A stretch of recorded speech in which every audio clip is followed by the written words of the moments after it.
Peace and respect to you all. Welcome to Demolished Doctrine, the beginning of the end of religions. And I thought I'd have an open room because, well, I love talking about this stuff. And you never know when people are available. It's a big old world around here, and there's 24 hours on it, so we'll see what happens.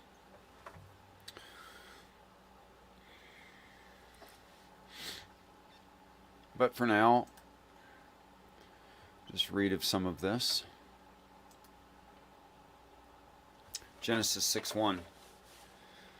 It came to pass, when mankind began to multiply on the face of that earth, that is Satan's home planet, where we were first made, and daughters were also born unto them, that the sons of Satan saw the daughters of men, and that they were fair to look upon, and they took them wives, which each they chose to do.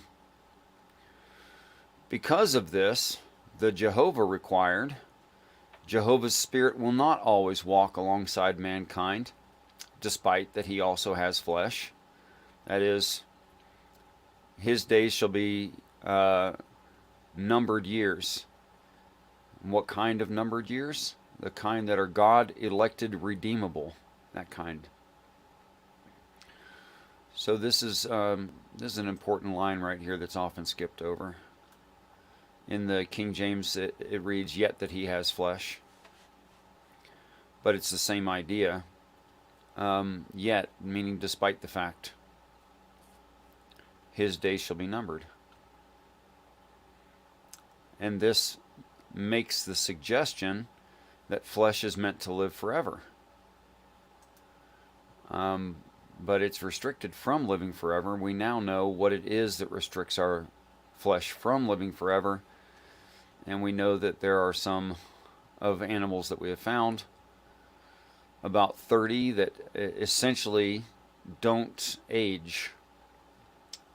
Peace and respect, Kira J. My darkened understanding, and of course, what the back.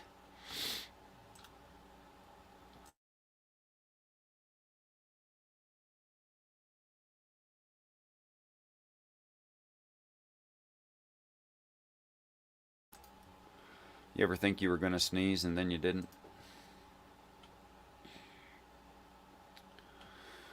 This is the reason that there must be decentralized populations of those who would be in heaven, and that those in whatever wilderness earth need hidden away and left alone as much as possible, and or divine hiddenness. This is to keep those who would claim us in our weak and unevolved and technologically retarded state that we're in right now, to keep us protected from those who would claim us.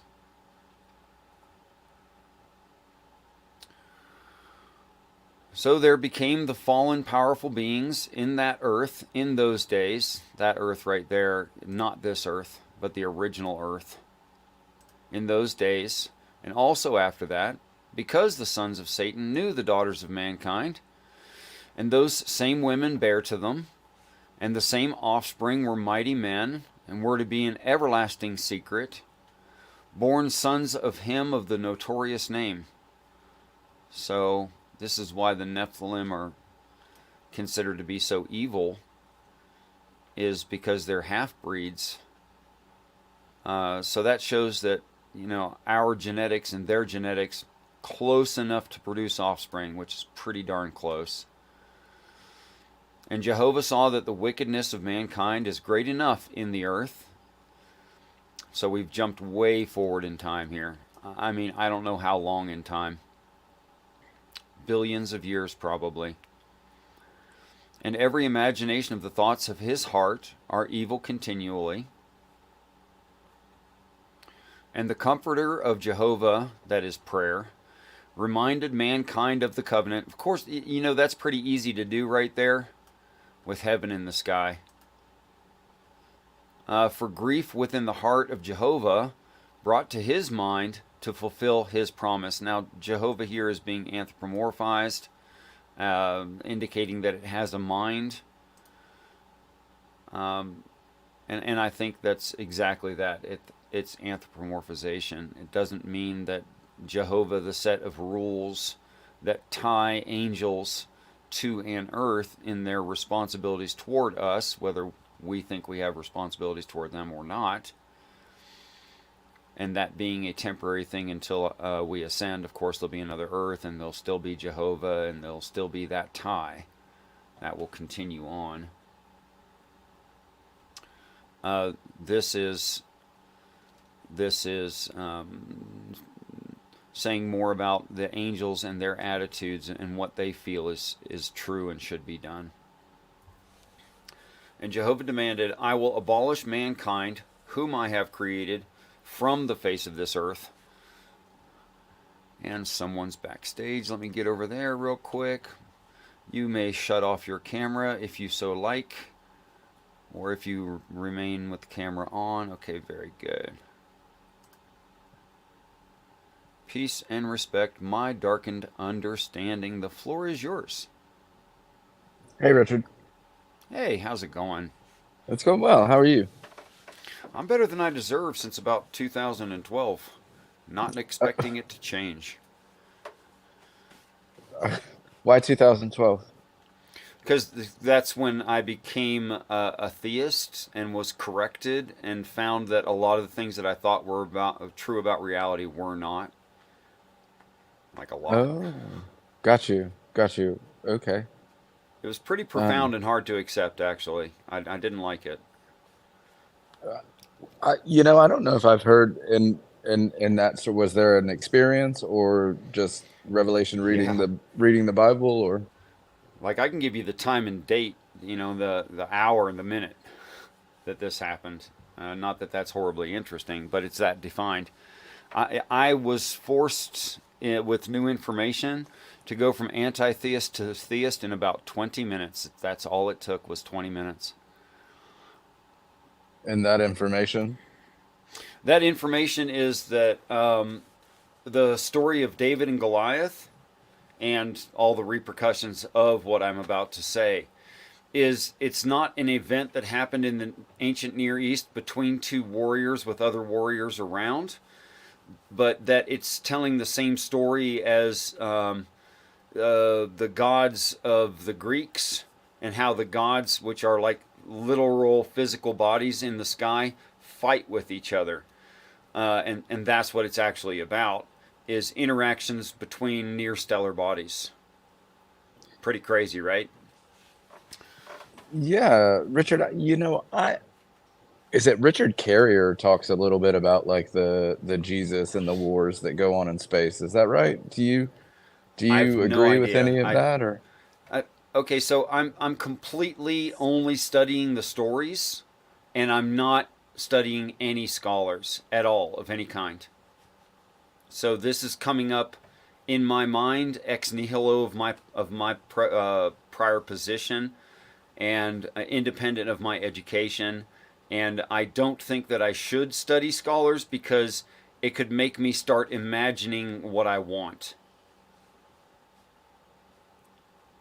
Yeah, sure. I mean, without I don't really even like if I wanted like if I were just to push back a little, like how do you know that's not the case now, right? Like if you're just interpreting the scripture, how do you know you're not imagining? So like when I watch a TV show and you watch a TV show and I come away and I'm like the killer's this guy and you're the killer's this guy based on our interpretation, there's no real way for us to find out with that particular book, but how do you know you're not What doing if that you asked now? the author?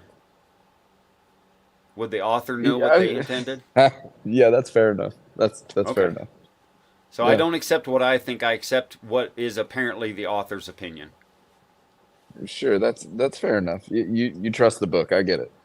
No, no, no. I Um, don't trust the book. The book is horrible. The book is translated and messed up and contradictory within itself. But I do use the book as a glossary, so what do you and mean I by do the? pray over. So, go ahead. No, no, no. You finish. I didn't mean to cut you off. No, it's okay. I paused. It was perfectly perceivable that I was done with the idea when I wasn't. Sometimes I pause for effect. Sometimes I'm collecting my thought, and I just ask for forgiveness on that.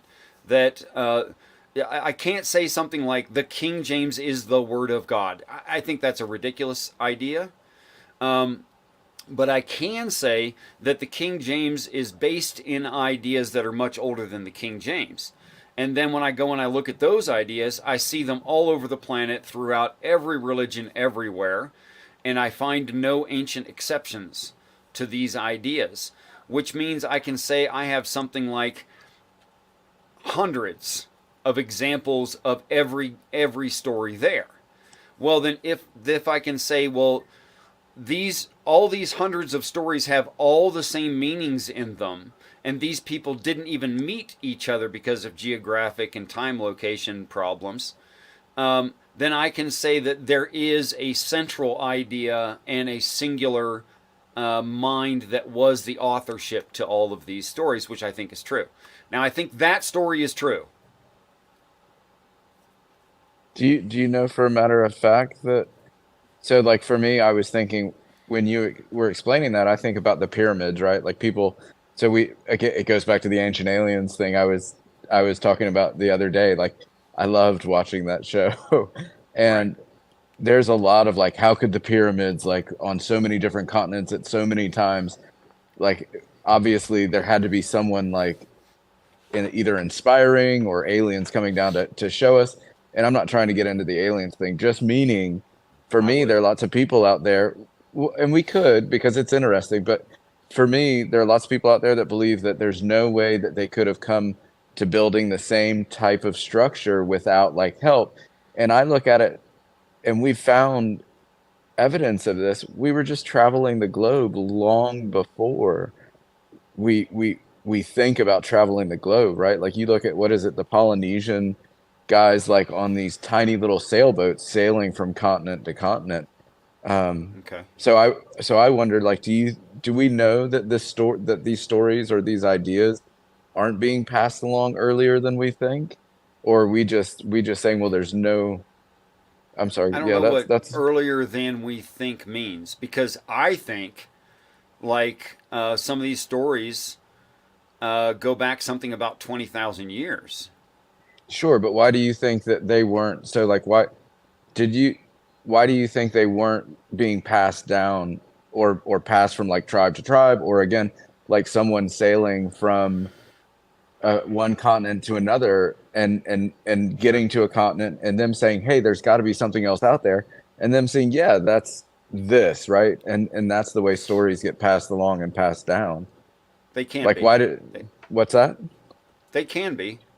I'm not saying that can't happen. In fact, I only have one example where that cannot be the case. When we do genetic survey of the Aboriginal Australian, there's very little genetic diversity within those tribes. Okay, and language specialists, they say that the derivations of the languages within the Aboriginal Australian tribes is a split that only happened something about, depending on which part you're talking about, in the range of like 5,000 to like 3,000 years ago. Okay, and that the language itself, the base roots of those languages, that language, which doesn't seem to be attached to any other language on the planet, it's independent. That is, you could say that they necessarily made it up as they needed to, and that goes back to about 11,000 years. And then geology says that the land bridge that they must have traced and or walked on and or boated in between to get to Australia from the larger landmass, uh, and that we genetically show they have to have come from. That land bridge became covered in water and not traceable about 18,000 years ago. So I can say that they got out there more than 18,000 years ago. They didn't have a language when they got there. There was no language. They made it up as they got there and when they got there. And the language itself's roots are only about 11,000 years old. So they did not carry a story. They cannot have carried a story. Yet, I can. I listened to and I don't want to pin him down and make him responsible or whatever. But he's an Australian man who was talking to me about Aboriginal because I made this assertion that it would work everywhere, that this theory of understanding would work everywhere, and we'd already established the disconnect between the mainland and the Australian tribes. We'd already established that disconnect, and then he said, "Well, if it works everywhere, let me read you a story." So he reads me this story where it's the story of the duck-billed platypus, where the duck-billed platypus is a result of this hybridization between ducks and river rats. And the river rats are mostly, a good people, and the ducks are a good people. But this one small percentage, or even one of the river rats, he falls in love with this duck, and he doesn't woo her into coming with. He just goes steals her, like against her will and stuff. Like she didn't even have a choice. And then that mating results in the duck-billed platypus. And I mean that's translatable with one word: Nephilim. It's the story of the Nephilim. It's just using animals to describe that situation. And he told me this other story. There's three people. Two of them are male and one of them's female. And the one male and the one female, they're well aligned to each other, like they're a couple. But there's this other third guy hanging around, and there's this argument that goes on between the three, where the one single guy, he wants them to go, everyone, all three of them, to go to the other side of this lake. But the two are like, no, we're supposed to stay on this side of the lake. And there's some argumentation that ensues, and night falls, and everybody goes to sleep. They wake in the next morning, and they see that the one guy is on the other side of the lake, but he's dead, and he's at the foot of a white gum tree. So I say to my friend, the white gum tree, to these people, does the white gum tree represent healing and those kinds of like physical medical powers? And he goes, yeah, but how do you know that? I said, because it represents Christ, and the other guy is the beast of Satan, and then the couple is man and woman on the earth who are doing their best but don't really know what's going on. But those are small examples. The examples seem to never stop. Go ahead.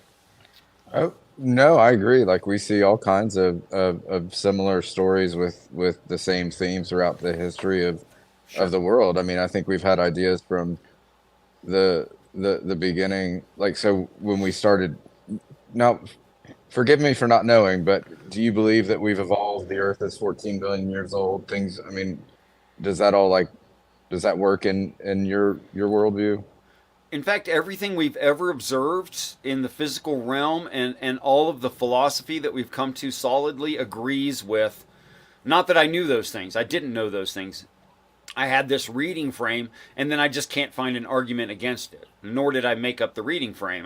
I'm not that smart nor that educated. But it works with absolutely everything I've seen evidentially. So you believe the Earth is 14 billion years old or Or whatever something. or something of Old. that nature, right? Okay, Friggin' awesome. old, yeah. Yeah, Yeah. awesome. So that just because like, and my point is simply, I think since we've evolved from like our Neanderthal stage or like the Cro-Magnon stage or however that's come to you and Yeah. I, ever since Yeah. our brains developed enough to actually think, we've always struggled with like death. We've struggled with good and bad. I tend not to use the word evil because I think like faith, it's a Christian word. And I think I can see why you might avoid it. Yeah. it can come packaged with some things that I don't necessarily mean, so I just choose not to use it. I think it's easier that way. Fair Um, enough. so I think we've struggled with these like concepts. We've struggled with like I mean, people worship the sun and the moon, and that makes sense, right? Like what, you talk to P Town. I listened to that this morning, and he said something the other day on Jay's stream about like what convinced him was like the stars, right? Like the Bible says something about the abundance of stars. And not to get into the inerrancy of the Bible, but I mean, sure, that's pretty, for me, that's a pretty broad, like, hey, look at all the stars. We couldn't possibly count them. Well, sure. I mean, we've been looking at the stars since we could look up, right? Like, Sure. and we've worshipped the stars for that long. So it's not out of the ordinary to me to think that we have these similar theme stories throughout time, right? Like, look at the flood Sure. stories. We've got 3 or 4 major flood stories throughout our history that we know of that have been written down, and I'm thinking we probably have more before they were written down. But the oldest one is, if I'm not mistaken, the Epic of Gilgamesh, and then I think there's maybe Don't know. one more before the Bible comes out, and then you have Noah. So we have these themes of worldwide flood, because hell, Sure. at some point we thought we couldn't even imagine how big the earth was. We thought it was flat. I We thought still it can't. was right. It's hard to. If you've done any traveling, it's anyone that Yeah. says it's a small world to me, and I haven't traveled that much, but having been to Europe back and forth a few times and just seeing like the vastness of the world that I've seen, which is, Yeah. less than a tenth of it probably. Man, Richard, it's big. And people that say it's a small It world, they're just is. saying, Yeah. I saw somebody that I know in a place that I went to, and to me, that doesn't necessarily mean it's a big world. It just, anyway, I'm sorry. I mean, we see lots of similar theme stories across the time that we've been alive. So that doesn't seem out of the Sure. ordinary, or it doesn't really point to like, hey, this must be right because of this. Let me take it back as far as I can, without stretching what I think is well confirmed. Um, what the text actually reads, despite what any Christian might say, if and I troubled myself to look up the words, I'm not making this up, from the most original text that the translations were formed out of. It doesn't read, and I made the stars also. It simply doesn't read that. What it does read is, and I repurposed the clumps of stars. Now that's very different. Um, which by the time like the King James etc. were being written down, there was already all these presuppositions about my God's greater than your God, but that's just not the claim that's there. Now, when I look into the word like repurposed and what it means, and clumps of stars and what that can mean, what I end up with is pointing out constellations.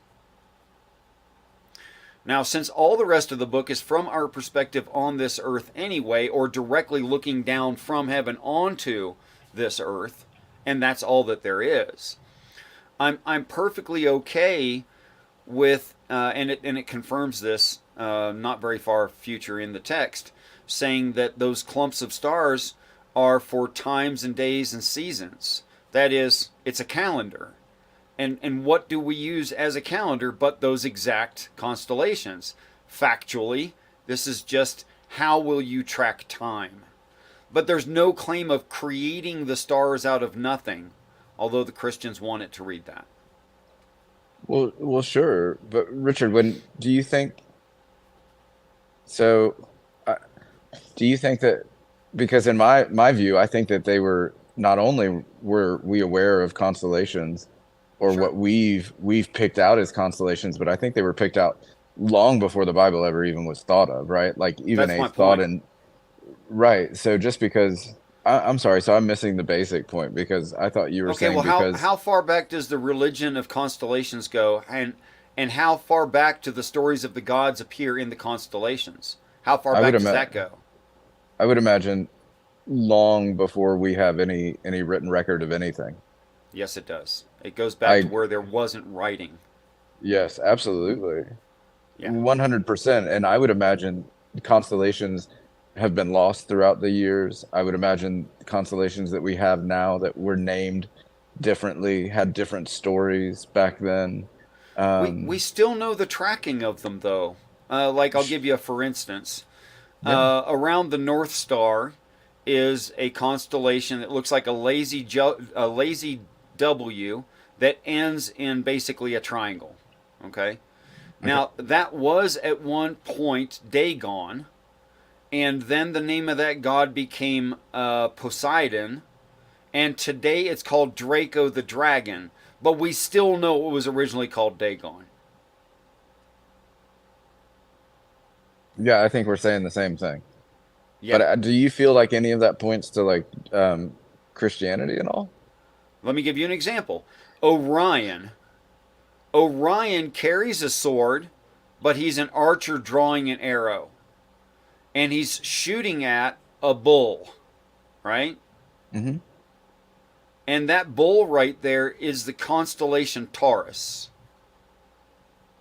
And then when you look at the Bible, at the birth of the prophet is sacrificed a bullock, a single bull. And who is the prophet? Well, the prophet is the hero of the story, the Christ. So he's like the quintessential hero. And what does he use as the hero to complete his task of nourishment and conquering? Well, he's given a bow and an arrow, and he's given the sword of truth. And he's born into the tribe of Reuben, whose flag has on it a bull. Yeah, it seems like whoever wrote that story It's was all the same. retelling or based it upon a previous story of what you like. So you, to Sure. me, yeah, like why would so because a lot of Christians will point to prophecy and or something like you just said and say, hey, see, that's what this is. Look, this story's Yep. here, and I simply say, well, it seems like you had people of a certain time rewriting a story to fit their own narrative and saying, look, see, because we've thought this for 2,000 years, Jesus. And I kind of think, well, why not go the other way? Why not say we've had this for thousands of years and you simply want to believe something so badly that you're rewriting a story to fit your narrative, to fit your I, belief I in believe my that's eyes. exactly what's going on. Well then, right. So this, yeah, I don't even know where to start with that because to me that's like wildly problematic to call Because yourself what you've said you have trouble with you use Christian because it's the maybe the best option available I'm a and Christ where follower, so that makes you a Christian. Yeah, I can understand literally. that. Yeah.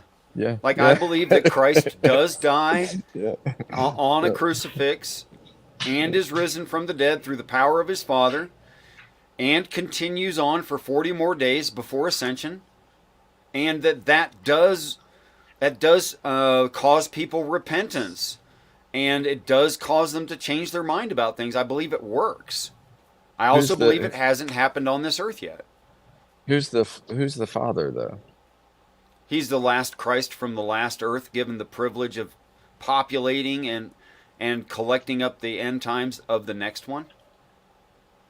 Yeah, I know you don't want to do the scholarly thing, but I think I'll have to rewatch some of the Richard Carrier stuff. He's a Jesus mythicist, but he talks about the stories in the Bible and Jesus, and it's been a while, but there is like this narrative of a war going on in heaven and like in Oh outer yeah. space and with the oh shoot, what's the group of um oh man, I'm sure somebody in the chat. Maybe I saw is James out? I can't see the In chat. which religion? And I could probably name the group for you. It's in Christianity. It's the oh man, I forget. You might want to watch a little bit of Richard Carrier and I see what think I he. shouldn't, but you're telling me we agree a lot, and that's interesting. Well, you may not. It's been a long time, and you may disagree with everything he says, but there's the way he tells the Jesus narrative. He says, look, this is obviously what the story's telling. Like, this is happening in outer space. Like, Jesus was brought back in outer space. Paul is Oh, I can talking take about, that from the Bible quite literally. And Michael and his angels warred with Satan and his angels, and Satan and his angels were cast out of the sky. That's Star yes, Wars. That's what the hell that right, is. right.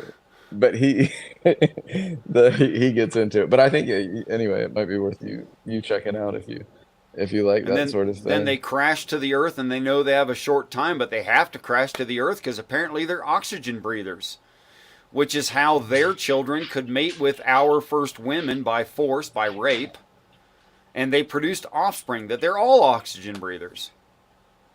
Man. And it's at the Nephilim. Yeah, the Nephilim. That's what that creates, which is to be an eternal secret. Did you catch the beginning of this where I was just reading that? As a matter of fact. I did. I did. I heard you say the Nephilim, and that story has always been like the so like I don't believe just to be, completely blunt with you and forthright, I don't believe any of it. But Okay. there are interpretations that I think you have ground to stand on. The same way that I think Richard Carrier makes strong points about why some of the stories are myth, right? So I think you have a lot of Yeah. ground to stand on, and selfishly, when I listen to you talk to someone like P Town, or another Christian, it is entertaining for me to listen to the two sides, because that's the I've always liked puzzles, I guess. So when I listen to Oh, two of me you too. guys to talk about that sort of things, it's fascinating, right? Like it's because, and ultimately, Richard, I don't believe any of it, but I can see where you're coming from, and where he is just saying, oh man, he said something that just struck me, like the well, most Christians are just gonna lead with like the Bible says so, because oh man, what was it? It wasn't that Jesus could be wrong. It was like, oh, it was Jesus, the generation. So Yeah. obviously it didn't mean that generation, because Jesus hasn't come back yet. And I'm like, wait a minute. And then you said, well, What if it you said, does? well, right. And maybe Jesus was wrong about it. And that's the point. And he goes, but the Christian can't understand that. They say, no, Right. obviously Jesus wasn't wrong. Just generation didn't mean this. And we say, you and I at that point say, well, wait a minute. Why couldn't have Jesus meant that? And they're saying because Jesus can't be wrong. And I say, well, don't you understand why that's problematic? And they say no. Right? Like, so Yeah. you're Right. just like, Well, okay. they found a workaround. Okay. But what the workaround requires is that Jesus is not universal savior. You can keep him as a prophet and he can be right, but not the universal savior, not the savior of the earth. And that's the part that their brain just won't, it'll twitch and they won't get that part. Because here's the logic of it. The Bible says if a prophet says a false thing about the prophecy, he's no prophet. It says that outright. He could be wrong about everything. He could be wrong about science and math. He could be a freaking idiot, a terrible carpenter. Fine. If he's wrong about the prophecy, he wasn't sent by God. And then he says, this generation shall not pass before all these things are fulfilled. All. Not some, not part of. All. Has all the prophecy been fulfilled? No. So their workaround is, well, it was fulfilled in that group of Jews right there, and that's what he's talking about. No, you're ignoring parts of the text. However, if what I'm saying is true, I know it's more consistent, because if the life of Jesus is described in the two witnesses, and Jesus indeed happens in the second half of end times, and that it's not a coming again, a second coming, it's a coming. It's when he does it. Then his prophecy that this generation will not pass before all the prophecy is fulfilled would be, well, spot on, perfect, lovely, no problems. Right. But that doesn't, just because there are no problems doesn't mean that it's right. Right. Like, you understand why I would be able to say, well, that doesn't, because like, just like a liberal No, it doesn't Christian, make it right. It just right. makes it logically consistent and more plausible. Flip me off, Flow State. That means that which allows you to Got to justify flip me your off, man. Give me the bird. Thank you, sir. I think, and added to it. All right. and Richard, I think that says something about you, right? Like, it says, to me, it says Richard saying, hey, this needs to be logical. When I read the text, so when I read the text, Richard, I come Yeah. off as a raging Calvinist, right? Like, that is the Okay. way I read the text. Like, I don't see anything liberal in Christianity when I read the text, because I read the book very, Can I can I read it. present a resolution to that? No, I don't. No, I don't. No, well, sure, but if as long as it's quick, because I'll let Flow State talk. Yeah, I don't really. James, do you have a camera? Can you hold up three fingers on your right hand for me, James? Or am I going to have to like keep my finger on the button in case you're a Hi troll or again, Flow something? State. Go ahead, guys. All right. Hey, Flow State. Hey, Hey James. there. Hey, how There, bad guys. is my background noise? It's not that bad. Hey, look, background noise doesn't really bother me too much as long as it's not too loud. But people eating on mic, I can't fucking stand. Like that just man, I don't know why people do that, but it drives me insane. Yeah, that's a full 1 gallon jug he's drinking out of. It's just that Flow State is 9 feet tall. Nice.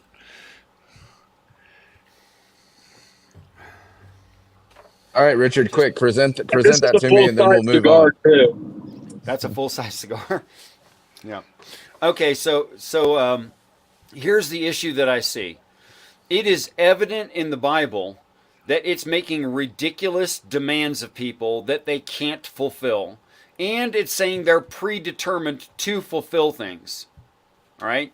But it's also simultaneously saying, which is why there's two different sects here, it's simultaneously saying you can't do it and you're being extended grace through the crucifixion and vicarious redemption of Jesus Christ. So which is it? You have to do it all and it's predetermined, or you can be an idiot and grace is extended to you. And here's the resolution. For the people, they live in ignorance, they're extended grace. For the Christ, he's predetermined, he's got to do it, and he will. And we're reading it as if we are the intended reader in our pride, which causes us huge amounts of guilt that we don't deserve in our ignorance. However, this requires that the Christ can hold the book in his hand and read it. I would say both and, Richard. And before you brought up your resolution, I would have said correct. Right. That's exactly what the Bible says. It's very clear there are an elect and a non-elect, and Yes. yeah, you're correct, and I don't have a problem with that. That's why It's just your group of elect is too large. oh, You think that's- it might that's include all of some religion that's right. I'm Yeah, saying the elect includes the hero, and that's it. sure, and I think this is why you have people like myself that believe a certain thing. You have people like you that, or I'm sorry, I'm going to use the normal like Christian arc, right? Like you've got people that lean conservative, like Calvinistic, and then you've got people that lean just Jesus is simply love, and that encompasses everybody. And that's a long arc and a lot of different people on there, because of the way that we can interpret the Bible. And it's just, I think it's based on personality type. I read it a certain way because of my personality, and you read it a certain way because of your personality. Just like I think you need things to be logically sussed out, or they need to fit in your box of logic, and this is your interpretation of the Bible does exactly that for you. It does. It does. I'll own that and as that's well. the only way I could accept it. Go ahead, James. I'll own that as well. Being the misanthrope that I am, that does probably affect what I think I'm reading in the Bible. Yeah, I Absolutely. think as a basic standard, if something isn't consistent within itself or has unnecessary complexity and changes of context and complexity in that way, I'm inclined to say that's not the correct reading of it. Because then you don't have a centralized overarching theme. You can make it more diverse than it necessarily should be. You're allowed more ways of thinking about it, and that causes the evident diversity within Christianity and Judaism, and Islam as well, and that should not be allowed for. And what it says to me is there's too many possibilities.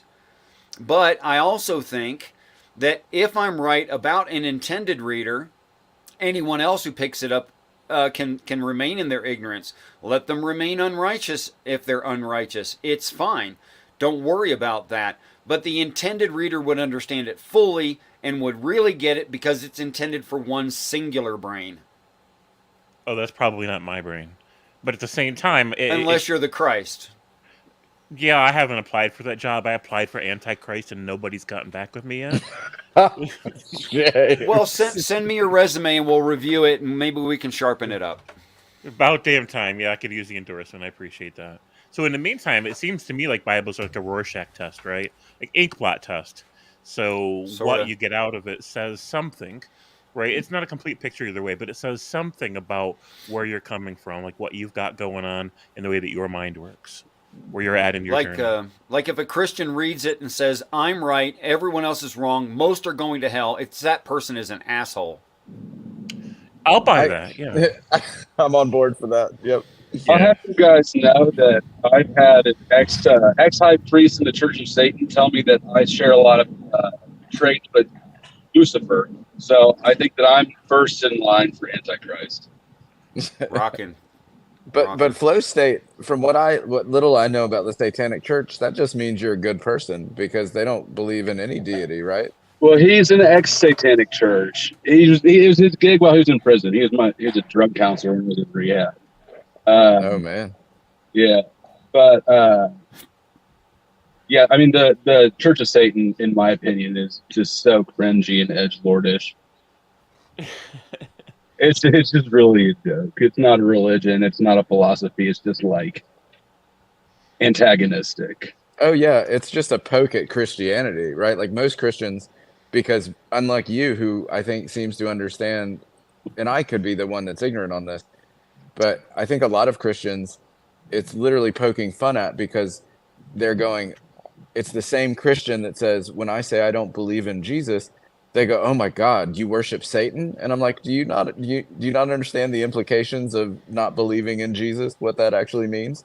And they go, "Well, what about sin?" And I go, "Well, obviously I don't believe there is such a thing, because if I believed in sin, I'd believe in Jesus, vice versa," right? Like, so I think that's, and I'm not a fan, I'm no like Church of Satanist follower or fan or fanboy or anything like that. That's what it seems to be to me, is just like poking the bear of Christianity, saying, "Look how ridiculous you are." It for sure has that element. I'm not a fan of them because I don't like their politics. They're a political entity as well, and I disagree with basically all of their political stances. But as far as the religion goes, yeah, I mean, I get this sort of tongue-in-cheek thing. If they could just leave it there and then stop being involved in politics, that'd be fine. In my opinion. There are two different churches that identify as like of Satan or Satanism. The Temple of Set, I think, is who I'm thinking of. Yeah, so I don't know. I don't know which one's which. There's one that keeps getting in politics in a good way, and there's another that gets in politics in a bad way. The ones that I think of as getting involved in a good way is, like, for example, when Christians want to be able to infiltrate the public school system, for example, and get access to other people's children to indoctrinate them through special classes and pamphlets and things like that. Well, that's what school is. So sure, I'll grant that, right? But with that, wait, James, hold on. Yeah. Ask him. What do you mean? That's what school is? That's school a place is an indoctrination camp. I'm not a fan of schools. I don't think they teach people things that are useful. They don't teach kids how to think. What they do is teach kids to be on time. That truth comes from authority, and that's it, right? It's the Prussian school of training obedient servants. Hey, now that you're stopped, would you put on your seatbelt if you're continuing to drive? Seatbelts are a hazard. They cut your head off and stuff. Actually, they're more likely to help than hurt. They're more likely to help. I'm not saying they're perfect. I know. I will next time. I noticed that I was not wearing one while I was already on camera, so I figured I would not pull attention to it. Too late. Hey, sorry. Hey, Flow State, are you okay with Christians indoctrinating in schools, in public schools? I have a qualm with the way that you're phrasing it. I mean, so no, I'm not. But I think that there's much more indoctrination. There's a whole lot of indoctrination getting aimed at kids. I'm not okay with any of it. I don't think school should be compulsory. Do you think that? Maybe I can. I think that Christian indoctrination is not the highest concern to me. That's fair, but I'm asking, do you think in a public school it's okay for the teacher to tell your child or tell the whole class that if they don't believe in Jesus, they will be going to hell? Absolutely. How do you feel about that? Absolutely not. Cool. All right, James. I'm sorry. I just wanted to clarify that, James. Thanks. But I do think, let me throw this wrench in there, though. I do think that if you look objectively at the tenets of different beliefs, Like the Ten Commandments are kind of hard. It's kind of hard to look at the Ten Commandments and go, these are objectionable qualities, right? If you remove yourself from the religious aspect of it, what is the message being delivered? I think Christianity, by and large, has more positive attributes, or that they at least aspire to, than, say, Satanism or any other weird cultural, political, social agenda. I disagree completely, but James, that's your deal. I'm so sorry for interrupting. Go ahead. The Ten Commandments are bullshit. Which one? Don't kill, don't murder, don't steal, listen, honor your father and mother, like don't lie. Where's the that's problem all you here? got. That's That's only got half of 5. them. What is the other half? Which one do you think is wrong? Which one's bullshit? Flow state. Mhm. I'm so sorry for interrupting. I didn't mean to derail. I'm going to pass this back to James. And if there's time, I'm happy to talk to you, but read Andrew Seidel's book. And that's the way I think about the Okay, Ten you can't Commandments. refer me to a book. That's a conversational cop-out. Well, I'm saying, Well, okay, I'm happy you to, guys I'm get happy back to to talk it, but about it James later. was- Yeah. I let actually James do go. have to jump off. I'll be back in a few minutes. But come back. but can you give me one Ten Commandment that you disagree with? The first 3. Which are what? That's what I thought. It's all concerning God, love It's all God. concerning God. Yeah. I'm sorry. Okay. Are you a Christian, Flow State? No, I'm not. Oh, I don't okay. consider Yeah, myself then- a Christian. I've never actually even shared my perspective on that, but I'll do that later. Yeah, so that's why I disagree with the Ten Commandments, because most of them are. Anyway, James, I'm so sorry for interrupting. Go, please. Flow I'm State, gonna- have a great one, and look forward to talking to I love you guys. I'll be back. All right, man. So, yeah, I mean, there's just so much to unpack there, and I had to ask myself, which of those rabbit holes do I want to go down? And I want to keep us on topic, so I'm like, okay, on topic. There's more than one organization or structure called that identifies with Satanism, right?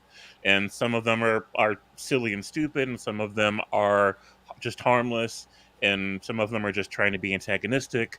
There's a branch or a version of it that I think does some good in the political arena, because every time you have these fundamentalists that want to break the law and bring a certain degree and a certain type of religion in the public schools, to get at other people's kids, those Satanists will go, okay, tell you what, if you're going to be allowed to distribute your literature and teach your classes the way you know, and preach your idea of Jesus in public schools, then we should have the right to do the same with our Satanism. We want a statue of Baphomet, right? We want these pamphlets and we want these slogans plastered on the walls right next to your "In God We Trust" stuff.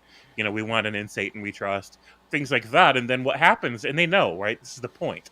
The fundamentalists will back off and say, okay, we won't put our slogans on the schools. We won't teach our classes, hand out our pamphlets to your children if you won't let the Satanists do that either.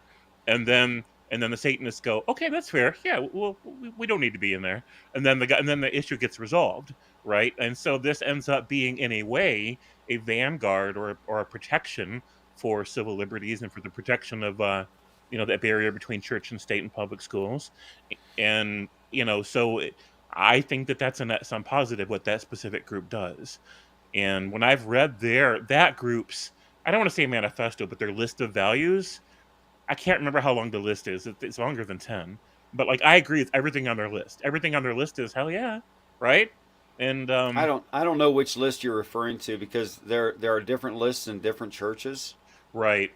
We can go over that some other time. I don't You'd want to have go to down. nail that down for me. Yeah, I don't want to go down that deep rabbit hole. I've read some of one church's statements of the way they think socially things, interpersonally things should be handled, and there was a couple of them as a theist I could agree with. Mm-hmm. Like there was some of it was pretty moderate. Like, you shouldn't seek to harm people, and I thought, yeah, I agree with that. Right. But then the next one was like, but if they screw you, screw them back harder. And I was like, no, I don't agree with that. Right, I don't either. There's no point in that. That's gang mentality. That's that's what Right. that's where you get drive-by shootings from. We gotta one up the other guy that did us wrong, and it just keeps on escalating, keeps on getting worse. Right. And I think the general point with like public schools or public places or any of these sort of like public services and programs and things like that, I think we need to keep all religions out of, for me, and that's why like I didn't want to get into something on your channel with Flow State, Richard, because I know that you don't want politics to be, or at least in the past you've not wanted the I politics am to be an trying to issue. discourage politics. Yeah, This is a channel about religious stories. right. So Mhm. so we can go back to Whatever. that, and I'm happy to. But I think the overarching thing that I think needs to be worked on in the United States, at least, is keeping public schools, public programs, things like this, keeping religion, all religions out of them, because I don't want to have to send my kid or your kid to private school so that we have to like get them so that we're not worried about like whatever religion it is, because James, you're 100% right the way the Satanists approach it, because Christians aren't going to have Muslims in their fucking schools, but they're easily to do that because in America Christians are able to say, well, obviously Muslims are false or they're terrorists or whatever they want to say, and they get full reign in the schools. But the only way to really get in is when the Satanists come in and poke fun at them, and they're like, oh, okay, well, yeah, sure. But they seem to do pretty easily against other all Christianity seems to win out over all religions. So I that's the problematic for me in the political side of it. I think it needs to stay the fuck out of all public venues, in my opinion. At least But fundamentalist Christianity does. I think all. Otherwise, you got to teach the kids, at least if you want to teach the kids about religion, teach them Mhm. about all religions, teach them about the history of religions. Don't teach them Right. some skewed, like, we don't need to talk biblical religion, because then you get people like other YouTubers that we see coming out because they've learned, half truths in school, or they've latched on to something they heard in school, or when they were in second grade, the teacher scared the shit out of them by telling them they're going to go to hell if they didn't believe in Jesus. Right? Like, this is Right. not like public school. Look, private school all day long. Teach them whatever the fuck you want to. You want to send your kid to Space Jesus School or Young Earth Creation School, or I don't give a fuck. That's your business. But public schools are for the public. We don't need to be teaching them anything outside of how to at least somewhat succeed in this life. And I'm gonna stop there because otherwise it's a long conversation of schools. Yeah, that's it. That's all I got. So I think that these things should be treated equally. Um, because I don't like the argument, well, you grew up in this part of China, so you're likely to end up being Buddhist, or you in this part of India, so you're likely to be Hinduist, Mhm. a Hindi. Um, it's because those are really good arguments. So all we're saying is that Christian pops up a lot in America, and it's the predominant idea because there's more people that hold to it. But Mhm. is that significant in any way? Well, not in a world culture. It's not significant.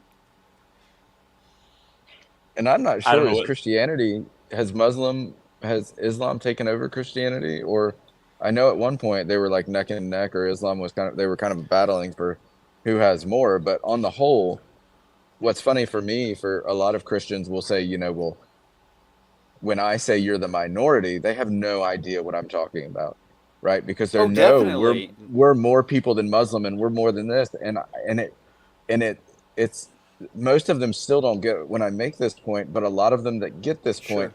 kind of look at you with deer in headlights. But the simple fact is, if there are 2 billion Christians out there and there are 8 billion people on the planet, That's one a quarter. mere you are a mere fourth of the people. You are the minority. And man, it's Yes. so hard for them to especially in America, especially where I live, it's really hard for that to even sink in. And if it does sink If in, you it's wanted to share a problematic. pie chart, I'd bring it up for you.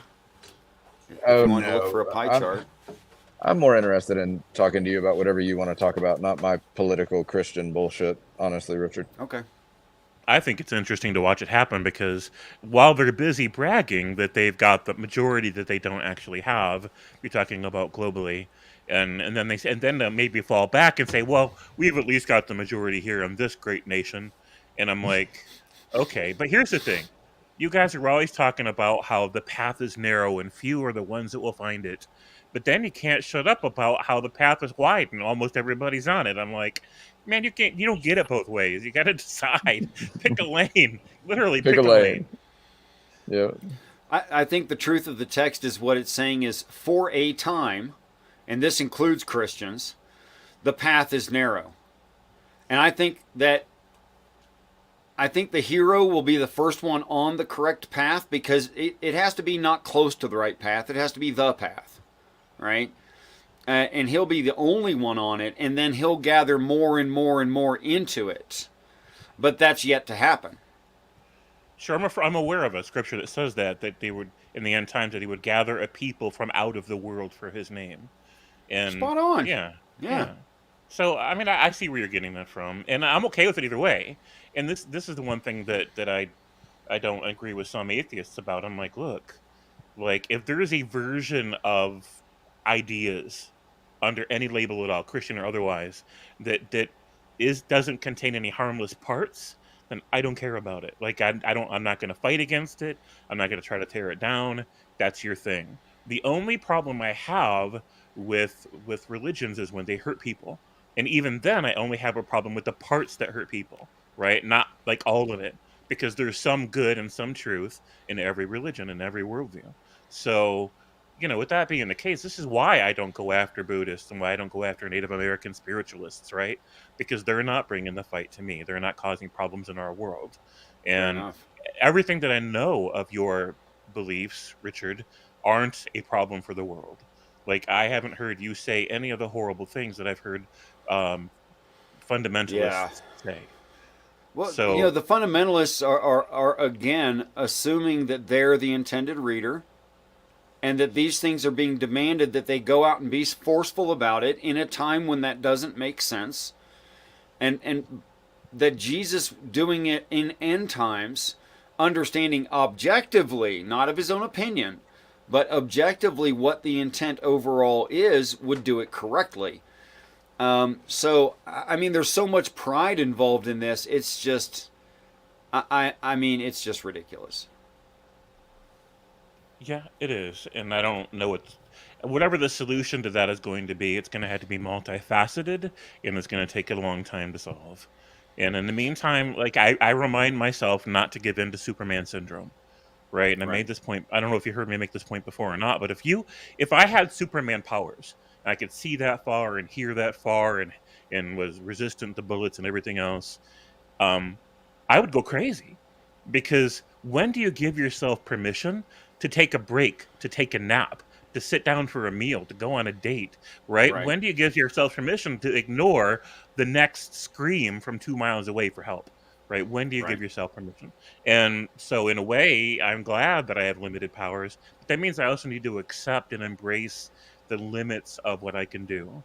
And so, I see a lot of problems in the world, and I don't feel like I need to go out there and rush to every fire I hear about to try to put it out. One, I couldn't anyways.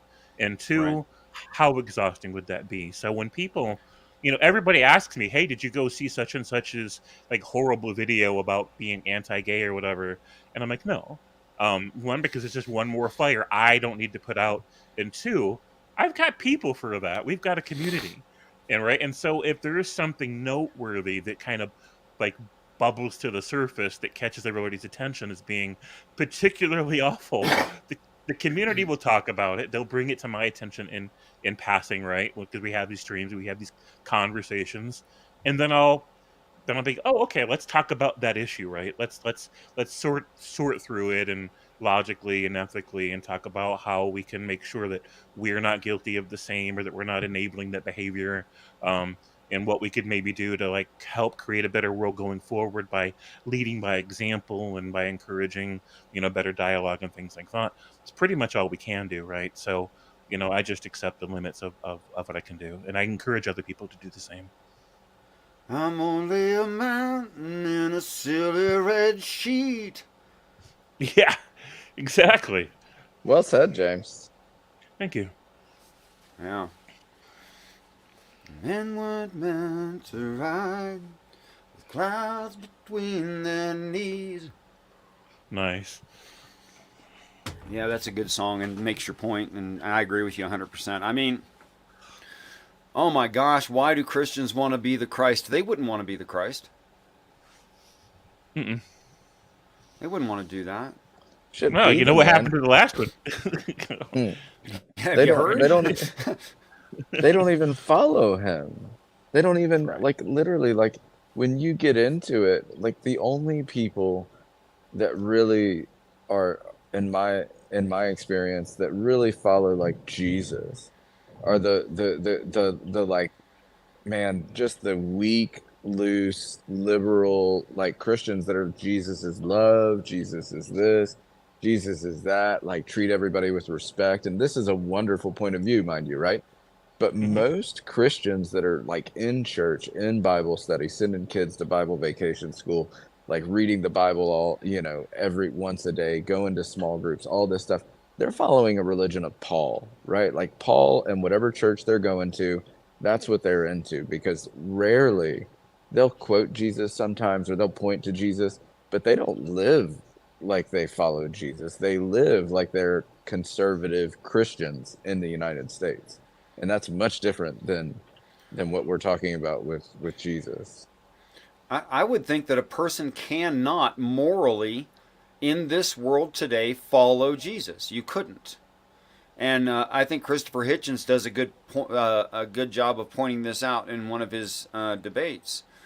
That if you were to abandon your mother and father, your brother and sister, even your child, sell all that you have and give it to the poor to follow Jesus, wow, if a decent chunk of people did that, it would, I mean, entire economies would just fall overnight. Mm. You'd have so much Right. starvation, the governments would fail. I mean, you can't do that, really. Right. It'd be Richard, quite that's why, ironic. yeah. That's why they're not interested in following Jesus because they're only interested in when they hear what you just said, which is an easy like combatant towards, well, Jesus lived his life like the best. Jesus never lied. Jesus never did this. Jesus was never mean. Like obviously he was an asshole to that whore on his feet, or like maybe not her, but that one other lady. We have several instances that Jesus wasn't great, right? And that Hitchens reference is wonderful. But all a Christian Yeah, wants to do is say, no, you're mistaken, Richard, because he didn't mean hate your family. He didn't mean this. He meant this. So they're just like justifying it, or not justifying, but they're rationalizing what he meant by reinterpreting the text sure, to mean whatever sure. it does. And then they're back to like what Paul said, right? Like, this is the way you live. I have to go to my small group. I have to tithe. I have to do like, right. Like Christianity is not about following Jesus. I said to a friend once who said literally that to me, I said, well, why aren't you missioning in a foreign country, right? Like, why Right. haven't you just uprooted everything? And he said, I am missioning, Sean. And I said, what are you talking about? You teach at the local college. And he was like, yeah, I mission at the college. And I was like, wait a minute. So you teach at a public school and you believe like witnessing to your students is, and to me that's like a whole bag of worms, right? It But is. that's the way he believes he's witnessing or missioning to people. And I'm like, do you realize why I don't see that as like dropping everything you own, following Christ, and like spreading the gospel? And he's like, no, I don't. I'm like, all right. Yeah, I'll bet. But evidently you're right. But you literally couldn't do this in this situation. It would be immoral. I completely agree with Hitchens. But if heaven were parked in the sky, literally in the atmosphere, and your choices in that moment was hang on to your material wealth, which you'll have greater wealth in heaven and it equally spread and no one needing for anything because they don't have supply problems. Um, and you sold that or just gave it away to those who could use it, and you took the ascension, then this is a perfectly moral demand. There's nothing wrong with it. I mean, if I were wealthy and an alien, super aliens showed up in the sky, I would just say, okay, well, as soon as they offer to transition me into a life where I don't need a certain financial structure, yeah, I'll Right. be happy to transition. I wouldn't give it all away that night in the hopes that I won't need it tomorrow, but I'm willing to transition. Yep, make that available to me, and we can do it. So, Oh, yeah, I'm hitching that ride, James. You come with me. What Yeah. was that? Do you remember the Mars? Was that like Mission to Mars with Gary Sinise? Was that the one where at the very end, like the alien, like he gets into the mountain? Did either of you see that? Anyway, Afraid I did not. so it I'm basically good. anyway, to spoiler alert coming up.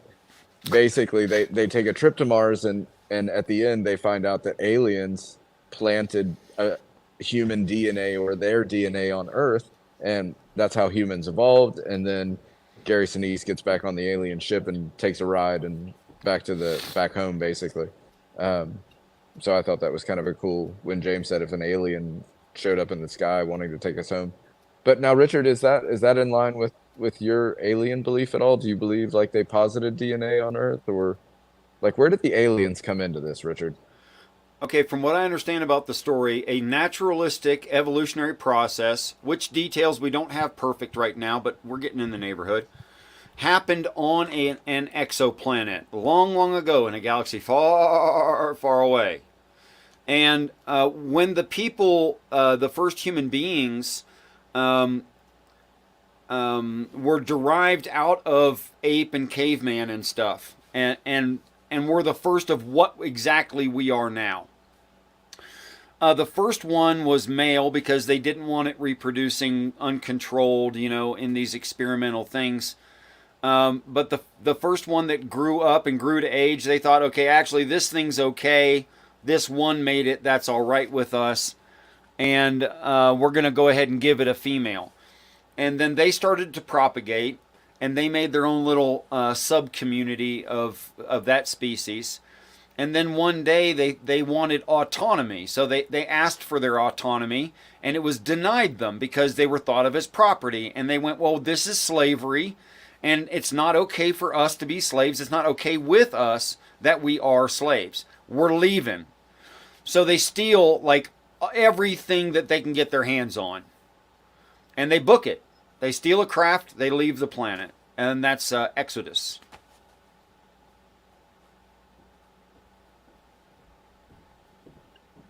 Okay. So everything that we see here are samples from that naturalistic evolutionary process that happened on that other planet. Hello. Peace and respect, midnight. I mean, with normal variations over time, which we do see. I'm Midnight. Hello. How you guys doing? Better than I deserve. Okay. Mr. We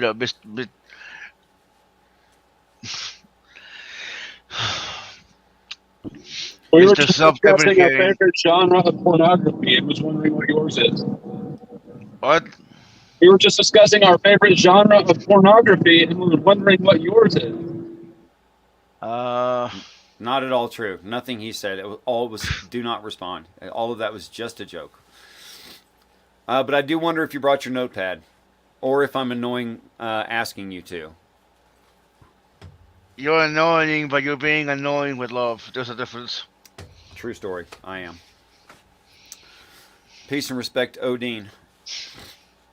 Okay, so what I see in the text is we were on effectively who we would call Satan's home planet, and they were the dominant species, and they're very different from us. But they started manipulating genetic material in small ways to make the perfect slave. Frankly, I think that's because we can do this, and lots of stuff can't, which means we're a really cool slave. We can manipulate things very well with our hands.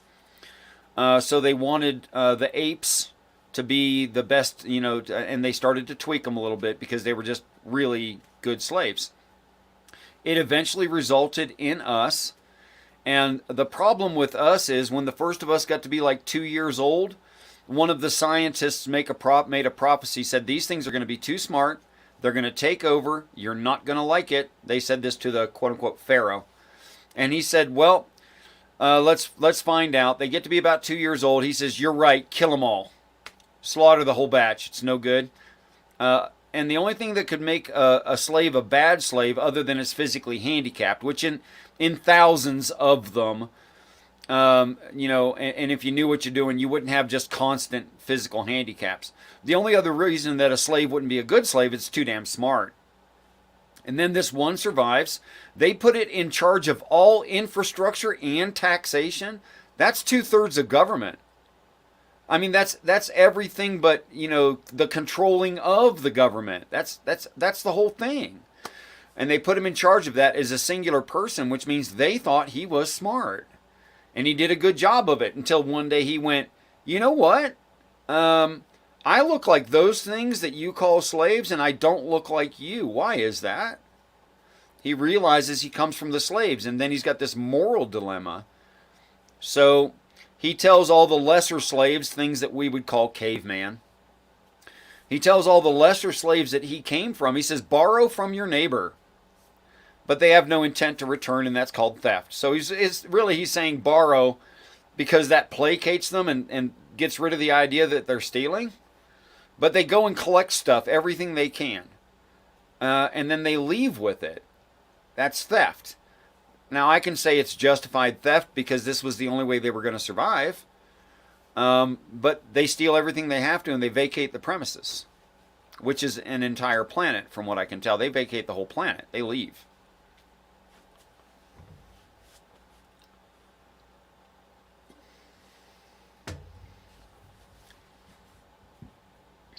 In the Old Testament, they're almost never called Jews, are they? They're called Israelites. Is that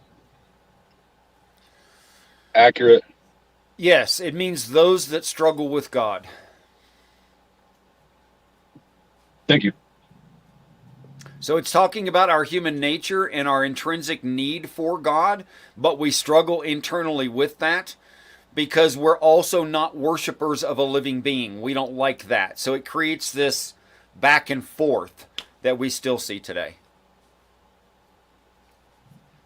I mean, I don't struggle with a God. I can say that. If you're having God problems, I feel bad for you, son. They got 99 problems, and a God ain't one. Well, you struggle with ethical problems. Human beings are, at our core, completely moral and ethical creatures. If you look at the news or politics or anything, we rock to the rhythm of morality completely. True. I think that would count. And if God is a set of immaterial constructs mandating morality, then indeed all of us struggle with God. I gotta say, James, that's brilliant. Sorry for interrupting. Appreciate that. Thank you. Okay, it was kind of clever. I'll give you that too. Thanks. It's super witty. Did you write it yourself, James?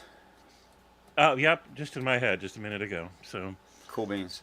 Yeah. Hey, Richard. Well, go ahead, I guess.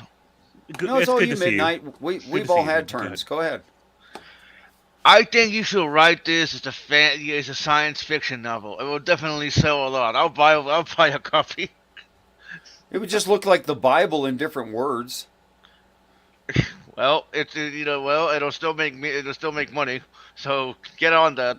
Start writing. You could be right. You could be right. Okay, guys, I need a cigarette. What are we doing? We're smoking in the house. Yep, you guys keep going. I'll see you in 7. Okay. Awesome. Again, good to see you, Midnight. I was AFK when you first showed up, so that's why I didn't say anything. Yeah, I know. It's good to see you too, James. Fair. So, does anybody have a thing that they've heard somebody here on this panel say that they feel like they want to come back and address? I could revisit the 10 Commandments real quick. Okay. Darkness. I think that was you who disliked the first 3, which I have no really. I'm not going to stand up for them. That's fine. You can throw them out. They don't really mean anything to me.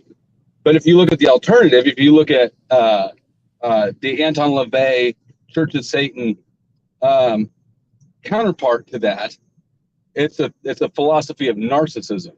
Would you prefer that to God? Why do I have to choose? Well, because my original point was that I think Christianity generally puts forth better, more pro-social values, or at least aspires to them, than cultural or satanic counterparts. And you disagreed with So it. So I guess I was just sort of providing that as the counterpart. I And disagree. I disagree. I'm sorry, Flow State. Finish, and then I'll no, go. that's it. I was done. So I disagree with this. One, I don't think the Ten Commandments are unique. You They're said that not. you're not a Christian, so we're probably going to agree on more of this than than not. My simple point with the Ten Commandments is I don't think they're unique. I don't think they're anything new, right? Like if we look at history of like history that we have written down, like the golden, I mean, what was it? The golden rule was around. If you look into when Jesus says, nobody else ever said love your enemy. Well, yeah, that's in the Right. fucking, I agree with you on all that. That's not so a it's nothing new. So I don't know why it interests me as a non-Christian you'd prop it up. I know why Christians prop it up, and it's just um because I see it as in the scheme of current competing philosophies that are being kind of overtly pushed. I see it as the least damaging. So I'm but we not don't need promoting it it. per se, so much as I'm sort of defending it just because I don't like its counterparts. Well, sure, but like we could defend lots of moral systems, right? Like I'm sure the Quran has good things in it. I'm sure there are good things in communism we can point to. I'm sure there are good things in socialism we can point to. I'm sure there are good things throughout the history of time of any Hey, number of the 3,000 or 30,000 various religions we could point to. But when you say the Ten Commandments, it to me it's extremely close to home, right? And I don't care because fair enough. ultimately it's Hey, coming hey, from Darkin. yeah. Sorry, I got Yeah. to my place quicker than I thought. I'll be back in like I was 15 minutes. yeah, see you, dude. All right, so I have things to say about this, but Midnight, do you want to say something first? Well, I just wanted to comment about Peter W.'s. The Ten Commandments were given thousands of years ago. Of course, they were not new. Yeesh. I don't think this. I don't think Peter W. understands the argument. That's all. I don't know why he said it. I don't know. So here's the thing: there are two different lists of 10 commandments in Bible stories that are called, or that people today could call 10 commandments. They are different lists.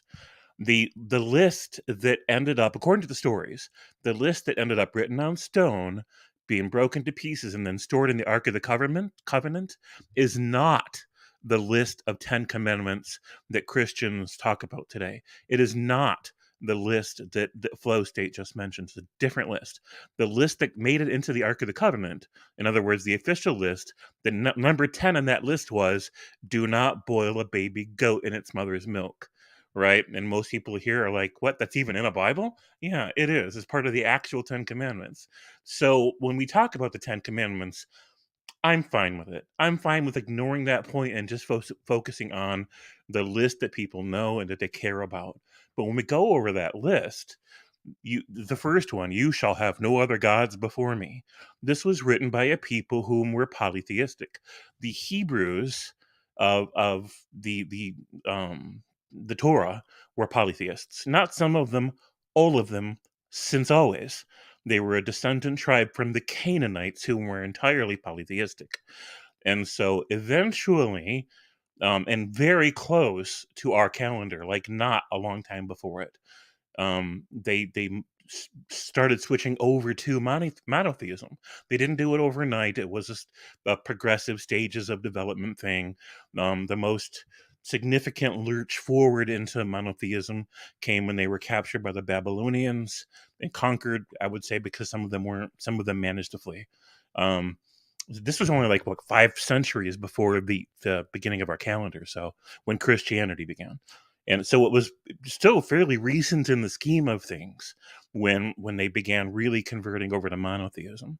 And so before they converted to monotheism, they had other gods, and this particular god is like, make me first, right? I got to come first.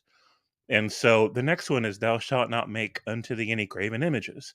This idea, as Francesca Stavropoulos has explained, came because they were tired of having their religious cults demoralized and embarrassed by other competing religious cults raiding their temples and destroying their icons.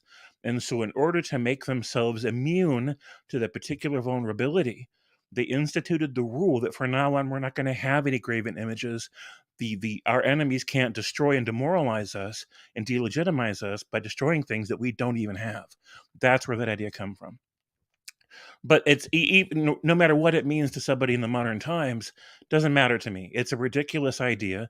I don't know any Christians. I've never even met a Christian that makes sure there's nothing in their home or nothing in any books that they own, etc., where there's no pictures of anything, right? Or no sculptures or no ceramics or figurines or whatever. Like, And then there were three. Well, two. right? Because Richard is having a smoke. We really should stop smoking.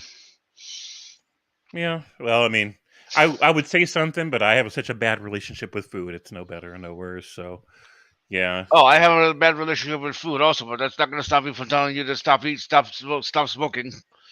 Fair. When he comes back, you can tell him. So the third one is, thou shalt not take the name of the Lord thy God in vain, right? And there's lots of different ways to interpret that. Some people say don't take it for granted. Some people say don't misuse it. Some people say it's not a literal name, that it's talking about authority.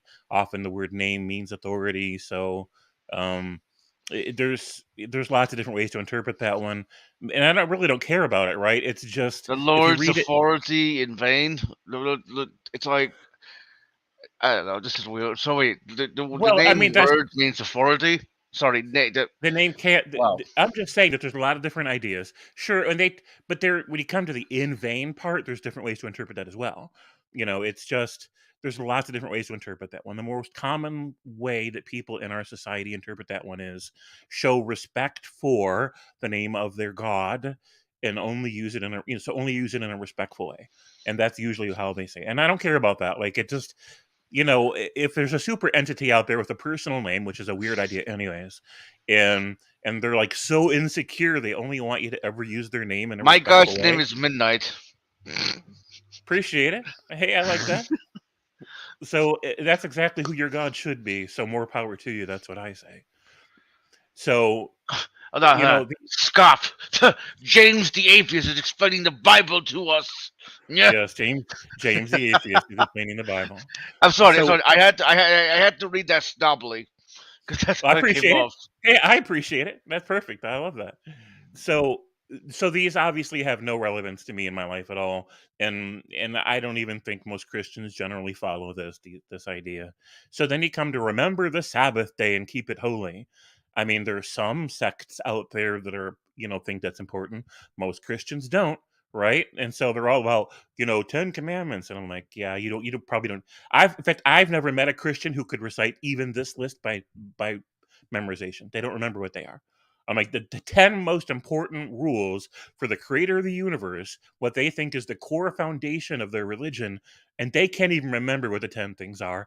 I find it hilarious. But moving forward, honor your father and your mother. Well, honor them in what way, right? Because back in that day, an example of not honoring your mother and your father would be an unruly child.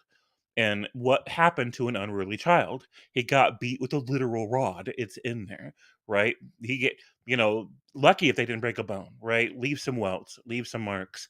That was their idea of discipline.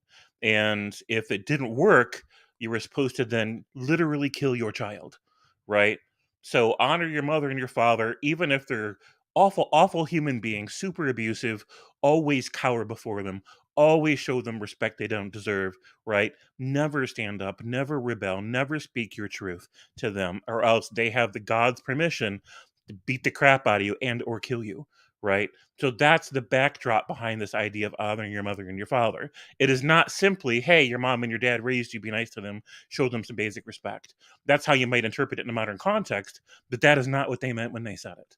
So moving forward, thou shalt not kill, right? Well, what about in self-defense? What about in war? What about when we had to stop Hitler because we waited too long to stop Hitler? And now even more people had to die because we waited too long to stop Hitler.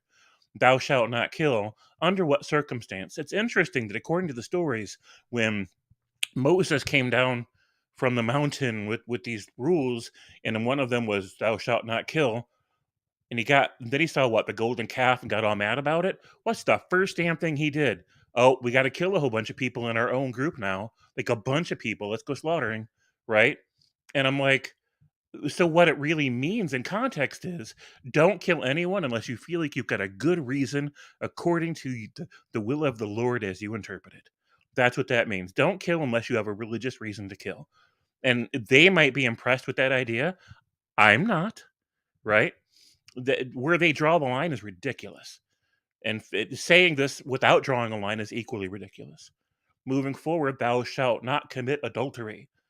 Well, you know, if they're talking about not cheating on your wife, yeah, it's a good rule. I like it, right? If you're not going to stay in your marriage, maybe you should just get out of it first. Problem is, they weren't really permissive of divorce no matter what the reason. And another problem is, it's probably not what it meant.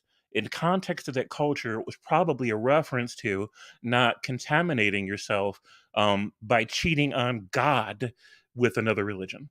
That's probably what it was talking about, and a lot of scholars have said so.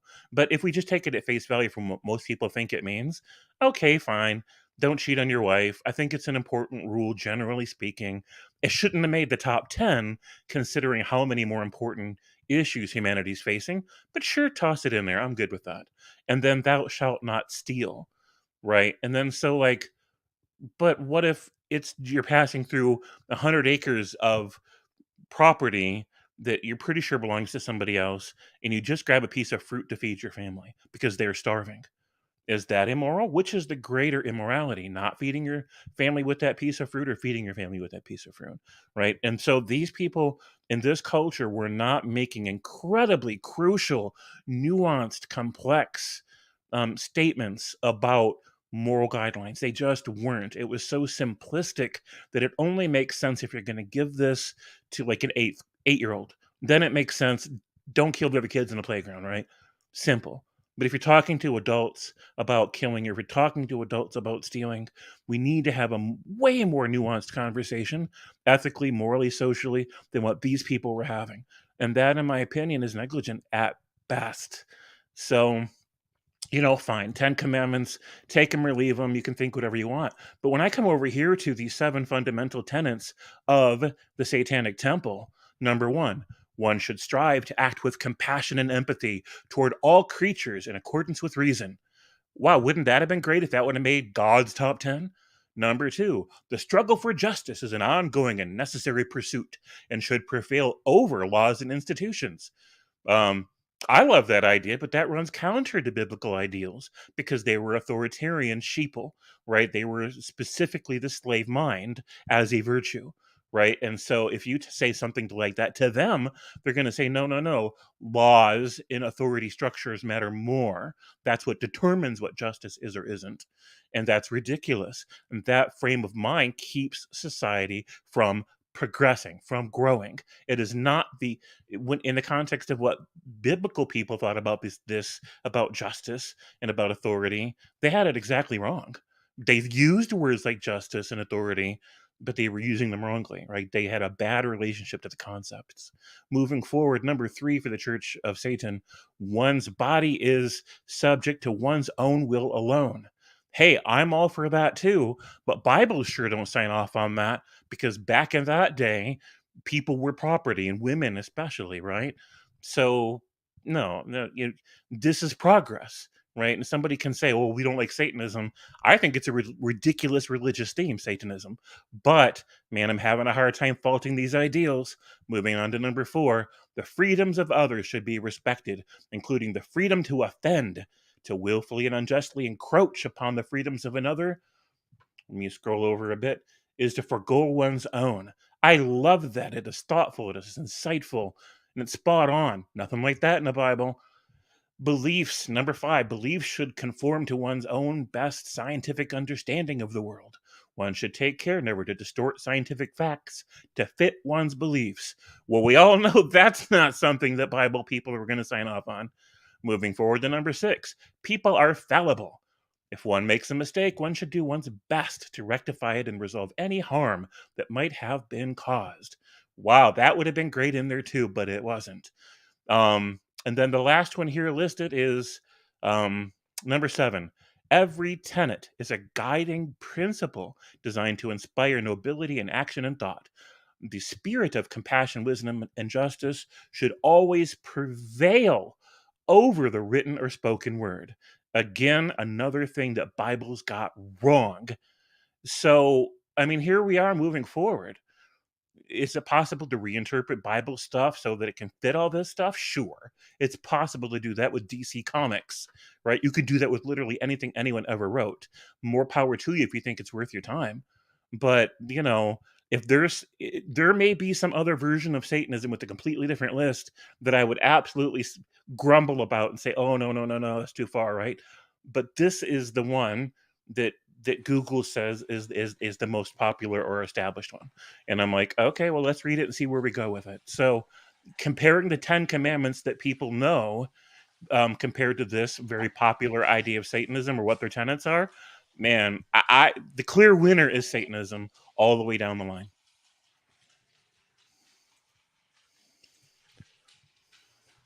Thoughts? I think you're spot on, James.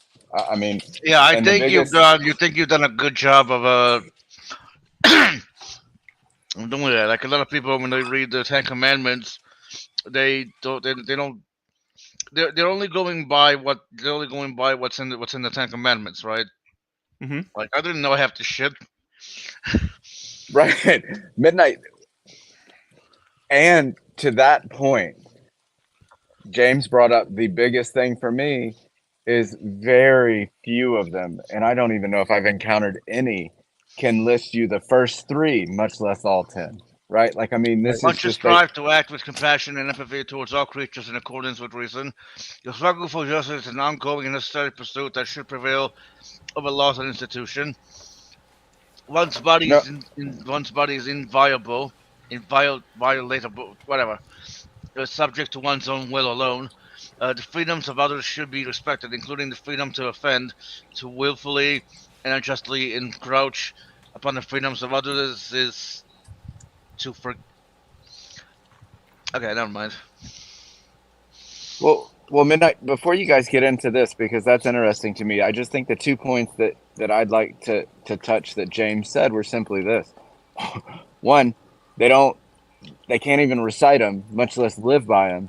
And if you bring up the other 10 commandments, most of the time they're like, "What are you talking about?" Because most Christians just simply, again, it's a religion of Paul and whatever church they go to, and whatever like personality traits they have that they're interpreting the Bible with, whatever makes them sleep well at night, thinking that Jesus loves them, whatever that is, right? Like, and we see this across the board. You ask any Christian what the 10 commandments are, and more than likely they can't tell you any but the 4, whatever the 4 main ones are. And then 2, they had no idea that there's another group of them. And they don't really ever show to strive to live by them. And then when you call them out on that, they say, well, of course, because I was made broken, because I'm a sinner. There are no fucking healthy people in hospitals. Sean, what do you think? Right? Like, so that's the common trope. And then you get people like Flow State that want to, and I don't know what church he's talking about, James. Is there a different, because I've seen these particular tenets like once before, but I don't know what he's talking about as far as like I don't know what he's talking about. There are a few different ones, but this is the one that's the most known. And there are some. So the other ones have different lists, right? But I mean, I think it would be a much longer show to track down every single version, and every sect or whatever, and then talk about their individual lists. I just think this is a great list to contrast because it brings to our attention so many things that Bible writers just it wasn't even in their mind to even address, and really should have been. And James, you didn't even touch on my favorite part of that whole like thing. I think it was a comedian once came out and was talking about how the 10 Commandments came out, and he's talking about like Noah going up on the hill, grabbing like the most important things in the world, coming down, dropping one, breaking this thing, going back up to get another one, Mm-hmm. and not, I mean, maybe it's not the same tablet. Right. And all of this because literally, like, there's some fucking orgy over a golden calf on the bottom of the hill that God's like, it's just, he's inept at every turn. Even what you said, like this list of commandments, right? Shouldn't it contain something like Dillahunty says, like, don't own people?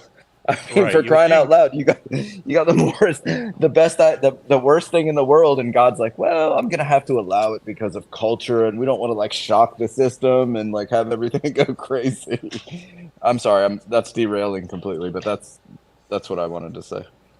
Yeah, I appreciate it. I agree with all that. Dark Matter 2525 has some also brilliant videos about that, and so does Non-Stamp Collector. If anybody wants to look those up.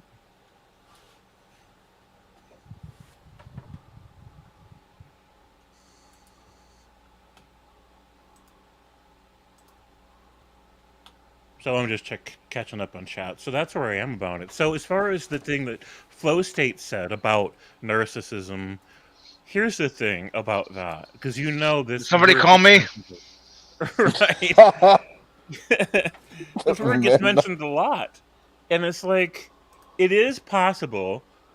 For example, Richard's interpretation of these texts doesn't seem to have anything to do with endorsing narcissism, and I appreciate that. I do. But when you look at the way that most self-identified Christians interpret their own Bible, right, the Old Testament and the New Testament, as they would call it, and it specifically endorses narcissism and psychopathy and rage and violence and sexism and other kinds of bigotry if you read it through that lens. And so for someone to come out here and say, well, the reason I love this popular conceptualization of Christianity, not Richard's, but the popular one, right? The established one that most people think about and know about when they talk about it, is because it's anti-narcissism, right? And it's pro-health. That's just not true. There's no way to harmonize those two ideas. The God of the Bible, if interpreted through a literal mainstream lens, checks off every single box on the diagnostic criteria for narcissistic personality disorder and psychopathy. Every single box on the list. And the True whole story. thing, yeah, the whole thing is framed that way. Now, I'm not saying that these Christians got it right. I'm saying that that the way they tell the story, what it means to them, that's what that is. And so that's honestly the foundational problem that I have with their religion, because it creates this ultimately worst possible character in the worst imaginable relationship paradigm between him and humans, and then they hold it up as the most wonderful thing we should all aspire to. And I'm like, oh hell no, oh hell no, right? And then the conversation just spirals down from there because they don't want to have that conversation. They're just not ready for that conversation. well, more And than then all likely, of the James, they've never had it. Sorry, Richard. no, you're fine. You're fine. We're all just kind of freewheeling it here. And then all of their justification is might makes right. Hmm. Yeah, correct. Richard, do you know what flow states? Maybe when he comes back in, we could ask him what his position on all this is, just so we get to clarify like where he's coming from, because he said he wasn't Christian, but he thinks that um he thinks that it's a better outlook on life, I guess, is would that be correct to say? Like, I mean, I'm gonna agree with you that I don't know, and I'd let him speak for himself. yeah, let's ask him when he comes back in, because Yeah. it's nice to have.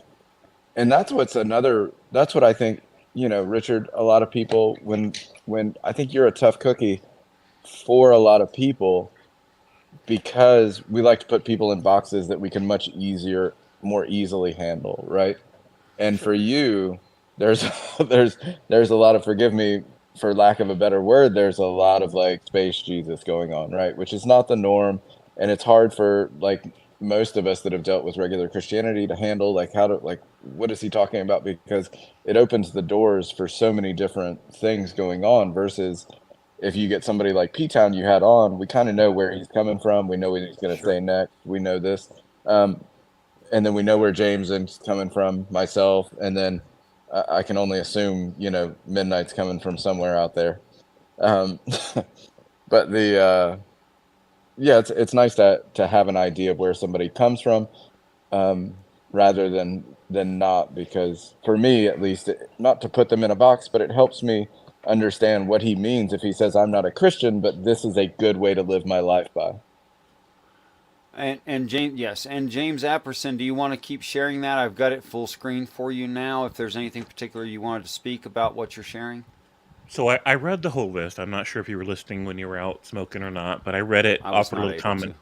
All right. So yeah, I really wish, and what can you do, right? But it would have been great if the people in the Bronze and Iron Age had been this ethically and socially evolved, and then that could have made it into the pages that they penned.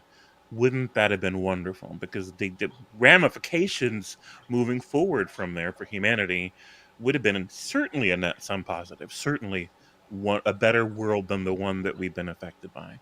So, if we want to compare this list to the Ten Commandments, my position is Ten Commandments absolutely fall, even on their own, but especially compared, this is a better list, right? And there's a couple of things on that list, the Ten Commandment list, the popular one at least, that I think should be in there somewhere, right? Like we should be talking about, you know, maybe you shouldn't be stealing from people, but here's why, right? This is one of the problems I have too. It's not enough. It's enough to tell an 8-year-old don't steal, but it is not enough to tell a 12 or older person don't steal. You need to include an education about why it's wrong to steal, Right. why it's wrong to lie, because if you don't, then they'll be ill-equipped to sort through ethical quandaries when they're in tough situations and are trying to decide what the right thing to do is, and they can't, because the entire foundation of their rights and wrongs have been a set of do's and do nots from an authority figure. They don't understand why these aren't permitted, and now they've got two opposite sets of moral obligations. They can't honor both, and they don't know what to do. Right? That's a problem. You have to educate people about Right. why it's wrong to lie and steal. James, I think that back when they were made, though, they would have just simply said, right, well, that's what we do at church, right? Like, here's God's guidelines. Like, you don't do this, you don't do this. Love me, don't steal from me, or like, because that's the way you see them overall, right? Like, love me, love me, love me. Stop fucking with each other. Love me, and we'll explain everything else in church.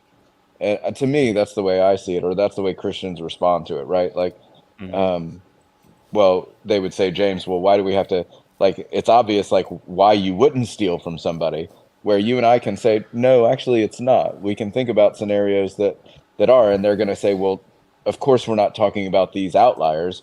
We're talking about the commandment, and ultimately, it is might make right, I think. But they'll argue very simply, none of that matters, James. It's this particular. We all know in our hearts that you don't steal. We don't have to talk about like starving and taking fruit off somebody's fucking tree, right? They have that because I don't think the I think the Christian very easily can rationalize why the list is so short, why God didn't include this, why they didn't include this. There's always an answer for every question you and I are going to have. Even though we look outside from the outside, we look at it and say, "Hey, look, maybe, maybe start with don't own people." You know, I mean, the don't. Anyway, that's the. Yeah, sorry. Right. Don't own people. Don't think that you have special privilege, access to other people's body. No matter their age, you do not have special privileged access to their body. Right? You don't get to, you know, gratify The yourself with sign. it, or Yeah, what's the that? scientific cure for cancer is XXX. I mean, hey, like let's just Wouldn't that throw have been some great? stuff out there, right? Like let's feed everybody. Like, you know what I mean? Like feed your neighbor. Stop fucking around with the love. Like make sure your neighbor's fed, right? Because that commandment does a lot more than love your neighbor because you can't interpret that wrong, right? Like make sure if one of the 10 commandments was feed your neighbor, we wouldn't have a problem with world hunger because Christians would be out there feeding the whole goddamn world, right? But they're not Some want to, because but collectively somewhat, they're not. Sure, but if the commandment was feed your neighbor, it wouldn't be. There's no, what's that word? There's no room for like ambiguity. Yeah, Like, no misunderstanding about that one. right? With love, we can do that all day. We can do, and maybe you should have made it clear who your neighbor is, because now there's all this discussion of like, well, who is my neighbor, Sean? Like, my neighbor's not the guy in South Africa, and like, why should I? Anyway, I'm sorry. Okay, That's well, yeah. I think it's obviously man-made and it's fucking miserable, right? Like, so yeah. I don't think it's man made. I think it's man misinterpreted, and deeply so. Like, for instance, I could point out a huge contradiction in the Christian belief system and the way that they're reading the Bible. God hates evil, so he'll drown his own children, but let Satan live. right, that's messed up. That's deeply messed up if they're reading it correctly. And that they would agree with those statements. They might not like them, but they have to eventually agree with those statements. Um, And don't forget drowning all the puppies and kittens. yeah, and insects that are still here. But anyway, yeah, all those problems. Right. So as far as the love thy neighbor thing that is in there and that people like to cite, I think that the most horrible possible interpretation of that is the correct one. And it's difficult for me because I don't like I'm torn between it because if I convince somebody that love thy neighbor was a racist statement and not a humanitarian statement, then they're gonna feel like, oh, I guess I should go be more racist. And I'm like, maybe I shouldn't have told them in the first place, right? But I do think that my interpretation of the Hebrew culture at that time that wrote these stories and circulated them, that they were like the Jewish KKK. They were incredibly like instead of white Christian nationalists, they were Jewish nationalists, right? This is why they didn't have a different word for their ethnic identity, their religious identity, and their national identity. It was all the same word because to them it's all the same thing. You're in or you're out, right? And everybody else is the out group, and those are our enemies. And everybody in, that's our people. So when they talk about love your neighbor, it's the same as somebody at a Klan rally saying love your neighbor. They're talking about the white people in your white neighborhood, right? It's that neighbor that they're talking about. Now, here's the problem with that. This only applies to the literal interpretation that Jews and mainstream Christians adhere to. It doesn't apply to Richards. And I want to make sure I clarify that again. I'm not saying that one reading is more correct than the other. I'm saying that if we read it through this traditionally literalist lens, that's what you end up with. And it's incredibly disheartening to see that and to see the even if all those people misunderstood and Richard's ideas about it are correct, look at all the harm that came out of those misunderstandings, Yep. right? And it's frustrating. So moving forward, I'm torn in a modern day about whether or not to encourage people to see those texts as horrible or to reinterpret those texts in a progressive way. Because when people reinterpret them in a progressive modern way, they may be historically wrong, right? Definitely. But they're giving themselves permission to grow. When this small isolated group of Quakers were reading their Bible and praying and believing in Jesus, rose up to lead the abolition movement against slavery, they were reinterpreting their texts in such a way, per the influence of the secular Enlightenment. These people were reinterpreting these texts in such a way that inspired them with a new way of looking at it, a new way of reading it, and a new value system that was more ethically and socially and morally evolved. And that inspiration and that frame of mind led them to become leaders in the abolition movement. But because they were still flying the Christian banner, they were recognized as fellow Christians by other Christian sects, and that gave them the power of influence. That's why people listen to them. If those Quakers would have deconverted into atheism, and adopted secular humanism full stop, and then said we need to stop slavery, the rest of the country would have just given them the middle finger. We don't have to listen to you. You guys are just a bunch of progressive liberal atheist people, we don't have to listen to you, right? But because they recognized the Quakers as fellow Christians, they said, I'm going to listen to you and give your thoughts some weight, right? And it made a Mm-hmm. huge difference. So if those Quakers, if I had run into those Quakers before they finished that process of being priming themselves as leaders for the abolition movement, if I travel back in time, I meet them before they reach that point, and I convince them of my understanding of what's in Bibles. Actually, it was totally pro-slavery.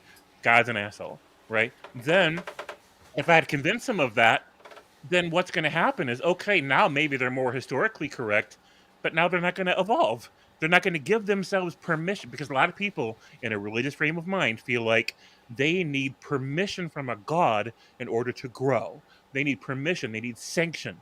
They need to feel like it's his idea that they become these better people, that they're being led by him into these understandings. If they don't feel like this is his idea, if they don't feel like this is what he meant when he wrote these words, they're not going to make that change. They're not going to go through that growth, and they're not going to become those better people, right? And so, looking back at a literal interpretation of the Christian texts, if the Jesus character would have became a secular humanist and stopped identifying as a fellow Jew, he could have went around with all the exact same ideas that he went around with in those stories, and nobody would have listened to him, because he's not one of us, right? He doesn't speak with any authority. He doesn't represent God. He doesn't even believe in God. This guy's not trustworthy. We shouldn't listen to him, right? But because he was a fellow believer, it gave him weight, and it gave him influence, and it gave him the opportunity to say, to encourage a new perceptual paradigm where people are going to be less harsh and less legalistic and less violent and more tolerant and more forgiving, right? And that's what enabled that to happen, at least within the context of the stories. I don't know how much of it really happened or when it happened. I don't know. It's a different issue, right? Entirely. So, with all this in mind, I hear a lot of atheists railing against Christians that are progressive, saying, because the progressive Christian will say, "Oh, no, no, God was never for slavery. God never liked slavery." And then you get the conservative Christian that says, "I don't know, God's kind of cool with slavery." And I think the conservatives are reading it right, but I don't want to correct the progressives, because I want them to feel like they've got permission from God to hate slavery. Does that make any I see. sense? I see your point. No, totally, totally, well made point. And it's very easy. It's very easy to justify the tribalism that is evident in Judaism. And most Christians don't want to think about this, but I have. That historically, what the Hebrew people were nomadic raiders. Oh, and by the way, they were good at it, and they were extremely violent. So, because of their extreme violence, like attacking tribes smaller than themselves in the middle of the night, and slaughtering relentlessly until they just won, and then they just took everything. I can certainly see why they thought, yeah, we're better than you. We beat everybody. We're awesome, and all you guys suck. And the proof that we have a right to this is that we can beat you. And so that idea continues on, and it continues into Christianity. But Christians don't seem to recognize that they've adopted that mindset, which is a pride they never earned. Right. Well, Richard, that would that would mean for a lot of Christians they would have to acknowledge facts about history, or what we would consider facts about history, because once you go down that road, and I'm going to ultimately, I think you have problems with this as well, is like once we get into facts about history and you say, well, look, this is who these people are, you can pretty much see how the Bible came about, right? Because we know that Noah's flood didn't happen. We know, like, then you're just talking the whole thing's allegory, and if the whole thing's allegory, that falls apart for a lot of people. Like, I have friends that say Adam and Eve are just, the not the first humans, but believe Adam and Eve is an allegorical story, versus I have friends that believe that literally, like, they were two people. And that allegorical Christian doesn't believe the whole Bible's allegory, because if they did, that would be very problematic. But he believes things such as maybe that story understands that we don't have any real Exodus archaeological evidence, so he rationalizes that differently. Um, Moses, they all like. I think it's real hard for any Christian to say Moses doesn't exist, but like Stravakopolka, or however how you James, you say her name wonderfully. I can't even pronounce it. Um, but however, she like we have no good reason to think Moses ever existed. We know that like nobody lived in a fucking fish for whatever. Even if you want to have the I'm debate of like what it actually was. Anyway, I'm sorry, Richard. Very long-winded way of I want saying to I want to figure out why that's problematic for me, and I don't I'm see that. I didn't say anything is problematic for you, but I'm imagining that if you embrace facts as a whole, at some point that's going to fit into your that's going to be problematic. Maybe I immediately think like we have no reason to think alien, right? Like the fact of the matter is I don't, but that's no, that's hard to stand on. Do you have any Let me beliefs that you hold to that facts kind of maybe create a little tension with? Not that I know of. I'll give you a for instance. Where the Bible identifies waters as peoples, multitude, nations, and tongues, and it says there's waters above throughout, meaning contained by and encapsulated by heaven, and waters below on that firmament and like on the top of, which is true on the planet. And that makes good sense of all of Genesis. In fact, I don't find any exceptions to it where waters can mean peoples. And it seems to work quite well. Now, would I say something like there's a flood of peoples that is in the story? Yes. And it talks about when that flood is. It talks about such a time that people will be able to communicate over long distances through something that they were promised would be secure, and turns out to not be secure, and that it uses the terminate language, which we know are maths, that it uses maths for communications, so that all can communicate and work cooperatively to do whatever they imagine to try to do.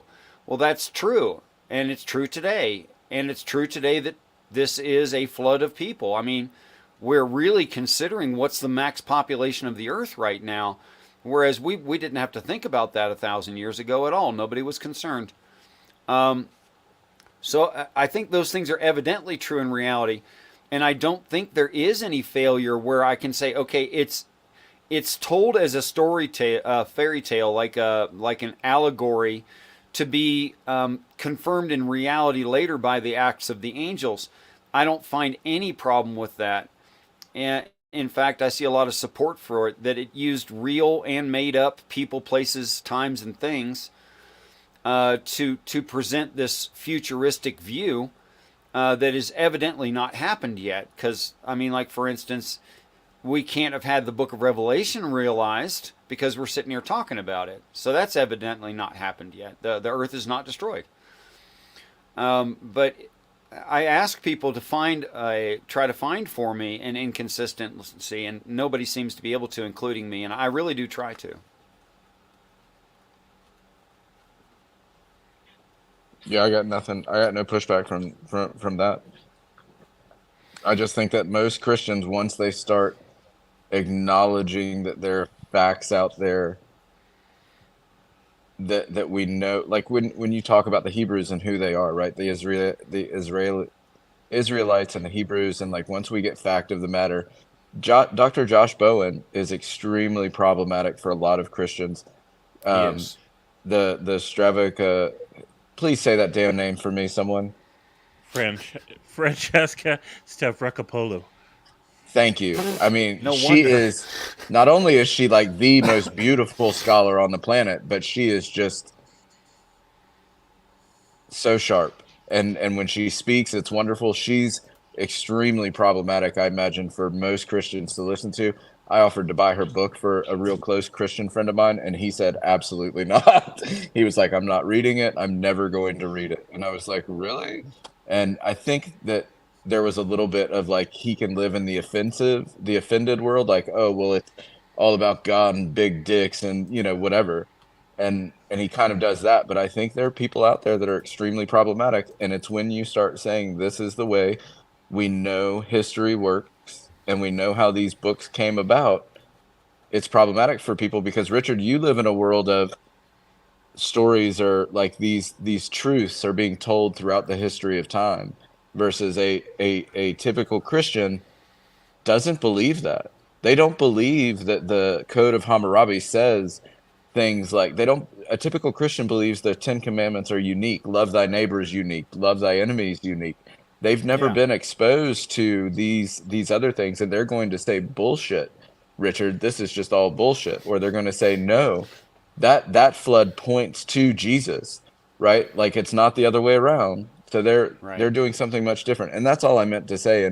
And I just assumed that at some point maybe there's a fact out there that might make your life a little tense at times too, but I haven't found maybe it yet. not. You could be right, Yeah. but I just pinned in the side chat, or in the side chat. I just pinned to the top. That's a playlist of me and Dr. Josh talking. Oh, thank you. I meant to go look for that. I'd like to see that as well. Easy to find now. No, Dr. Bowen and I get along just fine, and have had some great conversations. We met because I went and argued with Skylar Fiction, which Skylar Fiction is no slouch in argumentation.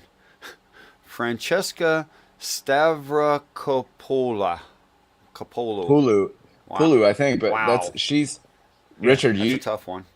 I know you said you don't like to watch the scholars, um, Yeah.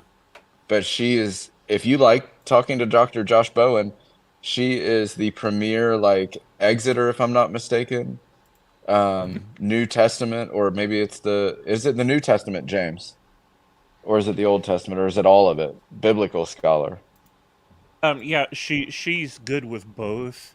Hers, I don't want to misspeak about her specialty. But Old Testament's more her thing, but she loves the whole thing. She's an atheist, but she loves the Bible, as she puts it, because of different reasons, as literature and as a cultural part of the cultural tapestry. And she's got a very romantic eye for the Bible in a way that most atheists don't. Am I Um, mistaken that she's been on Digital Hammurabi? I'm looking. I just looked her up on my monitor screen here. yeah, she knows Dr. Josh. They've shared I thought space so. together. Yeah. Oh, here we go. We got a video to that effect.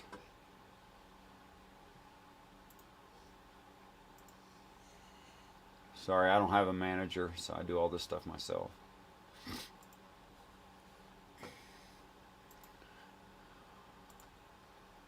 There you go, guys. There's a link to an interview with that doctor, Francesca, on Digital Hammurabi.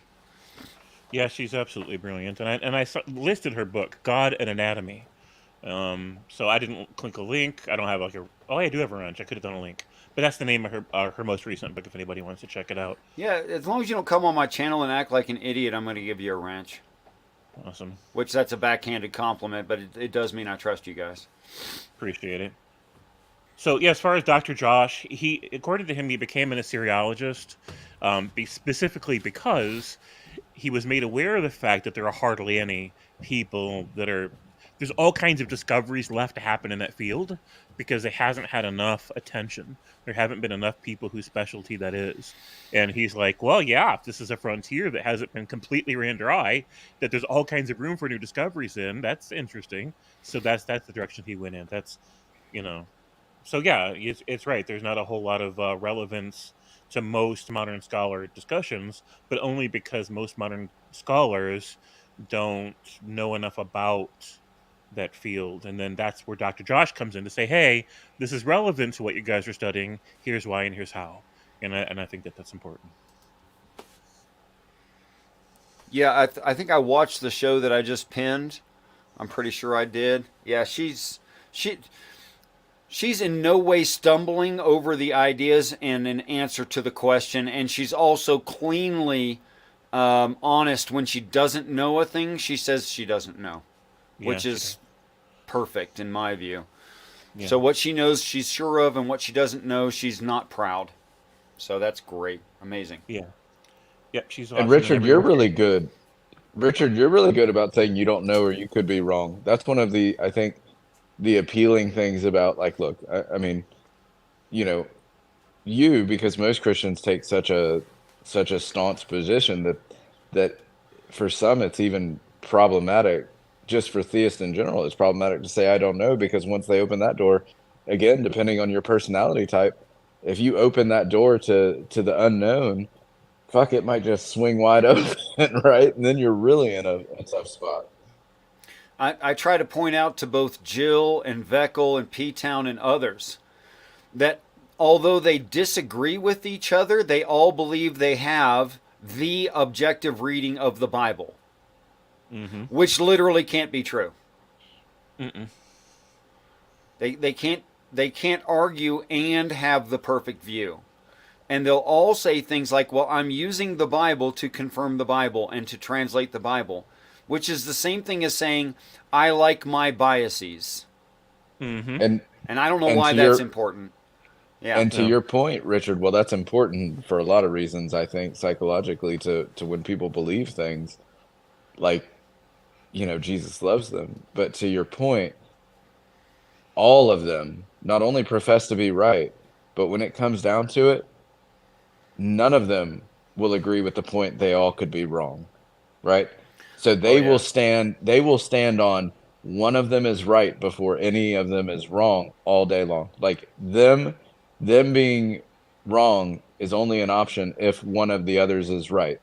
Them all being wrong is not an option in their mind, and that's just that's problematic. Like, if you can't say, sure, I could be wrong about this, you've got to, like, take a good look at what you actually believe. And that's one of the big problems with the that I have with the indoctrination side of it, because I don't think people truly are allowed to, like, Christians like to say, well, I came to this decision on my own.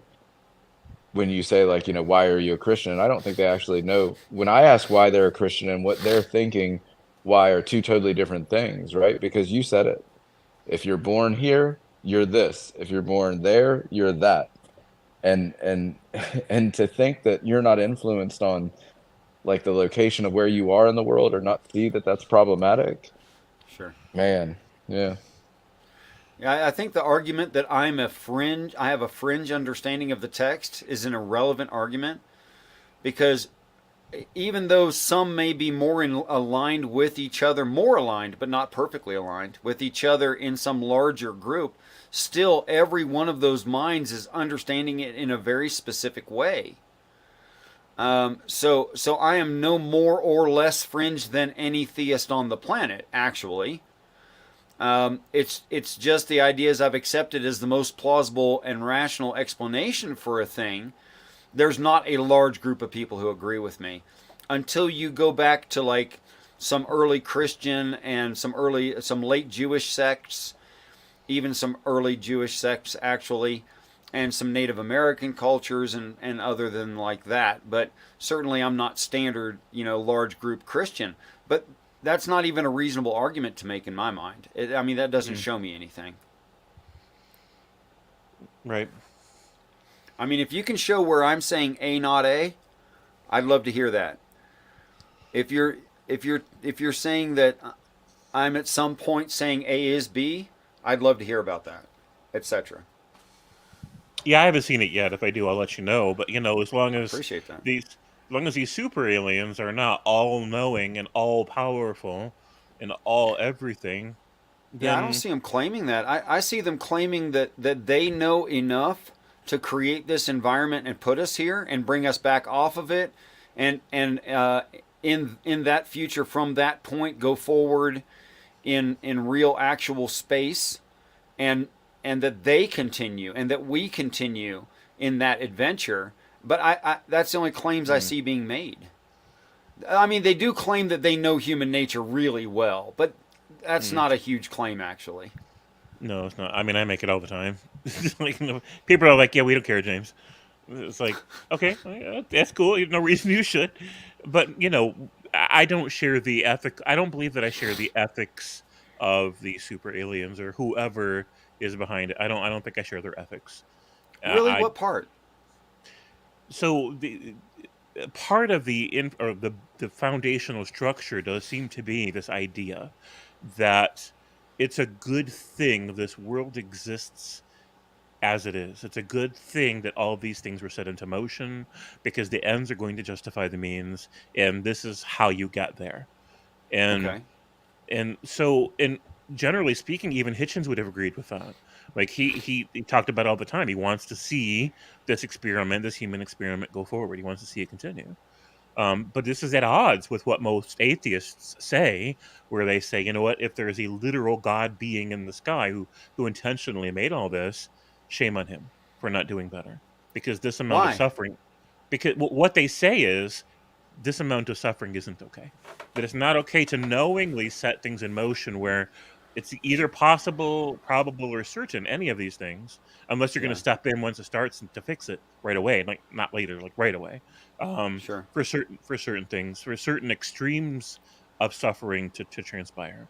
A measure of it, okay, we can allow for it, but these extremes that we see in some people's lives, nah, it better not to Let me make go the ahead and universe bite the fall. bullet and say it's the intent of the Elohim and more directly the Father. Excuse me, I'm sick. Mhm. That we hear suffer and suffer a lot.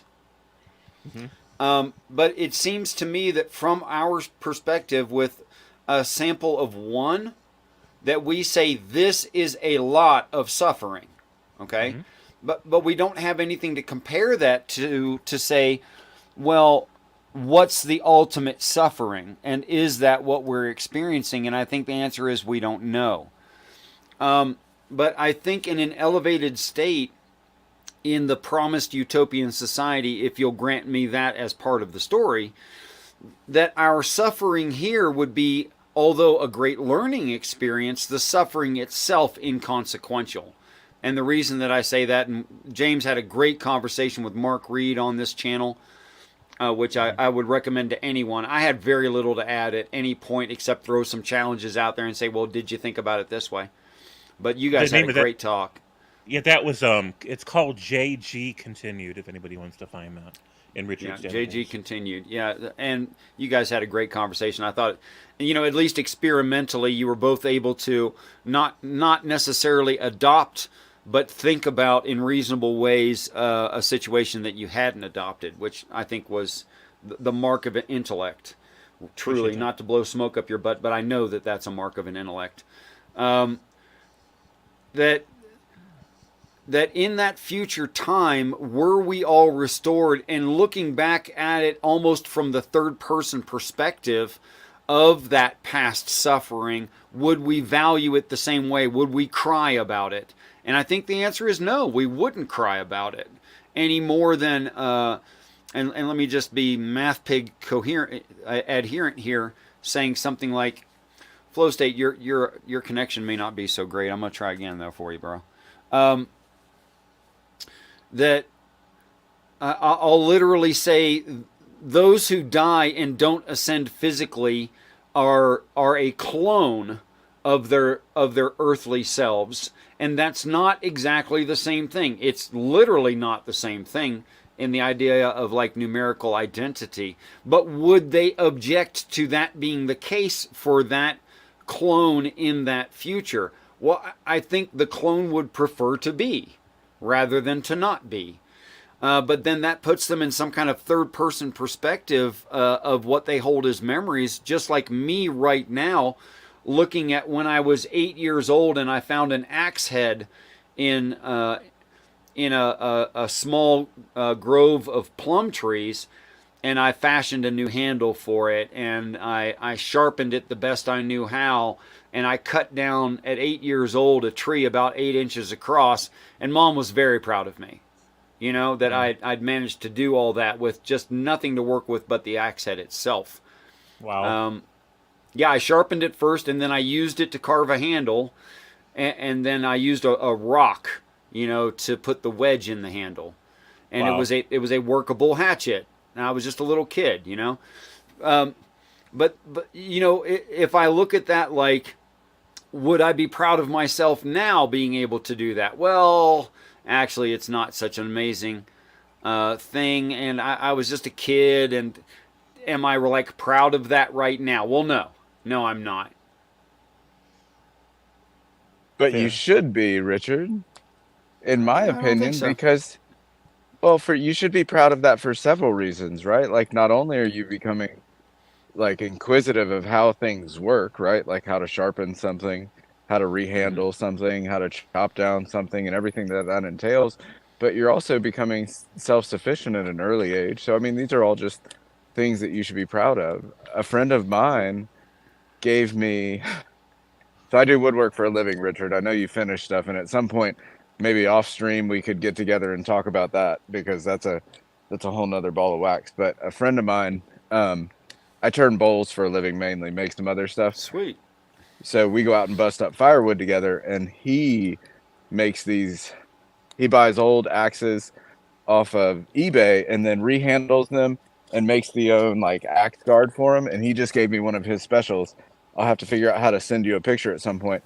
But I think he should absolutely be proud of the fact of what he does because he should be proud of his work because of his accomplishments, right?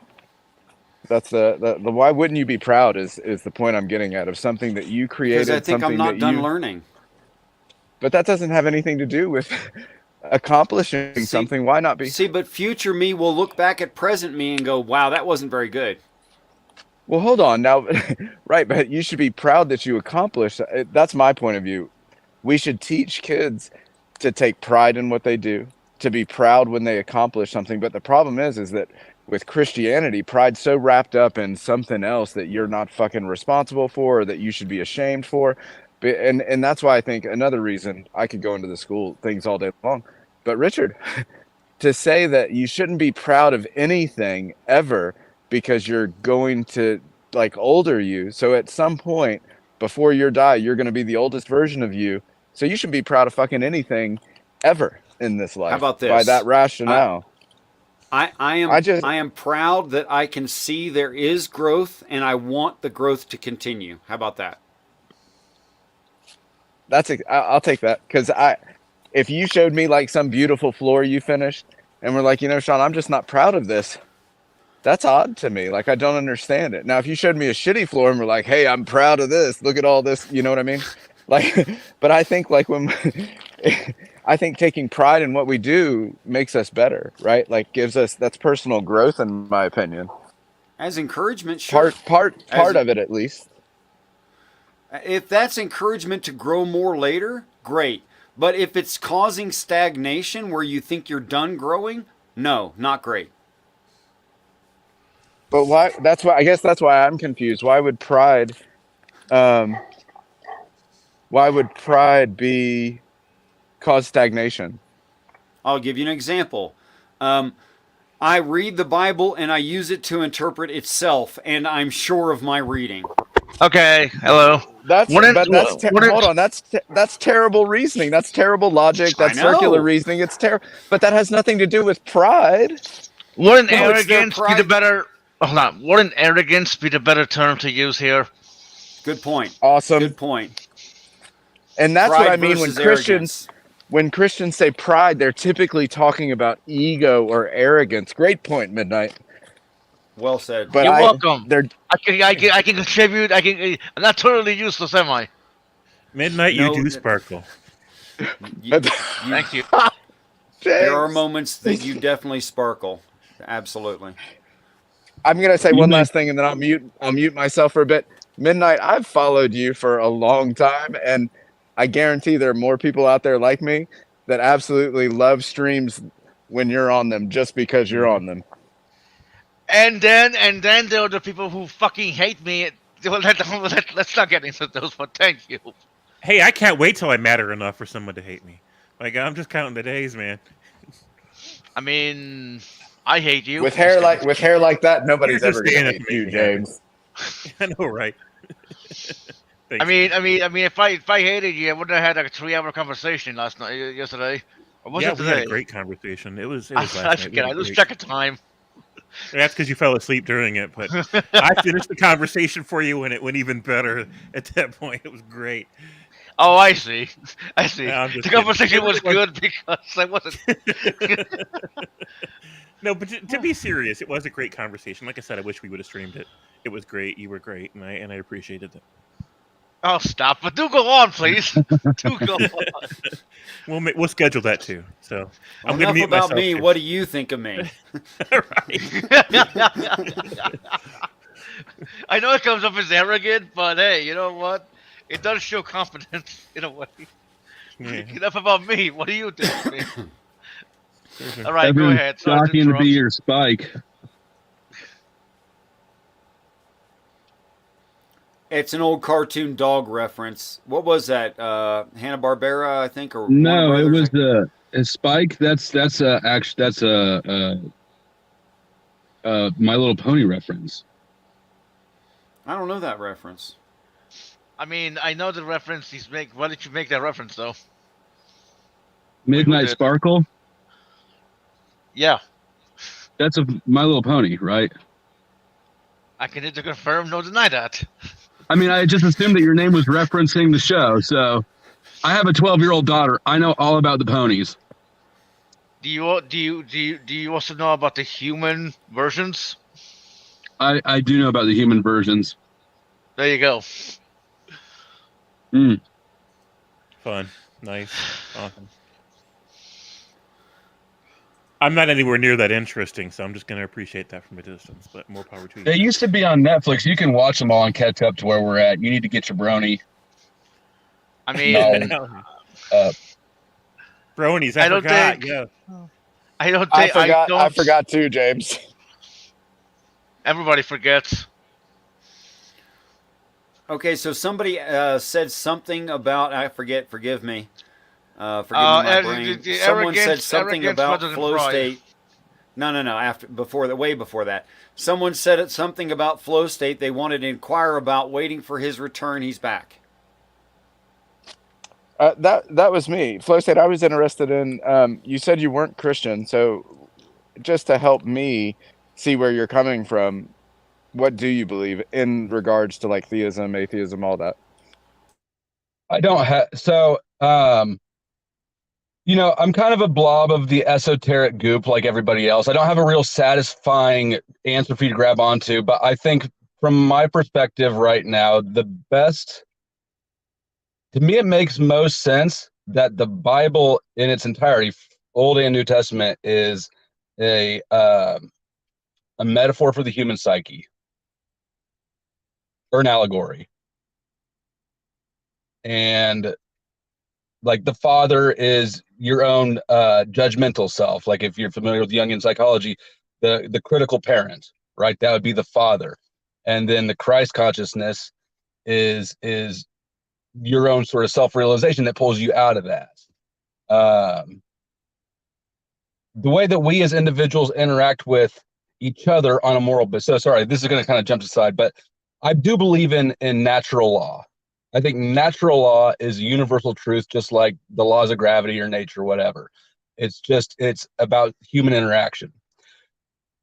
I also believe that the more immoral we are, the more we put ourselves in slavery, the more it's necessary, the more we start crying for cops and politicians and everybody to solve our problems because we can't solve them ourselves by just being decent people.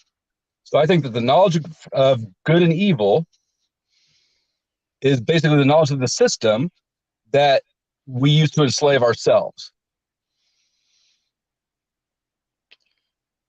Well, that's good. Considering if you don't take control of your own mind, your mind controls you. Well, I mean, other people are programming our minds since day one. You got school, you got organized religion, you've got society. All these things sort of brainwash you, neutralize let me you give down. you let me give you a quote from one of the videos I watch. Program your mind. Don't let the world program it for you. I agree. First, you got to get rid of the clutter, though. Well, true. You got to do a little cleanup. Use meditation. Grow up from communism. But I mean, and so part of my perspective on at least the societal part of it, not so much the psychological part, but the societal part is, I've got an economics background. That's what my education's in. I worked in banking for a long time. And so being able to see the economic system as it truly is, it's not the people have this impression that we're living in a democracy or in a capitalist society. We're very much living in a fascist society. The way the economy structures is a fascist economy because you've got government controlling the free market winners and losers. That's a marriage of government, of private and public sectors. I don't remember where I was going to go with that. I had a place to go with it, but I just lost it. You lose everything. It's true. That's why we can't have nice things. As a Christian, I listen to Richard's view because, for all I know, it could be true. It's not coincidence billions of humans over thousands of years and had some kind of divine experience, good or bad. I mean, sure, but at the same time, one can argue that divine experience could be brought upon by mushrooms or LSD. The stoned ape theory or hypothesis or whatever the hell you want to call it. Well, if you start Well, to look at the Midnight- institutional, sorry, were you still going? No, it's just that we have a little delay with you. Go ahead. Okay. I can get in the Wi-Fi if the delay's on my end. Let me get in the Wi-Fi. So, Midnight, this is precisely what you just said, I think is correct, which is precisely why I go immediately to the argument from information. Because there's no reason for you to know something from outside of your experience other than it was someone else's experience and they related it to you. So I think that's actually my strongest evidence that this cannot be justifications of reality by man. That it contains things necessarily that would have been outside of their knowledge range. And some of my experience has been things from outside of my knowledge, my possible knowledge range, and why I think they're valuable.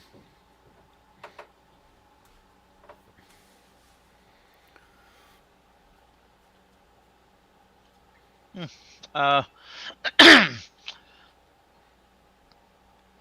hey, it's really interesting when you consider people who have had the. Have you ever had the experience to where you finish each other's sentences or what you were thinking apparently someone else said and you're like, holy shit, I was just thinking about that. It's I like think you and I did that the other day, didn't we? I think so. But then you're gonna wonder, is there something to that, or does it just happen randomly and spontaneously, or can you develop that psychic connection, or that connect like there's so much we still don't understand about anything. It's just Right. it's jarring. Like you know, We can look at evidence though. We know that the CIA and the government have done a lot of research on remote viewing, for instance. Right. true, but So but what did they discover? Like you could do a lot Well, of research on anything, I but don't- doesn't mean all right. I don't understand the date, like their reports that I've read that are declassified. I don't understand them well enough to really know, but I do know that they continue to sink shit tons of money into it. So they don't think there's nothing there. well, yeah. And I'll give I you also know that just from our own experiences, if you start paying attention to synchronicities, which is what you're describing, there are synchronicities that happen that really just don't make sense I in know. any rational way. But But you just have to be honest about them. It's easy to write them off. well, yeah, I know, I know that if Tapioca Weasel was here, he'd probably kick my ass for bringing this up. But you have to wonder, you have to wonder if some people become quantum entangled somehow, some way that causes the exchange of information without any word. Like you know what I mean? I know, Quantum physics- I know he's gonna. Hey, Weasel, don't kill me, okay? I'm not saying I believe this. It's just speculation. Midnight, I think what you're describing, even if we don't have perfect words for it, because we don't have perfect science for it, which is why we don't have perfect words, is evidently true in reality. You can see things like people who have a deep emotional connection. You can see them do things like being facing the opposite direction, reach out for the other one, and the other one reaches back for them. And they can't see each other because their backs are turned, and grasp hands with not too much trouble or too much clumsiness. And it's not because they both have mirrors facing in those opposite directions where they can see the other person. That's not. They just know. Well, Yes, hold I- on, You Richard. just So have to wonder. It's so. Oh, it's when so you insane. say Go ahead. so, the two things listening to you guys, my first one is to flow state, or what's it say now? I don't have my readers on flow state. What do you got now? It doesn't. Flow state's going to be fine, man. He's not going to. Flow state's fine. Okay. Um, Signals back like geez. So the just because something, so when you say it doesn't make, so some things don't make sense, what does that imply to you? Like, what does that do for you? I guess it's important for right here where I distinguish between things that you can prove to other people and things that you know yourself. So I know myself from experiences like back when I was in my legal situation. Every time I got arrested, my girlfriend was out of town on the run. Every time I got arrested, she knew it, and she knew it before it fucking happened. That's not proof to you. It's just, but it's proof to me. And everybody It's proof has to me those that things in- she's the one that reported you, man. That's right, James.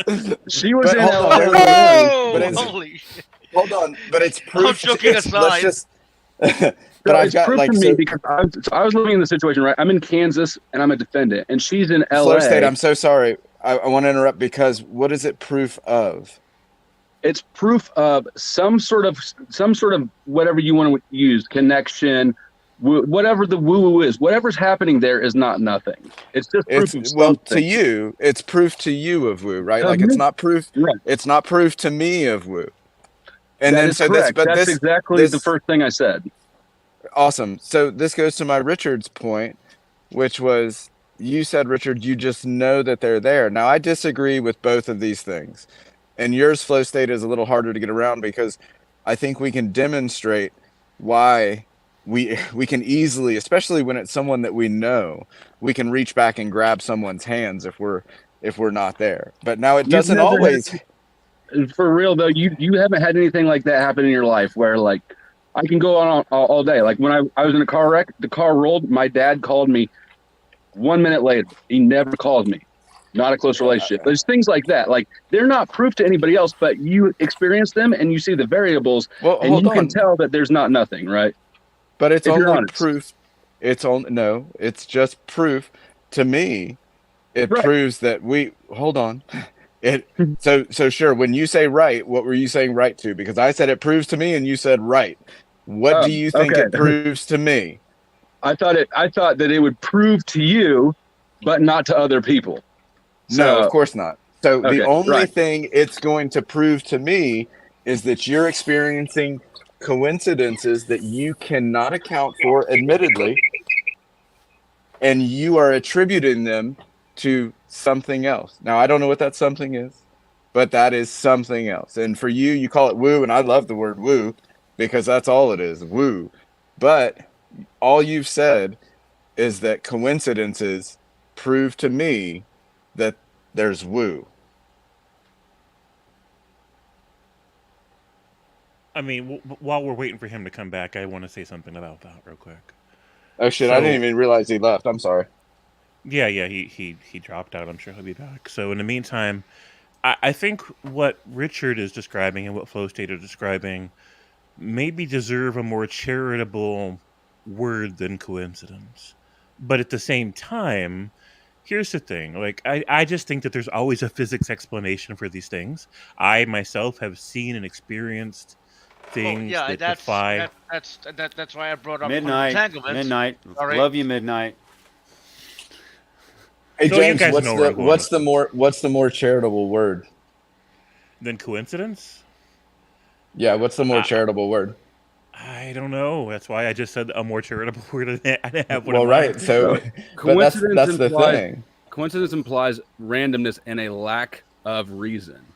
So I would say that a more charitable and more accurate thing, in my opinion, would be a phenomenon that we don't understand. No. Because right, that can be attributed to coincidence, right? So the coincidence is so factually, you rolling a car and your dad calling Right. is factually exactly a coincidence until you can That prove in that that they there's coincided. right that that's what I just said. Yes, the fact that you rolling a car and your dad calling directly after is coincidence until So, you can prove to me that that woo is real, that there is something else, because all you're doing is saying, "Hey, Sean, but this is not how proof do to you?" you. This Well, does hold on, but what you're wanting it to do. It doesn't do, and that's the first thing I what are say. you talking about? The proof to me, I can know something from an experience, but No, it's no, no, no. not That's your what I'm experience, saying. and that's not transferable proof to the external world. So But there's flow state, that's right. That's the exact point that I'm okay. making. Then we're making the same You, point. well, right, but what I'm saying is your your point, like, so look, um, my point is simply this. You're saying because this happened to me, I believe there's something greater out there, right? That's a good, I think that's charitable.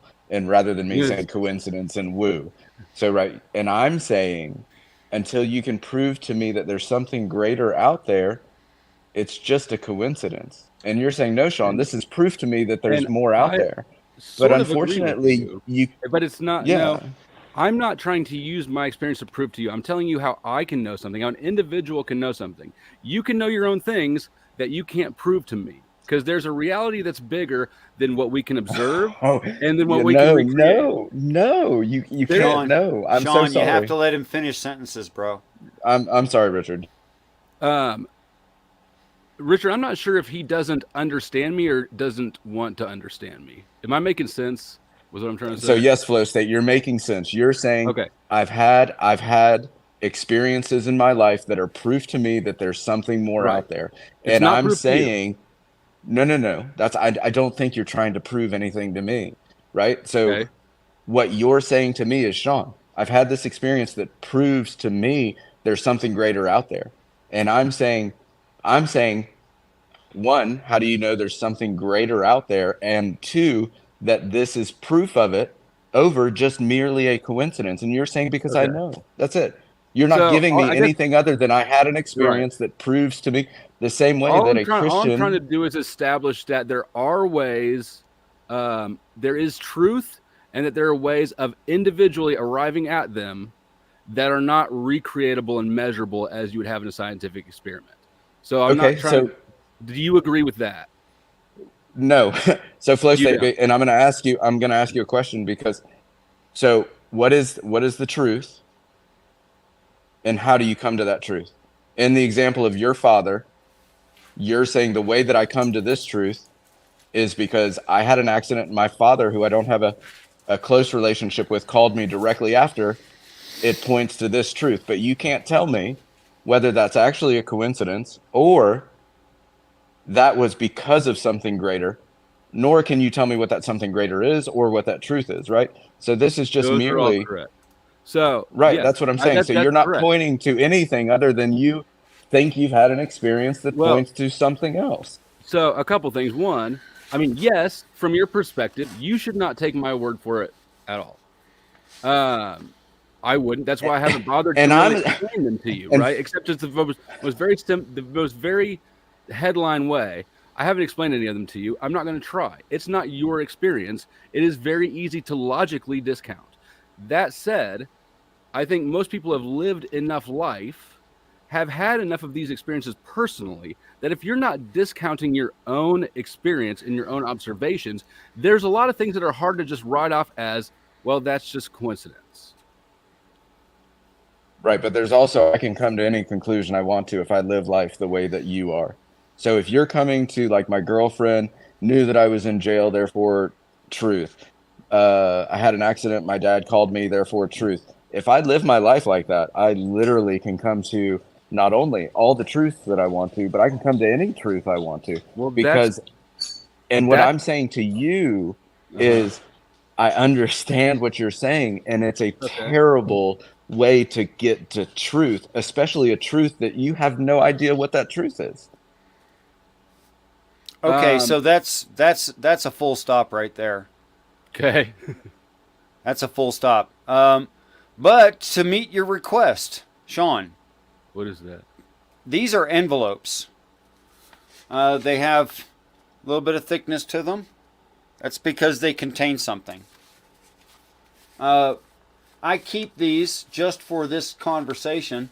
They're pre-marked with a symbol and letter set, and all of the symbol and letter sets are distinct from each other. They don't look the same, and they don't mean the same things. And what I do with these is, without opening them and posting them and keeping them on camera, but like attaching them right over here, I have people draw what's inside the envelope. Now, if you want to say something like, my biases confirm the coincidence, then let's talk about statistical likelihood and coincidences, and let's try to eliminate as much of that as possible. So each of these have one two-dimensional image in them. Okay? That is to say, a picture. And it's a picture of a thing. And frankly, I made them so long ago that I don't know what's in these envelopes anymore. So that is exactly a double-blind scientific survey. A person can try to dismiss the results of this kind of an experiment, but statistically, you should get nothing right. And yet, people get things right all the time. And you're welcome to do one. I would do one live with you anytime you like. Is it pictures of boobies? Because I want to Yes. guess that for all three. Because All of them are boobies, yes. Exactly. That's I figured amazing. it. That's I knew what it you- too. If that's And what that's you proof want of them to God. be. No, in fact, because I'm doing it on air on a theist channel, none of them have a sexual connotation at all. Ugh. Ah, fine. Wait, was that the disappointment, James? That James was has done an disappointment. of I'm gonna have to make disappointment. up I'm gonna have to go find my own pictures just to satisfy. He likes 'cause I want to boobies. see boobies. I No, mean, like they're like kind of hard to knock. We're all hungry. They're hard to knock. Touche. I like it. So here's my thoughts about it. I think that some of those, if we take the reports that are like that across the world, some of them are not a coincidence. Some of them are. Maybe most of them are. I think some of them aren't. Here's a theory. It is just a possibility. Let's say that the nature of time and space is the B theory, or block time, so that all moments in time exist simultaneously in their own space within that block.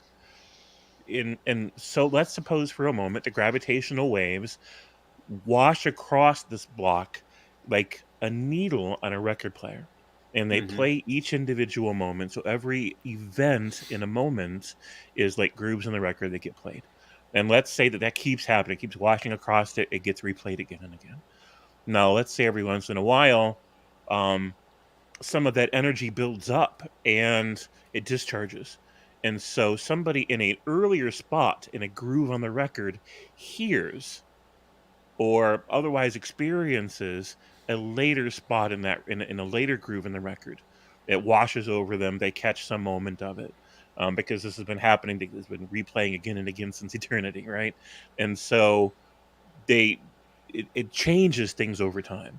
It shifts the block, and so because it feeds new information into previous moments in the record, and because it feeds new information, then we respond to this new information. So we have flashes of insight about what's gonna happen, and then we respond to those flashes of insights that we didn't have the first or the 1,000th time that needle ran across that record and played it, but we are having it now because it's been played so damn many times. Energy built up, discharged, and washes over us. We hear it from a distance. I don't know if this is making any sense or not, but my point is So far.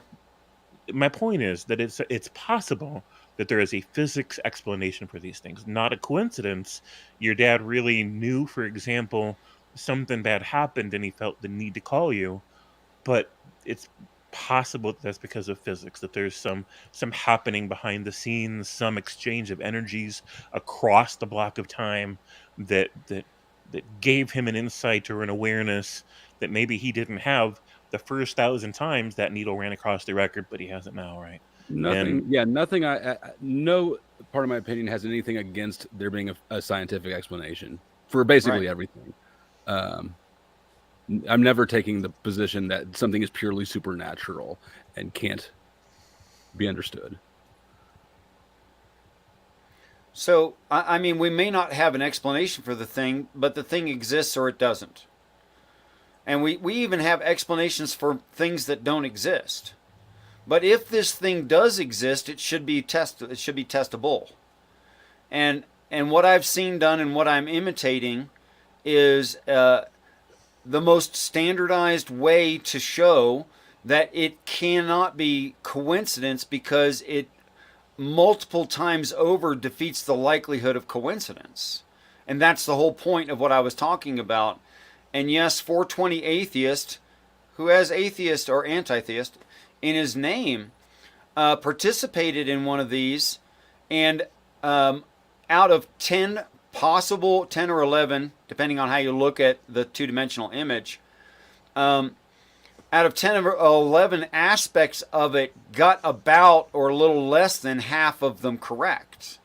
Now, the statistical likelihood, and in being very, very specific, like you could never say it contains the color blue. No. That's not near good enough.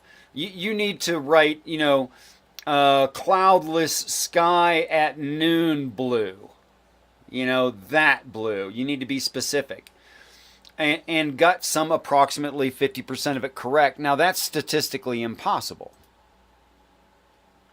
Or extremely, I should be careful and say extremely unlikely. Yeah, I was going to say, Richard, there's a difference between statistically impossible and very And or actually- extremely unlikely, right? Like, Yeah. and that's the thing, right? So with flow state, he could be absolutely right, but until we know that he's right, he could just be absolutely wrong. Like, he could be right about this truth that he hasn't identified, Sure. that's working, but he could also, like, we could also say, right, there is this truth out there that makes these things non-coincidental, or that is directing these. Maybe the interstellar argument that James made is working, but until he's able to say more than this happened, therefore truth, he also, like, we could literally prove that truth is out there, but until we can prove how it works, we don't know that that's what happened to him. Like, he could still have that experience and Sure. it not be part of that truth, right? And that's all So- that my point is. Yeah. Until Sean, you do can you actually see why I'm inviting you to do it then? what the draw the picture. That's the picture. And I actually So- agree so with how your do- point, by the way. Wait, I so how totally do- agree with your point. It's not proof Oh. at all. It's not, Let but me it's tell not you- proof for you either. Flow state is my point. It's not there's a- proof for you either. It shouldn't As be. I explained it to you, it's not. But personal knowing and demonstratable proof are different things. Like, that's the only thing. I know that there's something there. Something. It's not nothing. I know that. I can't prove it to you, but it's been proven So- to me. No. Hold on. That's what I like. I'm sorry. Maybe. So you said this happened, therefore truth, and that this happened to me. This proves truth to me, right? Sort of. But I'm not going to go through the actual points of truth because it can't be reconstructed that way. You'd have to know all about my life, all about the circumstances. It's just too much, and it's not proof to you. But what I'm saying Well, is, I don't think it's proof to you either, or it should be that's proof to fine. you either. That's fine. Then what do you think would constitute good proof for something that you can actually explain. So if something you that can't explain so what that something truth is only is, real if we understand it. Our perception no. and comprehension of it is a defining factor in it being true or real. No, so we have all kinds of things that we can explain but not even understand to a full extent. So How does the when you say combustion engine work? so right, so flow state, what is the truth you're talking about? The only claim that I'm making is that not nothing. There's not nothing. Well, I agree there's not nothing. There's all kinds of forces in the world. But when you say, I had an accident, my parent that I know that I'm not close to calls me directly after, But you keep therefore, you're strawmanning that instance. When I'm I'm describing sorry, a what did you broader say then? phenomenon, that was one example I used that was a personal one to me. But this is a So give me phenomenon. another one. This is a Give me another phenomenon. one. That's what Richard was just explaining. No. He's talking about something much different in the way that it is, because I don't think he's pointing to the truth that you again, Okay, you might have maybe I'm explained it wrong. confused Maybe because you're misunderstanding me because I'm not. what does What this I'm trying to phenomenon reference point to for you? for me, So the girlfriend that knew you were in okay, jail, the dad that it can called you, what Okay, does all this guys, point to? guys, gentlemen, pause, please. yeah. I love the passion, but you have to let each other finish your sentences just so the audience can understand what you guys are saying, please. Okay, you go. Or Well, we go. the point that I'm confused about is what this points to you. Because it sounded Okay. to me like all the examples you gave were simply pointing to something, but you're not sure of what that something is. And and and So for me, yeah, sorry. when I mentioned the car thing, Sparkle had just been talking about synchronicities. You know, like when you think of somebody and they call you, right? So in that context, all I was trying to say is that to me, and I think I would assume that this is true for everybody, although apparently it's not, but that there's been enough synchronicities that cannot be just dismissed as pure coincidence with nothing there. I think that there's enough synchronicities in my life that I know there's something there. I just don't know what it is. So that's Why not? why not what? Because all you're saying is, I've had all these experiences that can't amount to nothing. Why can't they just amount to nothing? Or why can't they just be They coincidence? could. It's not a it's like an impossible. It's an improbability. It is improbable. They could, of course, be nothing, but the evidence that I've experienced, that I've observed, that I cannot recreate, does not point that way by a long So shot. because you can't recreate something that points to something, it's Are you basically like you said it best though, Flow State, right? Like you literally said, yeah, I've had these experiences, and for me that points to this particular like woo. And when you can't like one describe the truth that you're talking about or the woo that you're talking about, and you can't get That me is the whole from truth. That it's not nothing. That's the whole truth that I yeah, arrived but at. that's Is not a that there's truth. There's all kinds of not nothing in the world.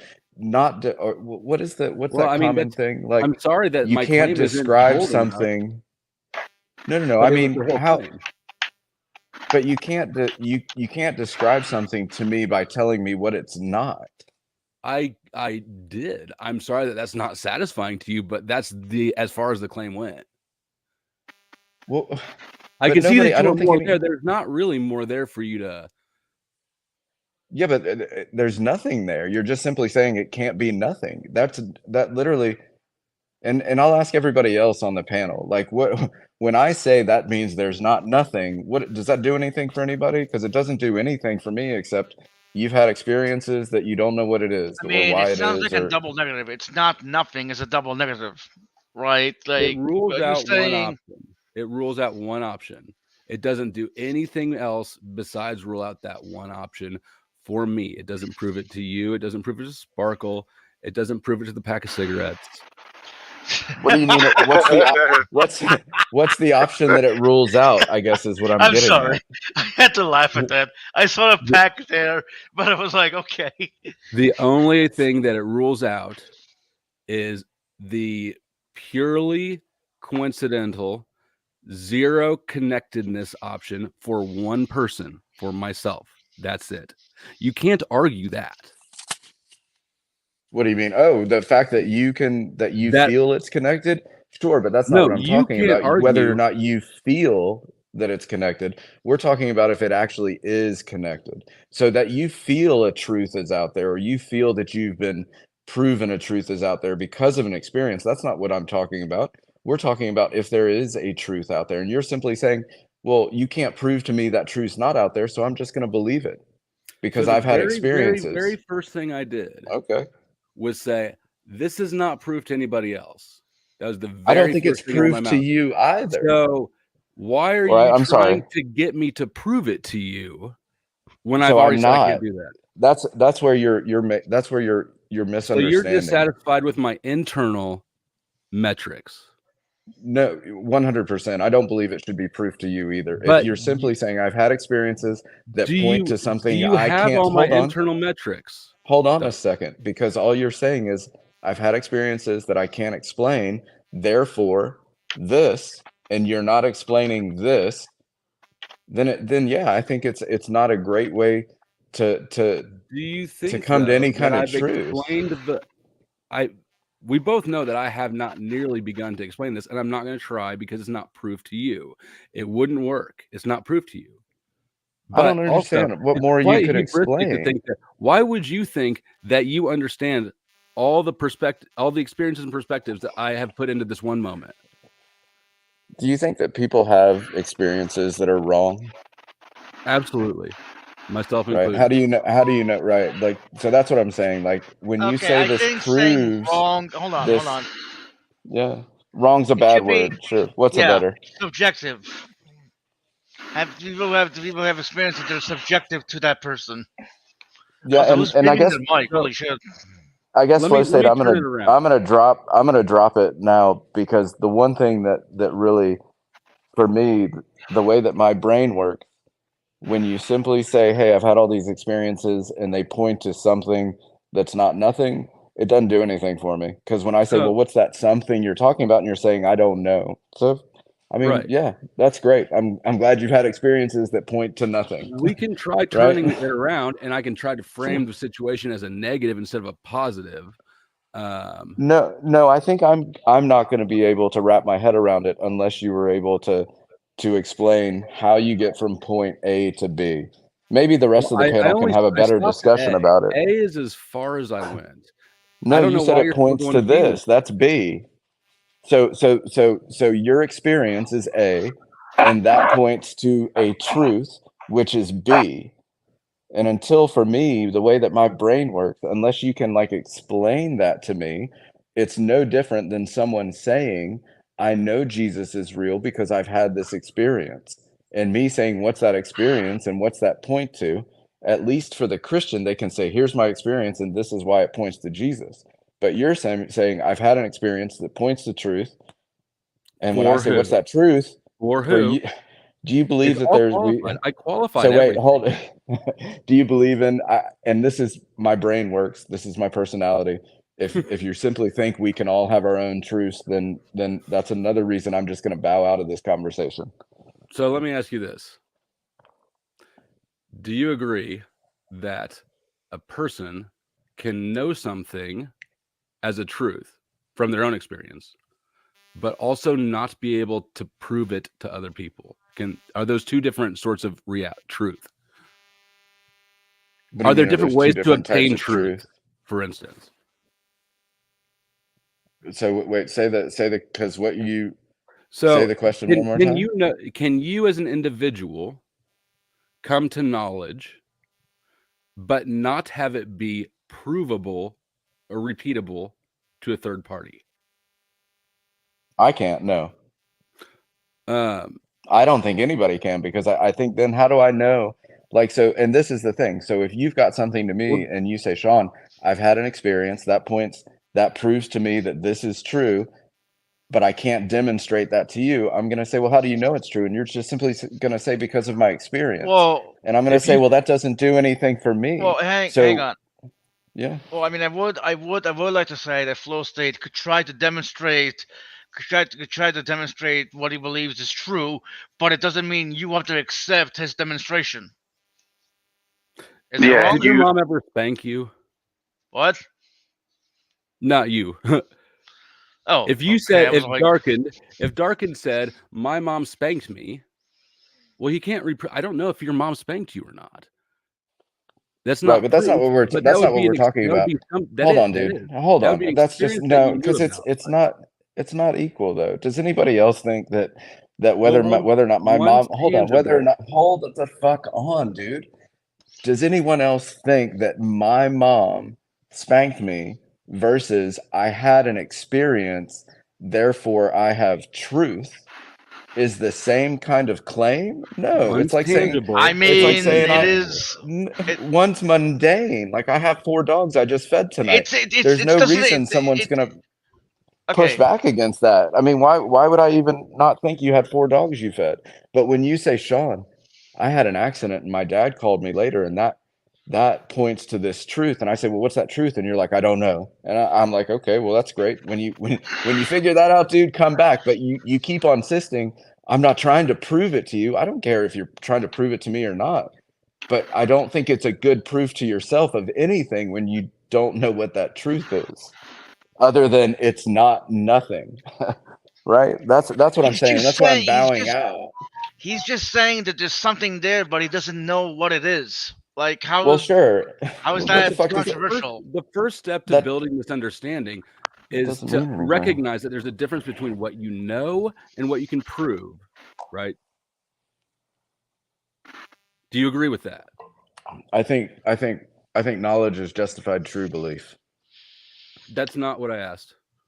Yeah, it is. You said there's a difference between what you know and what you can prove, and I just told you that for me to have knowledge, it has to be justified true belief, which means you have to be able to prove it. Right? Like you Okay. have to have a way to justify it. So I can prove to you that my mother used to spank me, right? That's very How? Do you easy have for me video to do. evidence? I mean, Oh, how we've would got you prove?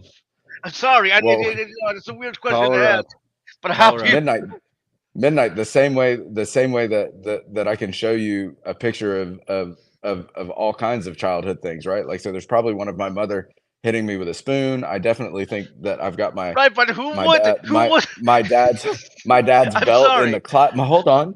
I definitely think I've got my dad's belt in the closet that he beat me with. Um, but all of these again are But how just do you like not see? I have Okay, dogs. I don't think that's the same thing, because what flow state is saying okay. is there's Let's. something hold on. Flow state is claiming Jesus truth Christ. that he can't prove to the rest of us.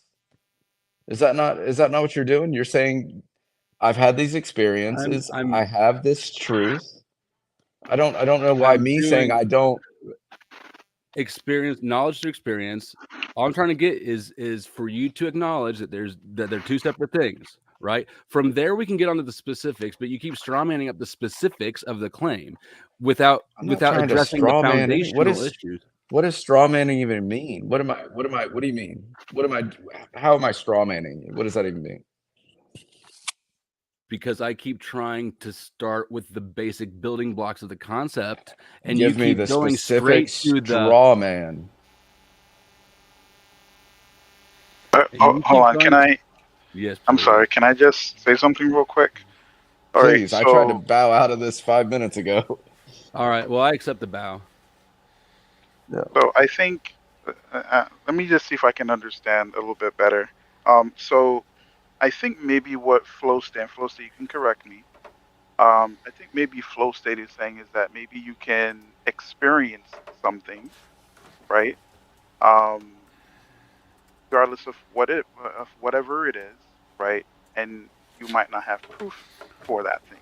You can't, like, I don't know. Let's say, for example, he fell out of a building and magically he doesn't have any broken bones or bruises or anything like that, right?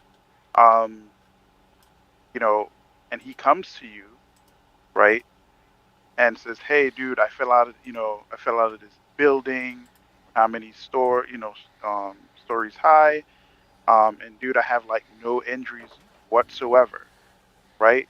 Now he doesn't have any way to demonstrate that to you, right? But because he can't demonstrate that to you, it doesn't necessarily mean that what he is, what he experienced or what he's sharing with you is not true. Is that what you're basically getting at? To where you're saying like these coincidences or these things that under normal circumstances that you would probably consider to be coincidences, right? They have a pattern. And I think so, that was a very good explanation. okay. And So actually, in a synchronistic sort of way, an actual one. I Oh, had Dean, it's actually fallen out of the Batman. building, and I didn't get hurt, and there's nothing supernatural about that one. I was just drunk. But no, I think that was you illustrated it fantastically. okay, cool. So that's what he was getting at. I don't know if you're now that kind of broken it down, if you wanna do the conversation darken, because I'm actually interested in like what both of you are I trying to mean, get at. I'm So okay for bowing out because we're just spinning our wheels. So if somebody else has a different angle or a different thing to add to it, um, I don't know that I want us to keep running in circles. Okay, so I say put it to the test. What's that? all right, let's get some wheels and spin it.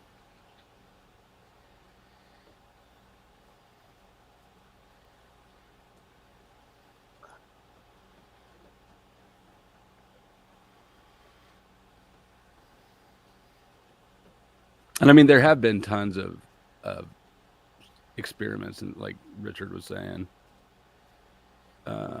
about the sort of what's the word I'm looking for? Remote viewing and stuff.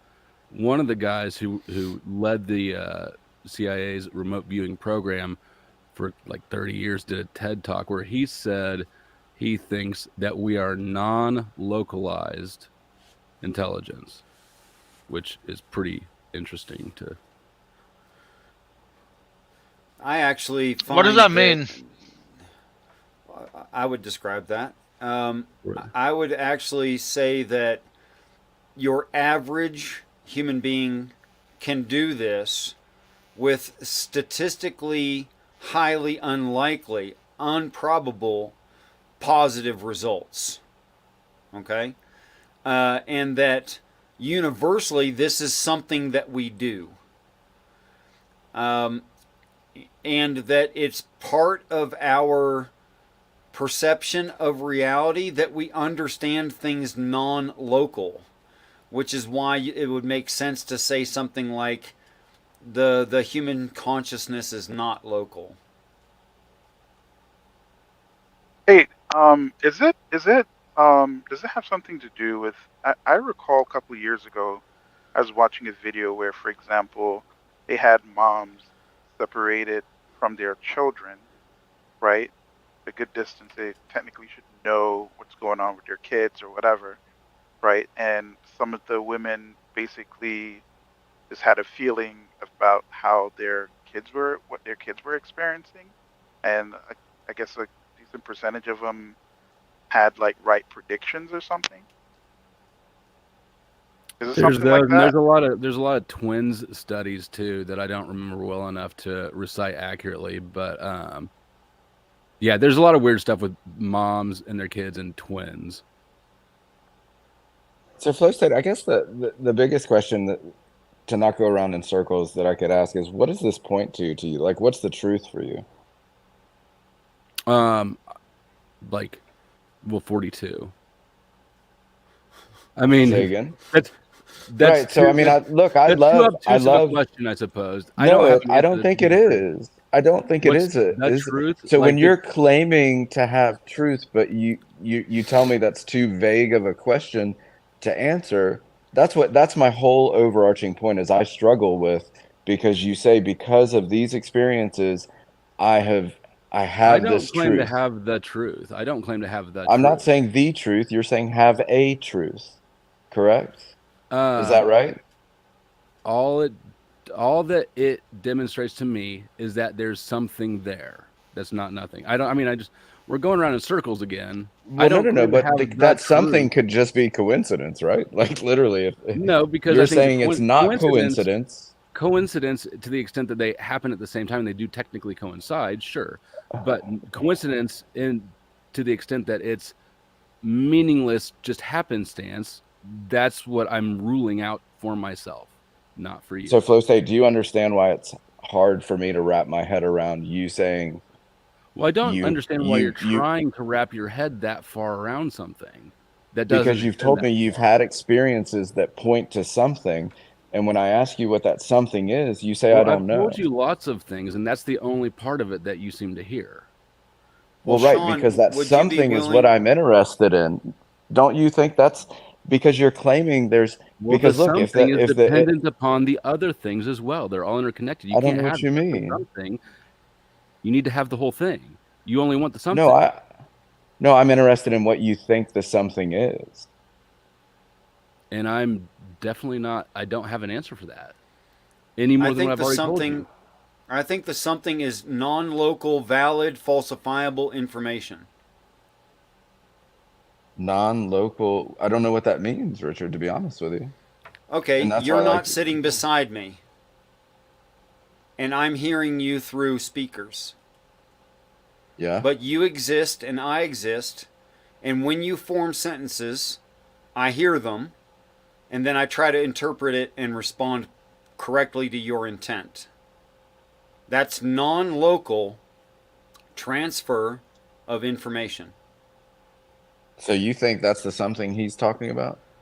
I do. That's the experience that I've had and that I've seen others have, is they respond correctly to non-local information, and it's falsifiable in reality, in like the double-blind survey that I'm proposing to you, that you can show whether or not this happens.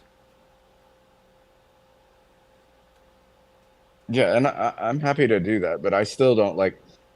And that is the I phenomena of the experience. You did describe it correctly. That is what I experienced, but what it means or what to derive from that, I don't That's know. another I haven't. question.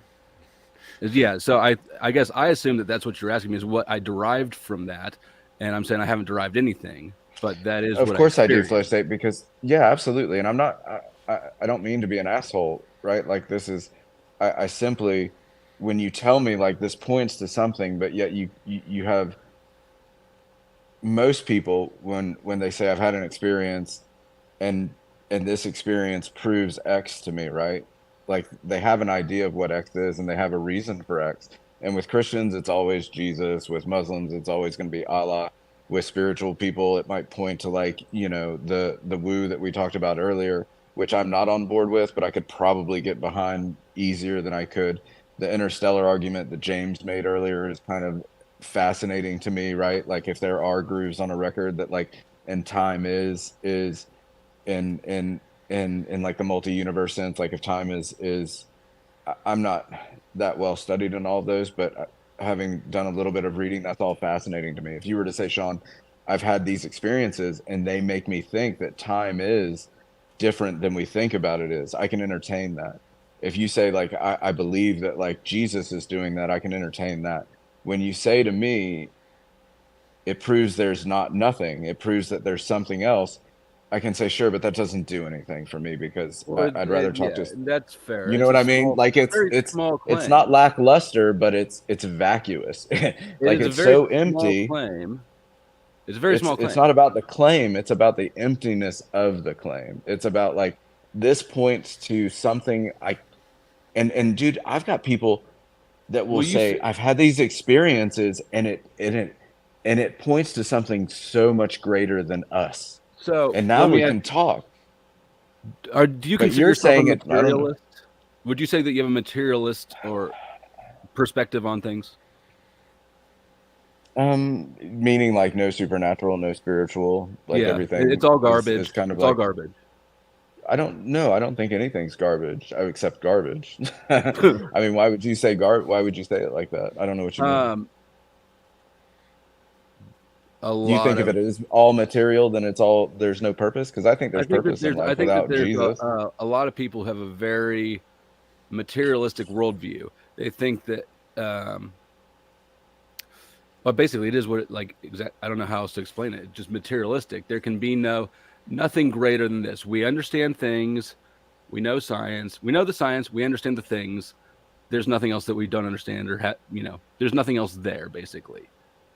Oh, I think there are so many things that we don't understand and that we still have to learn. I think there are probably like imagine like what doors are going to open when we cure cancer if the world Well, lasts we that long. definitely don't have any incentive to do that. That would be a financial disaster for a lot of people if we cured cancer. Well, I'm not talking about the incentive. I'm just talking about like if we're around long enough for cancer to be cured, right? Like imagine the doors that that's going to open and the knowledge that we'll gain from this. So I definitely think that there's learning. When you say like What about materialism metaphysical or equals traditionally hold on. spiritual stuff? When you say materialism equals garbage, I don't know why you would say that. That's not what I said. What did you say? What did you say about garbage? I Do feel you like even you're being remember? disingenuous. How so? No, I have a problem with you I calling. think, If I have a, Sean, hold on, Richard, I'm so sorry. But if I have a materialistic worldview and you say, oh, so you just believe it's all garbage, I do have a problem with that because if all I see is the world that I live in and I don't see anything supernatural or I don't see anything woo, and you say call that garbage, yeah, of course I'm gonna have a problem with that's not that. what he said. That's not what Well, he that's not what said. he said. That is What not did what he you literally. say? Right. Okay. So that's Could what I'm I- He said, asking. What hold did on, you hold on. say? He said, I'm Try- telling you. He said, Trying to do you help. believe? Trying to help here. My Yeah, channel. well, so am trying I. to help. But go ahead. Okay. So what he'd said was, if you're a strict materialist, do you dismiss everything else that is portrayed right now as immaterial as garbage?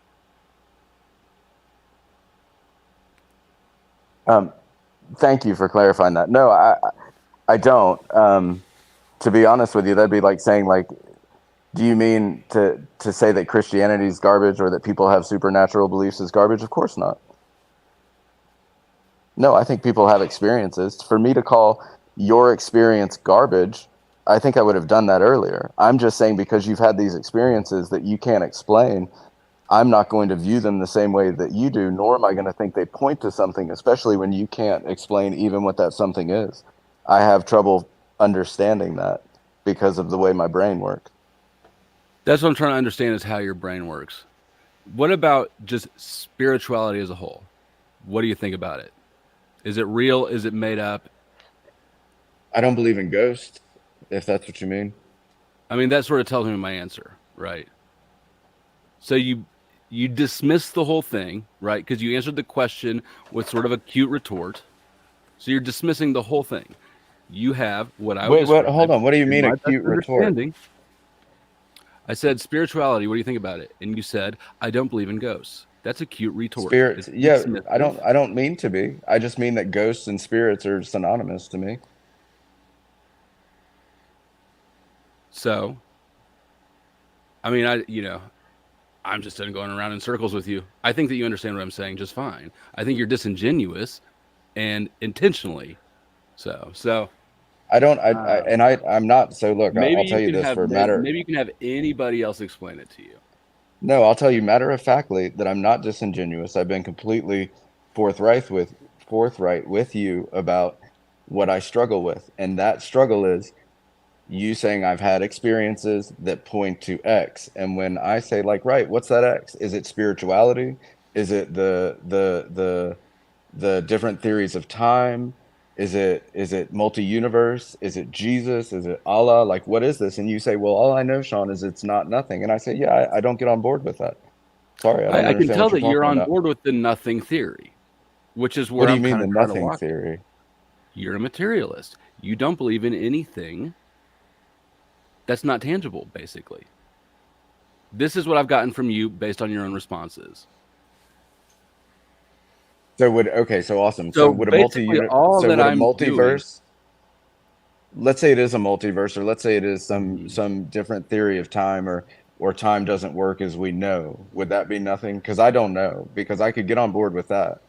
Like what James was talking about, let's say it is something behind the scenes like that. Of course it could. Like we could have that conversation. But you Of didn't course say it that. could. You And said we've all I already had know that is it's not conversation because I've nothing. already told James that nothing in my perspectives rules out or has any issue with any physical, any scientific explanation at all. In fact, I would expect that they all have them, but we just don't know them yet. So since we don't know them yet, and I don't know them yet, I'm not comfortable, or I haven't been, speculating into something that I really don't have any clue, which is where we come back to now. You're not satisfied with me not speculating, but I'm not going to speculate. No, I think if I don't have any clue, Flo, I take the position of I don't know. So therefore, like for me to say that I've had an experience that I don't know what explains that experience, that I know I've had this experience, and I don't know what that explains to, or like I've never thought like, oh, I've got this experience and now I have this truth, right? Like I've never, That's literally what I was just doing. right? That's I what I'm don't saying. Guys, know I've what never. the let me right take a one. shot at this because Okay. you're both seem like you've been in circles and you recognize you're in circles. Let me try to steel man Flow State's position. We have things that we call unidentified aerial phenomena, right? Now, we don't know what is causing that phenomena, but we do know that we see the phenomena, okay? And I think that's all that Flow State is saying, is he says, I see this phenomena, I do not know why it is happening, but experientially it is happening. I think to ask him, what is that UFO right there, is not necessarily a reasonable request. Because maybe he only sees that it is unidentified, and that's part of his experience. But he doesn't necessarily need an explanation for it to say, I experience A. Pretty nice steel man.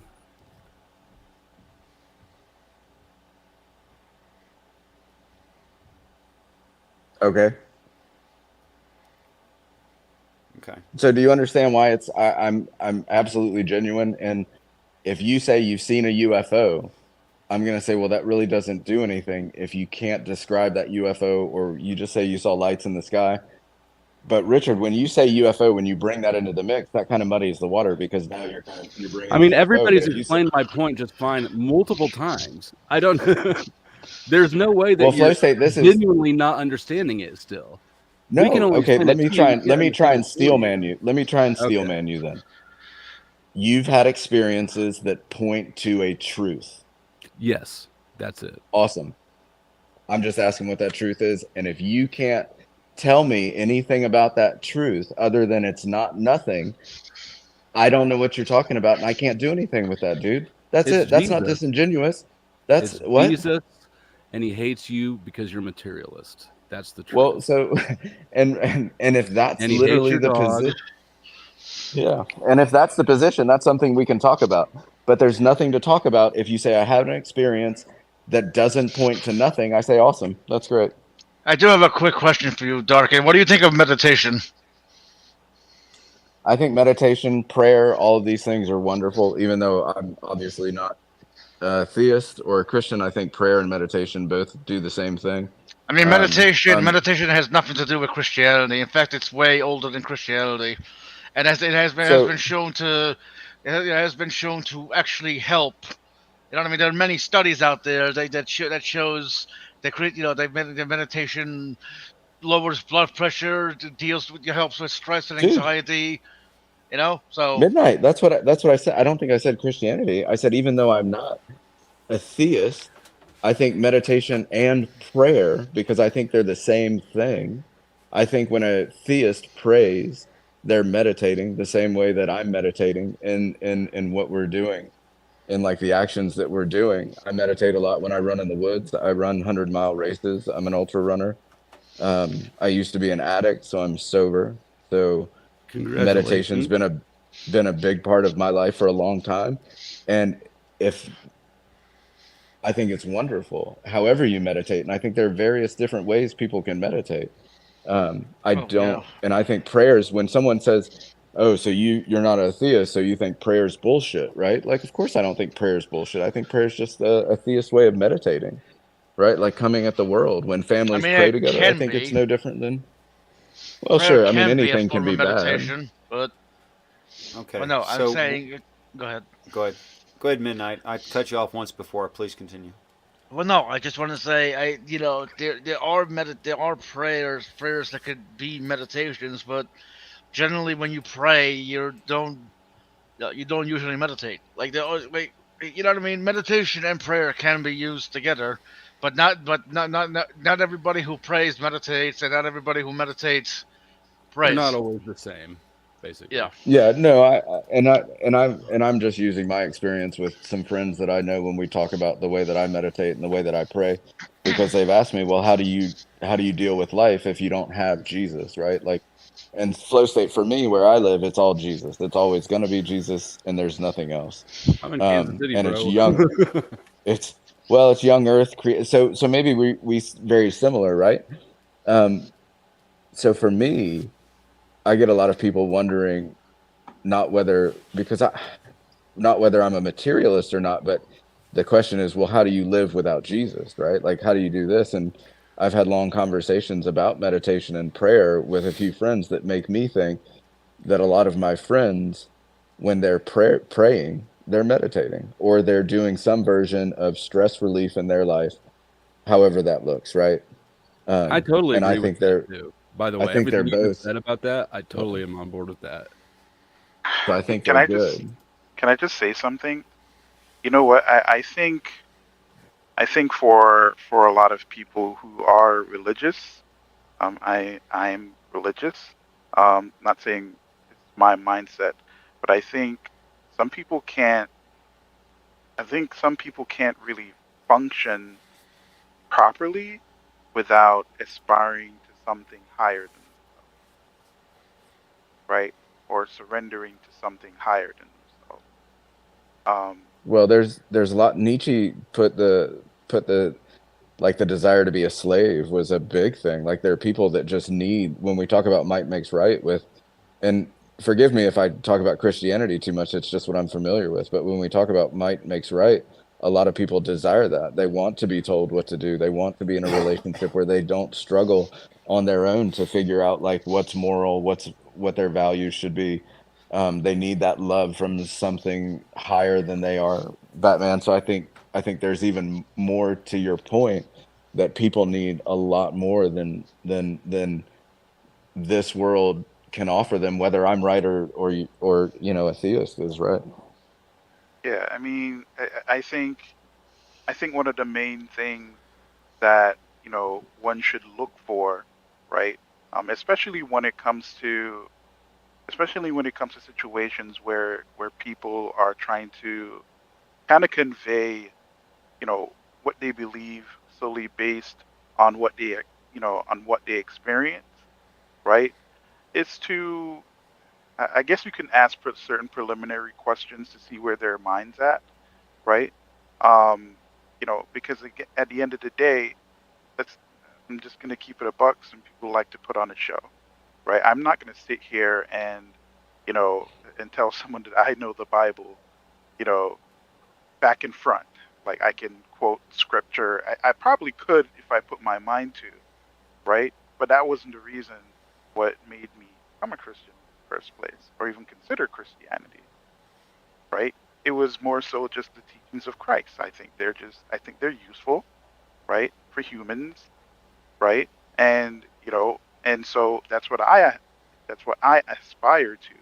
That's higher than me, right? Because without that particular limit, right, I think it's very possible that you know I might get into I guess some people call it a fuck it state of mind, where I would fall into kind of depravity or something like that, and do something that hurt others because I'm no longer considering others. See what I'm saying? I do. So I'd like to identify or define the difference between what I think is what I would call prayer and what I would call meditation. I think meditation is introspective, looking at what you believe and why you believe it, how you react to the world around you, and how you might improve your understanding of that and the application of your understanding. Yep. Whereas I think prayer is extraspective, that it's looking outside of self and from outside of that view, in the hopes of gaining some understanding or new information. And I think that's the difference. Do you think that that was always a difference? Because I guess I would tend to agree with that, but I think for whatever reason I'm under the impression that religion has shifted the meaning of prayer over time to make it, It has. yeah. It's become completely selfish. Is it possible to pray and meditate at the same time? Assuming you can. And maybe the process of praying could be a form of, I guess, meditation. I mean, Here's sure, what when. Oh, here's go what ahead. I do personally. I try to be um, extra outside externalized, and then I look at it introspectively and try to see if I'm being an idiot.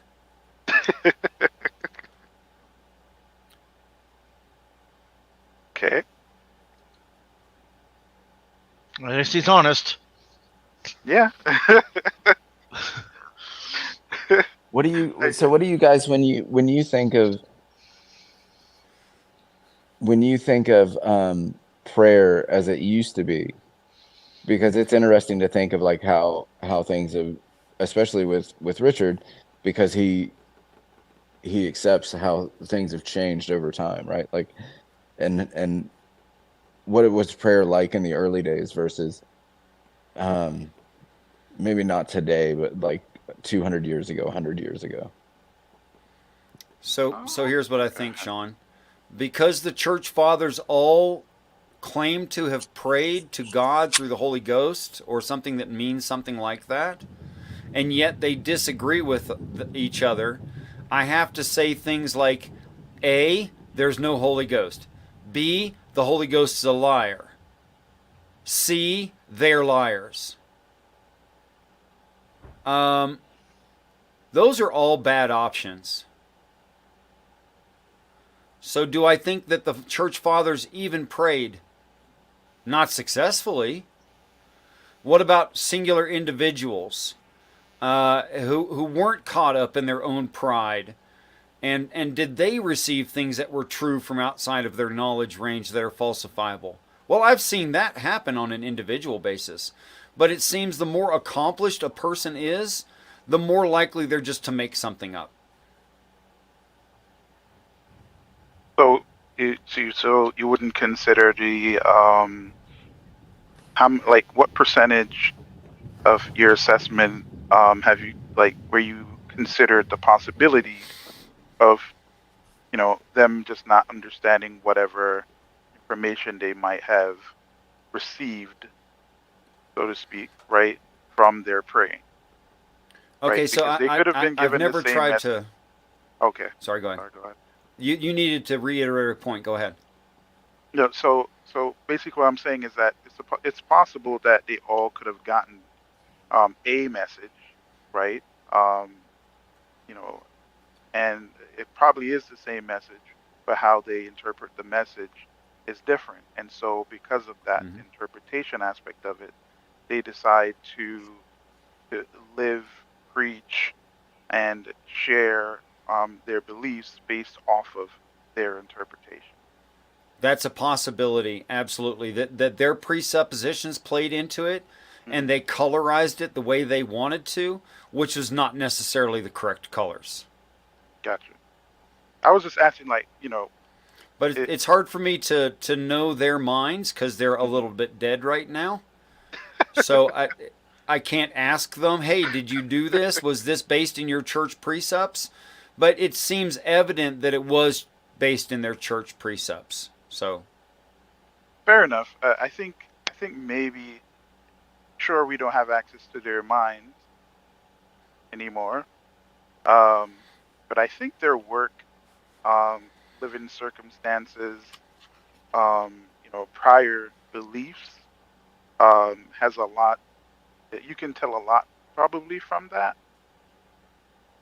that information, right? Because I think, like, take for example, right? I think that um, outside of being indoctrinated, right? If you have a liberal mindset, right? If you believe in God, that doesn't, change the fact that you're just going to have a liberal mindset, right? Regardless of whatever liberal means given the context, right? So, Okay. you know, you having that particular mindset, right? The way how you choose to exercise that belief that you now hold by reading that, that document, or, you know, getting that message, whether it's from a pastor or spiritual download or a particular experience, you're going to approach that and approach things based on, what you presuppose is the right way to do things, right, or to view the world. I think most people are most likely going to take that approach to things. I think it's pretty difficult for us to receive a message, right? Especially under circumstances where you might be the only person to receive that message, or one of the few, right? And not necessarily want to take advantage of it, right? Or not use that Right. message to push your beliefs. Yeah, you're talking about a person's biases and how that can change their view of a thing. Interestingly enough, in these remote viewing exercises, I find the majority of Christians do worse than the atheists. Hey Richard, can you post one of That's the interesting. could you Sorry. post one of these I don't know if I'm familiar with the remote viewings. And let me interrupt for one more second, and then I'm gonna mute Sure, I'm and done. you back at it, Batman, because Flow Yeah, State, I'm done. please, Yeah, go I ahead. don't I don't mean to come across as disingenuous. Quite the opposite. And that's why literally I tried to say I just don't understand what you're talking about. So I'm gonna dip out of this conversation before we went down that rabbit hole. And if I ever am in the future coming across disingenuous, please say something, because part of my nature now is to be as honest with everyone as I possibly can be, including myself, which is a struggle, right? Because when we talk about being honest with ourselves, it's really tough to even when we talk about like experiences that we've had or experiences that I've had or in the past of religious experiences or meditation experiences of being honest and coming to different conclusions. So honesty is pretty big on my list. So I'm You're good. sorry if I came across like No, that, you're but good. And sorry if I you know. put the wrong if you weren't being disingenuous and I blamed you wrongly. Well, and I'm not trying to be combative, Yeah. at least on Richard's show. If I'm combative, which I can be, I'm not trying to do that here. If I'm ever trying to, it usually just like manifests its own way, but it's not. It's not here. And yeah, I'm sorry if I came across Yeah. disingenuous. I No, wasn't trying to be. I wasn't trying to run you around in circles. we're I truly, good. and look, I just Sorry I might couldn't be. explain I it told better. I told Richard this. No, man, this is the simple fact of the matter. Little Johnny may be the dumbest kid in class, right? Like there is an objectively not the smartest kid in class, and I just may be that on certain subjects. And this may be a subject that I just can't wrap my head around. And maybe we can try again at some point, or maybe not, but maybe that instead of me being disingenuous, maybe realize that I may not be the smartest tool in the shed all the time, and there are certain things that I won't be able to wrap my head around. Well, sir, if I'm in the if I'm in the panel, you don't need to worry about that.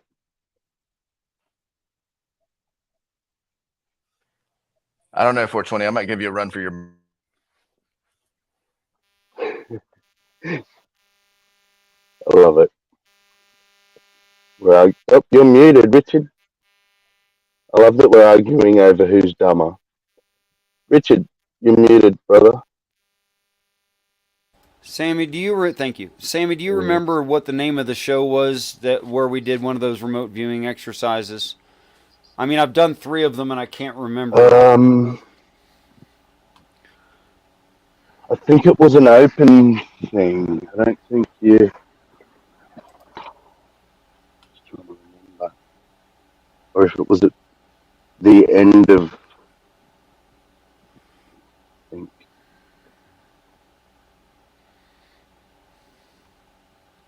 Of course, what's better really, Sean, is that we just do it.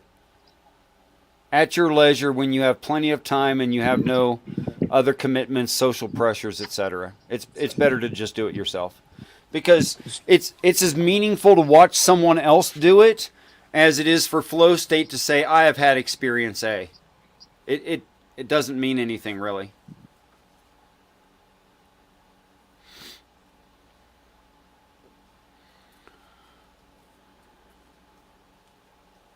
I'd be interested in doing it sometime too. Not right now, but My that is my interesting. Around, sorry, about atheists no, and you get you go. having the differences.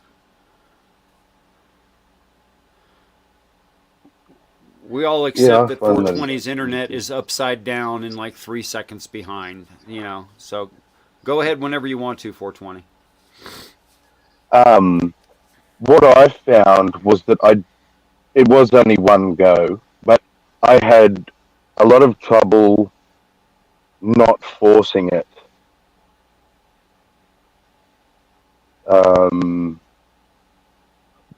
Like I don't, I've never experienced or never tried to not proactively do something. You know what I mean? Like It's crazy, isn't it? that. Yeah. So yeah, I don't even know how well I participated, if that makes sense. Well, perhaps the best, most clean example I can make of that is Wild Heart's results, where he drew what Yeah, that was would crazy. have been an absolutely only one thing, but it was 100% accurate. It could not have been something else. And he would have had a 1 out of 1 result. Then he fixed it because he thought there was and something changed wrong it. with it, and he changed it, and then he annotated the change, right? Which means he had 2 wrong responses and 1 correct. Now, the chances of drawing accurately what was the two-dimensional image in the folder through an opaque envelope, which he didn't see filled. I can't remember what I put in there. It was so some of those things are like a year old or more now. I don't remember what pictures I put in there. And that he would get a 1 out of 1 is insanely unlikely.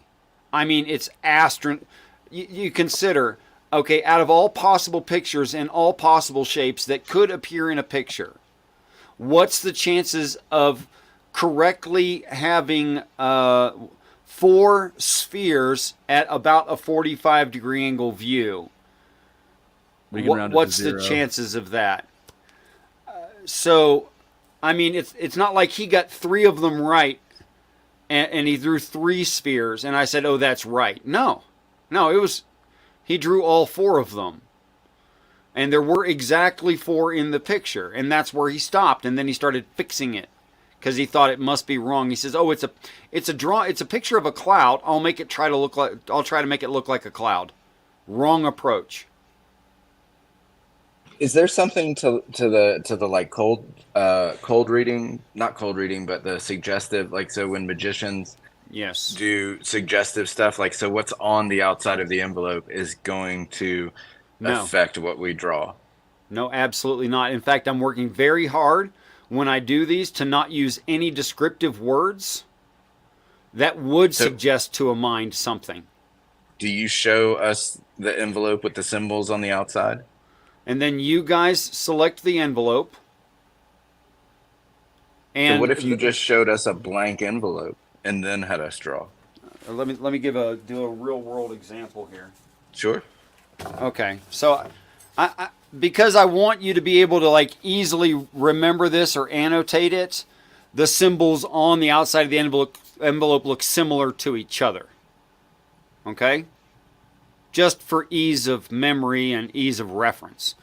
And all of them, although they look like each other, do not look like any other symbols on any other envelope.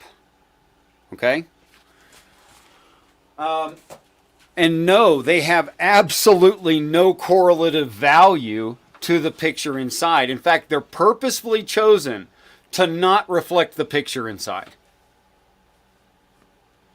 Because I want it to be a genuine survey. You don't want to do the cold read suggestion, make a person think of things. But it's evident when someone's doing that. Because they'll have to use suggestive words and descriptive words. I absolutely don't do that. You'll never hear me mention a color or a shape or anything like that concerning what's in the envelope. And frankly, I can't, because I no longer recall what's in the envelopes. And that's fair, Richard. But to say like that, so there are millions of people that get fooled by this stuff, like by magicians every year, whether it be cold reading or persuasive, like even Penn and Teller, who, if you ever, I love that show when like the magicians go on and they know what's going on, right? And they're still being directed towards certain things that it's almost inescapable because we're humans, right? Because we have this, our reasoning and rationality and epistemology and just thinking can just be terrible at times. So literally, like, you watch these two world-renowned magicians, arguably two of the top magicians in the world, that are still being like pushed in certain directions to do certain things by these lesser magicians on their show. I'm only saying that because when you say like anybody can recognize when they're being when someone's trying to that's not what I said. What I said was you and I are sitting here talking about it. Right. Well, correct. Yeah, that's what I mean. It's fascinating to think about, but. So I tried to purposefully in these surveys not do that because I'm aware of it and other people are aware of it, and we're not here to have fun and be entertained and to see if I'm good enough to trick your brain. That's not what it's about.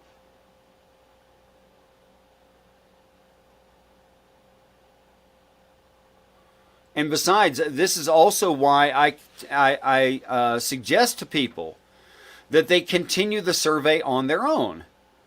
At the end of each of these kinds of talks, I will say, and all you need, and you can do this by yourself, your favorite writing implement or implements, your favorite paper or kinds of papers or whatever you like, and a magazine that just came out which you have not looked at. And say there's 80 pages in a magazine, right? Now, let's say it was a real estate magazine, for instance. Now, you might be able to say, oh, it's a real estate. It has houses. So if I draw, a generalistic house, I'll get something right. You must be much more critical than that. You can't just go walls, roof, oh, I was right, no matter what picture I look at. No, it needs to be correct. Like, you need to annotate specific colors. You need to draw the shape exactly as it is, even if you have to erase the image that you originally received because you tried to correct it. Don't correct it. Draw what's there.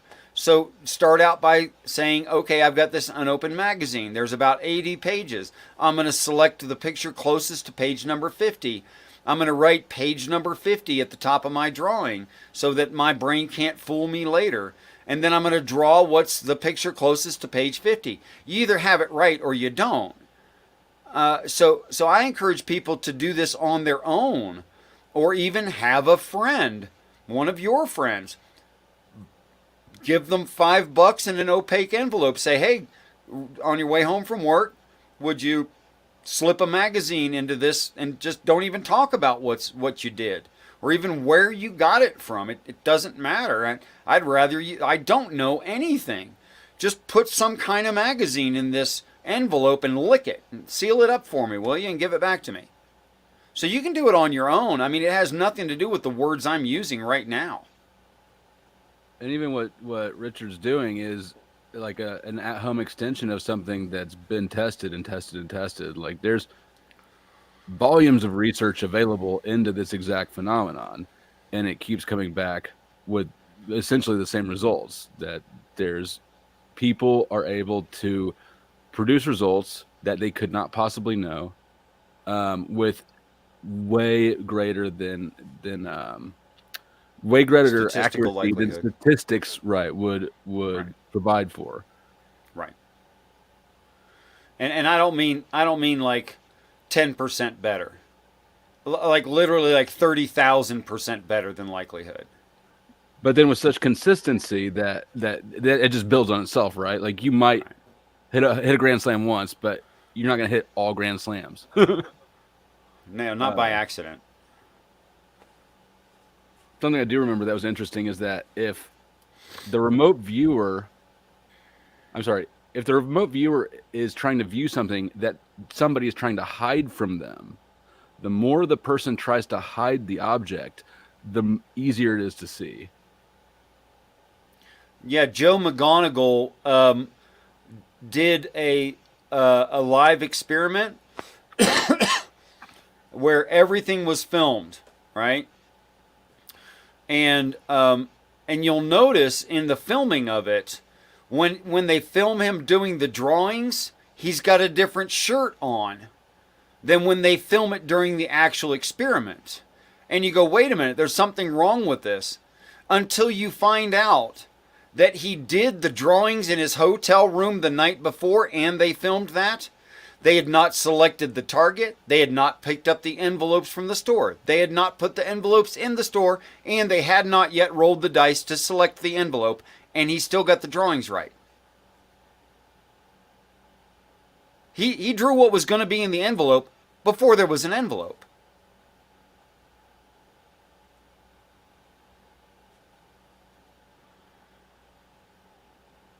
So it really has very little to do with time-space as we know it.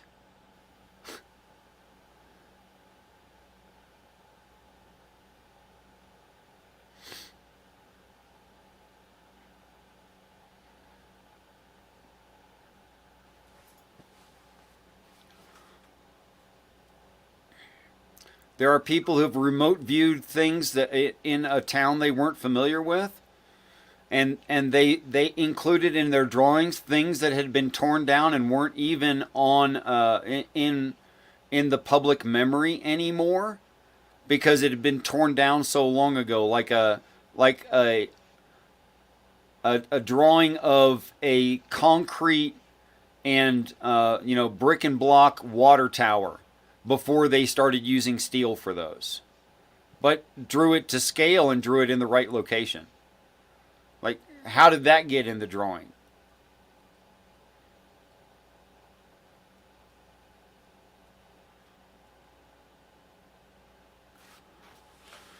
Yeah, that's pretty interesting and kind of creepy at the same time. It is kind of, but it seems like it seems like time is not a referent for this. There is no time referent. In fact, I have a hard time saying something like, "Well, that's wrong." But I got to be critical and say as many things are wrong as I can possibly. And we're getting like feedback from somebody. Someone's near a strong radio signal. Probably the CIA listening on us now. I don't have an answer for that. That's right, Richard. You've been talking about remote viewing. They're like, now these they've done fuckers are under our shit.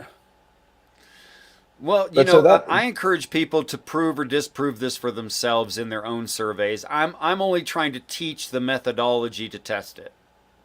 So what does that bolster for everybody though, right? Like, because I've never really seen it, but it would be interesting to get, because we've got 3 different or 4 or 5 different points of view in the room, and I don't Sure. have any experience with it, so I can't speak on it. But what does this Well- point to for everybody in the room? Sammy, would you tell what you collected from the exercise you participated in?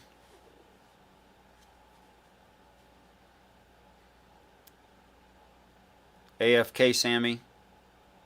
Muted Sammy. We'll have to wait for later on that one, I guess. Batman, you sat in on one and didn't participate, am I correct? Would you tell from a third-person non-participant perspective?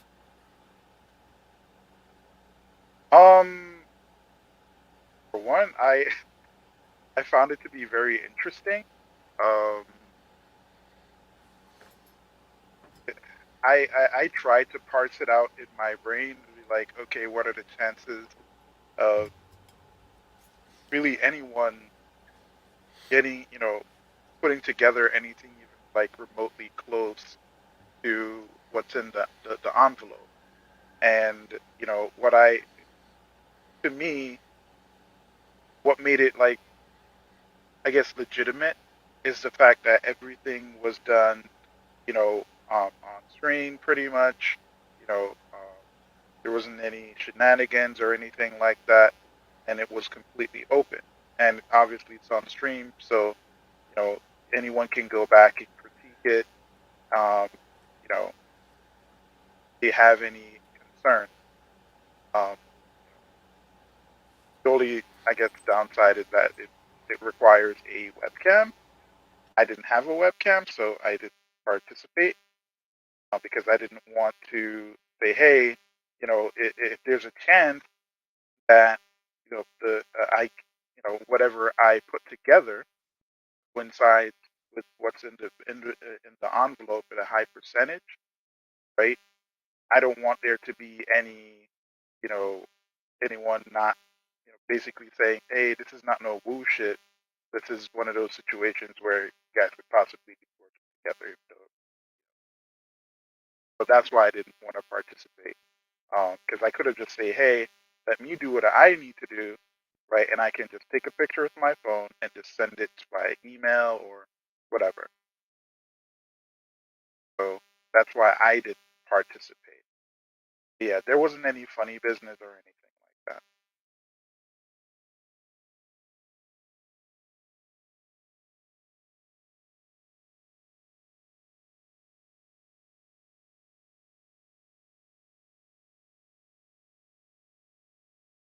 Oh, Richard, you're muted. That's because I'm I'm. dumb. Uh,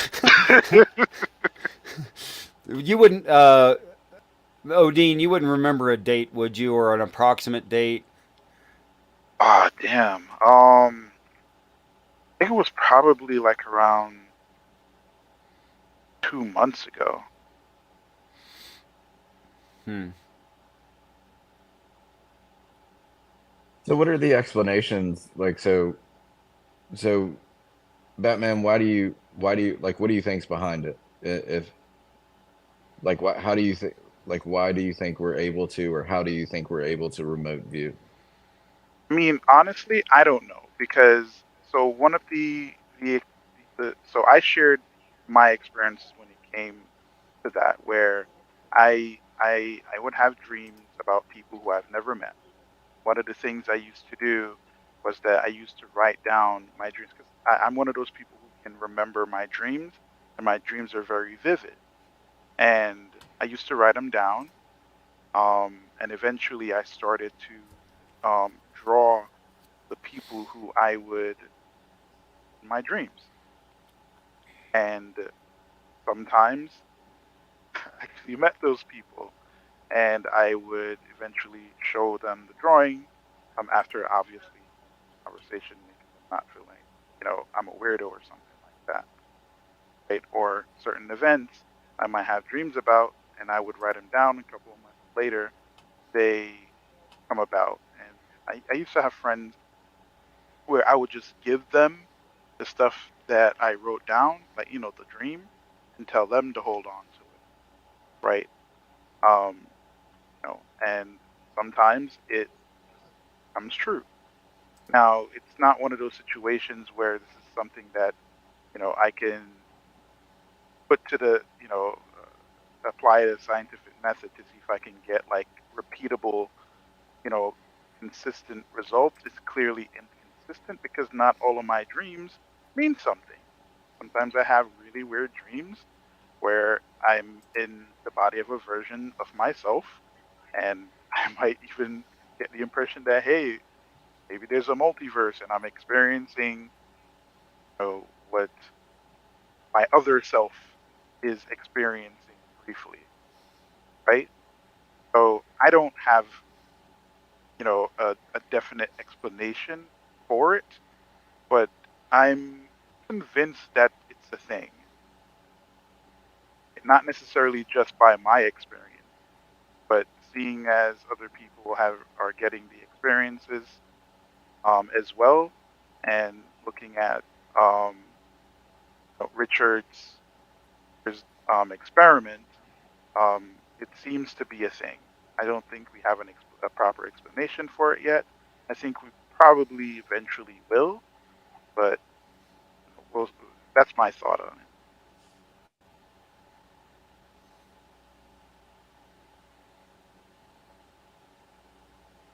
Like, I'm pretty open when it comes to the what could be the cause of this particular phenomena that happens every now and then. What do you think, Richard? I try not to think. I try to either know or shut up. Oh, man. So Yeah. here's what I, the best as I can know anything, here's what I know.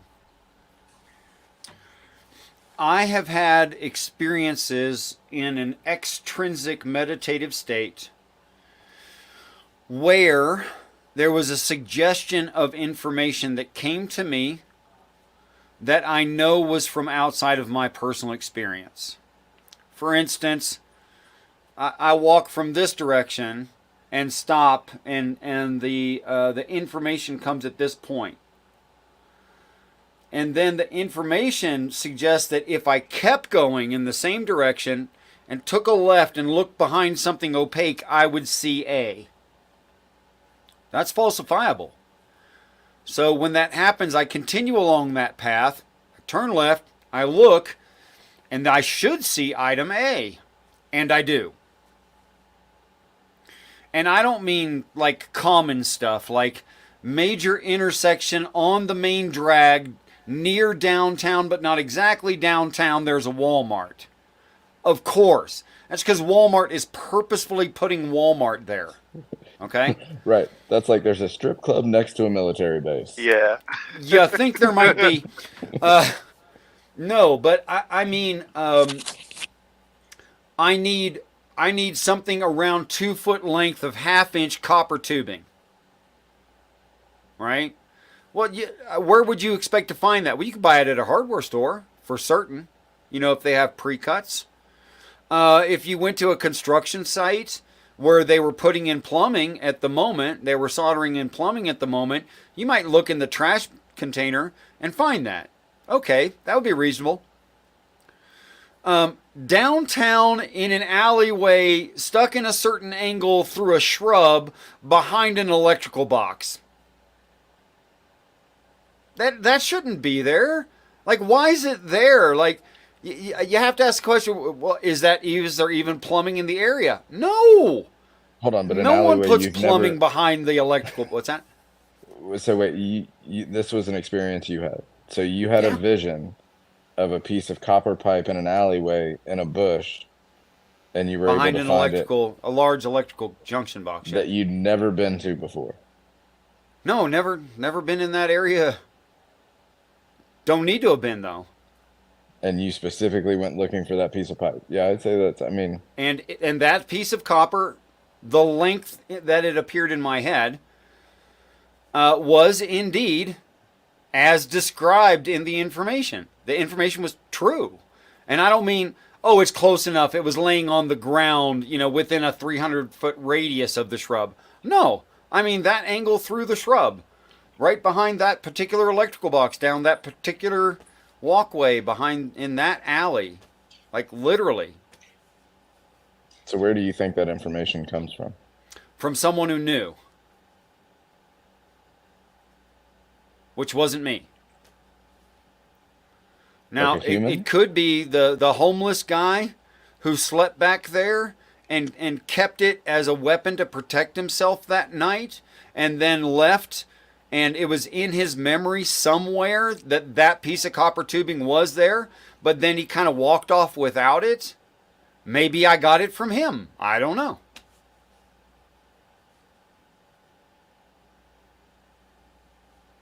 You know, that he scrounged it off of a job site and intended to turn it in for copper because it's worth money, and just kept it for self protection. I can make up a million scenarios how it might have got there.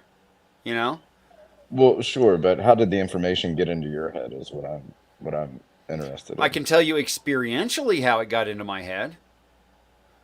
I was working on a project, and I wanted to make a pretty good sized copper plate to stamp something into as an identification plate.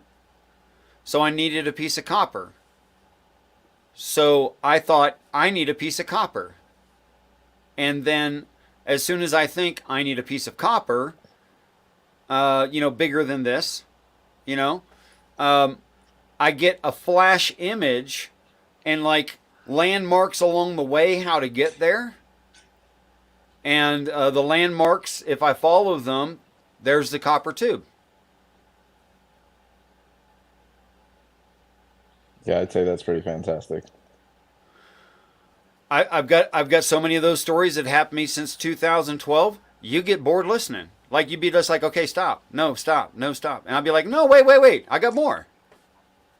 Flo, you got anything?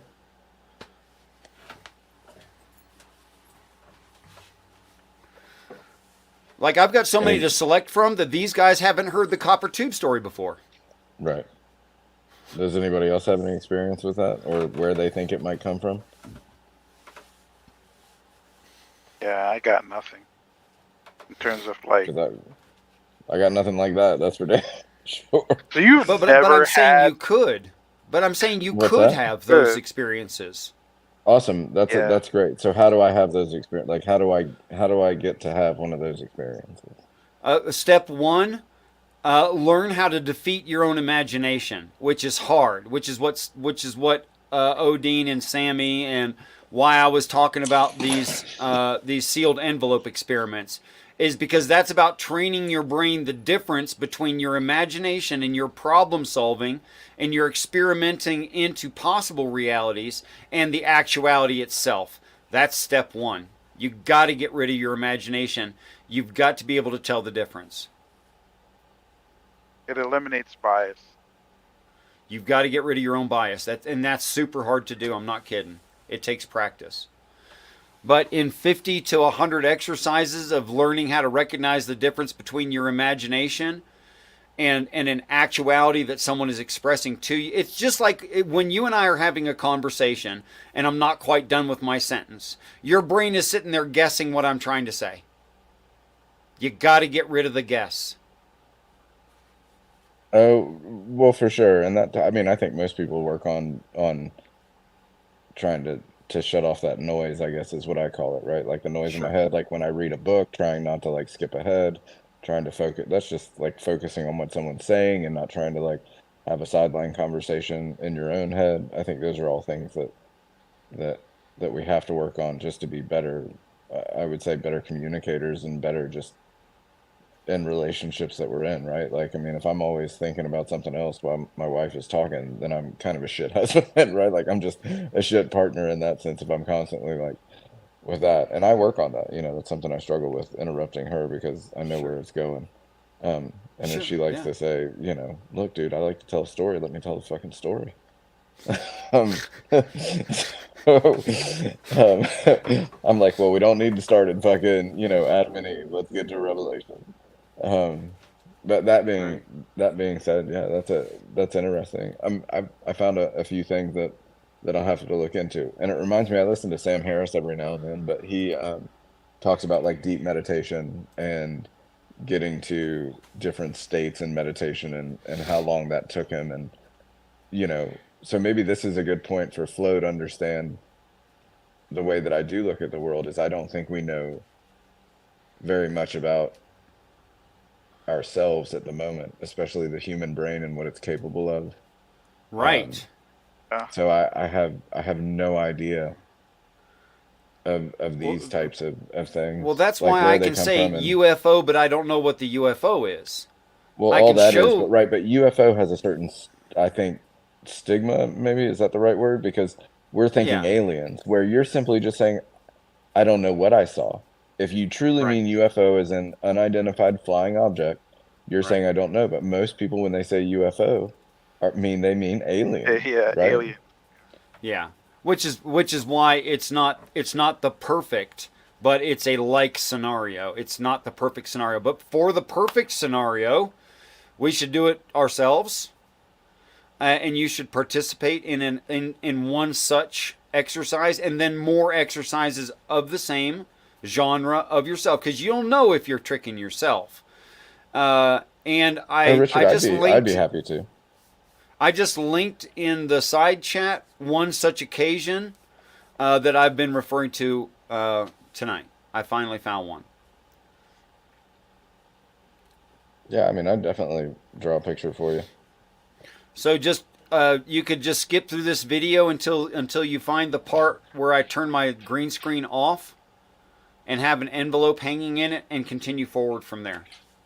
Or back it up a little bit and hear the explanation if those two events aren't perfectly timed. But it's right there in that video where we did it live.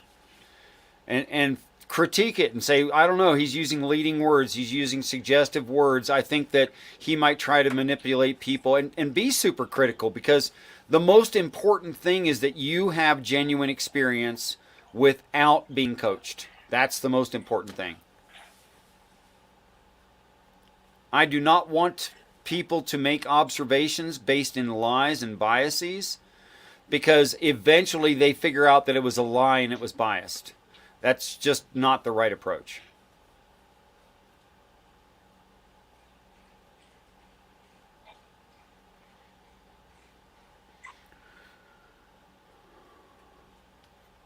But as you pointed out, what science does is says what, and it doesn't say why. And why is always a philosophical question. I mean, I've come to my conclusions because of these experiences.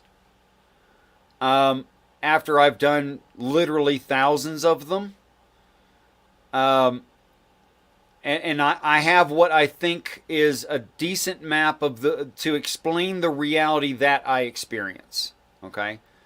But everyone's mapping of that's going to be slightly different. And that's okay.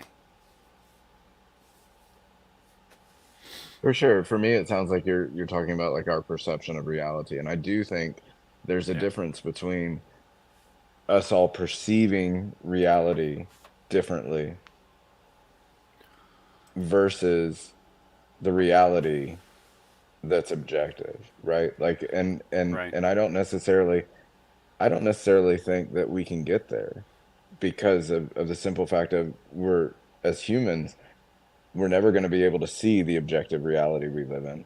Just literally like the color. We see a skewed version of everything, Sure. right? Because of the way our eyes are because of the way that because of that Well, whole system. And we all see things slightly differently. Like you may see things a little faster than I see them because of the way that our brains are working. I mean, it literally like comes in upside down, flips it right side up, and then we add color to it based on the reflection that's going on outside, and literally our brains are adding that color. I mean, we all see sure. colors. Some of us see colors differently. That's just fact of the You matter. know, really interesting. I've Sorry. been on that topic. I've been working on my brain, and trying to get rid of biases in a very physical, literal sense. Like, look at the white horse in the shade and realize that it looks white. Then turn off the surroundings and realize that it looks gray. Now turn the surroundings back on and realize it looks white again. When it's actually red. No, when it's actually white or some shade of white. I just mean like right, but we can do that. We can do that color thing where the horse is a different color than the way that it appears in reality I based on can't. the I way that haven't light's tried to make a reflecting on white it. horse look red to me. I haven't tried that. I didn't mean that, Richard. I'm sorry, but the way like so if we take they can literally like in school they do this to show you like the when you learn about like our eyes, or at least when I was in school, and what they would do is they would take a picture of the way that that picture probably is in reality, right? Like colorless or whatever, and then they would add different lenses over it. And if you had like a red lens and a purple lens, that would actually turn the what is it, green or something, or maybe it was the orange or however that worked. But if as you took off the different layers, the picture underneath would appear differently. right? And Yeah. that was trying to explain to us as a class of like the way that we see the world is different based on all of the outside information coming in, whether it be the sun or rain or clouds or reflections and everything. So we're seeing this skewed version of reality because that plant is not actually green or purple or red. It may, like, what do they say? It's colorless in reality because it's just the way the light's reflecting off of it. Yeah, it's absorbing some colors and reflecting others. Right. And that's all I mean when I don't think we can ever really get to what objective reality looks like, but I do think we can all like experience some sort of the reality we live in. But there are people out there that claim that they have the objective, not only the objective reality, but that some of us are, you know, deceived Well, into what our reality is. I want to Or, congratulate that person that they are God and have proved the existence of God. Because that's pretty much what they're Hey, claiming.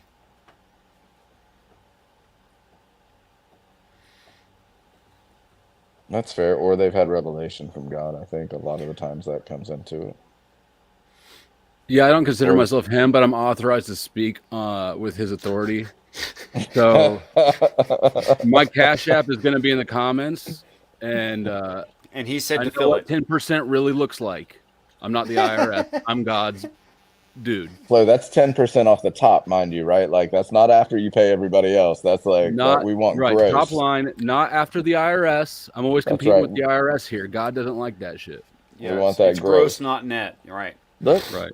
Flo, I had a friend that left a church because that we all were small town, we're all friends. We went to this church for a little while.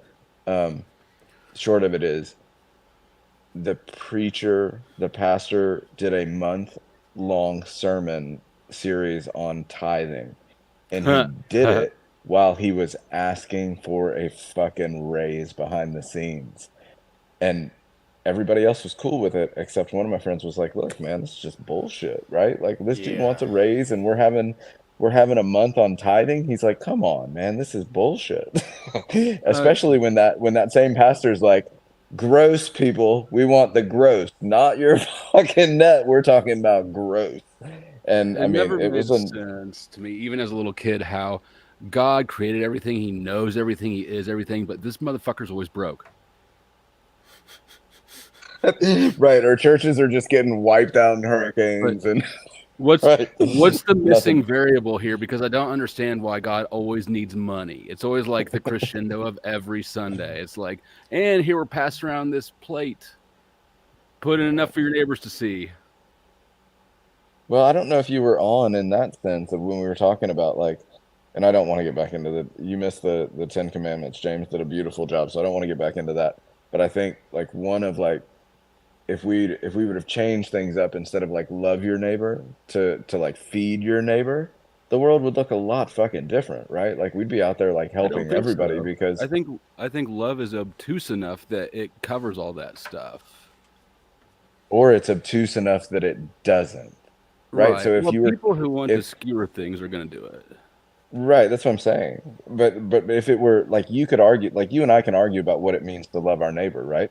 But we can't argue what it means to feed our neighbor. So at the very least, we'd be out there feeding Well, motherfuckers. I mean, Klaus Schwab wants to feed us all bugs. So, All I right, mean, that's fair. we can definitely Um, argue about that. that's Who? fair. I'm Klaus Schwab from the World Economic Forum. And I'm pretty sure, like, I Ah, love Fruity Pebbles, but I think they're all microplastics. Oh, I've been trying to eat better in my older age, and sugars like so as an ex addict, sugars I binge sugar like I used to drink, and it's terrible, right? Like sugar just destroys me the next day. Feel like somebody beat me with a bat when I wake up the next day after I eat a box of cookies or ice cream or whatever it is.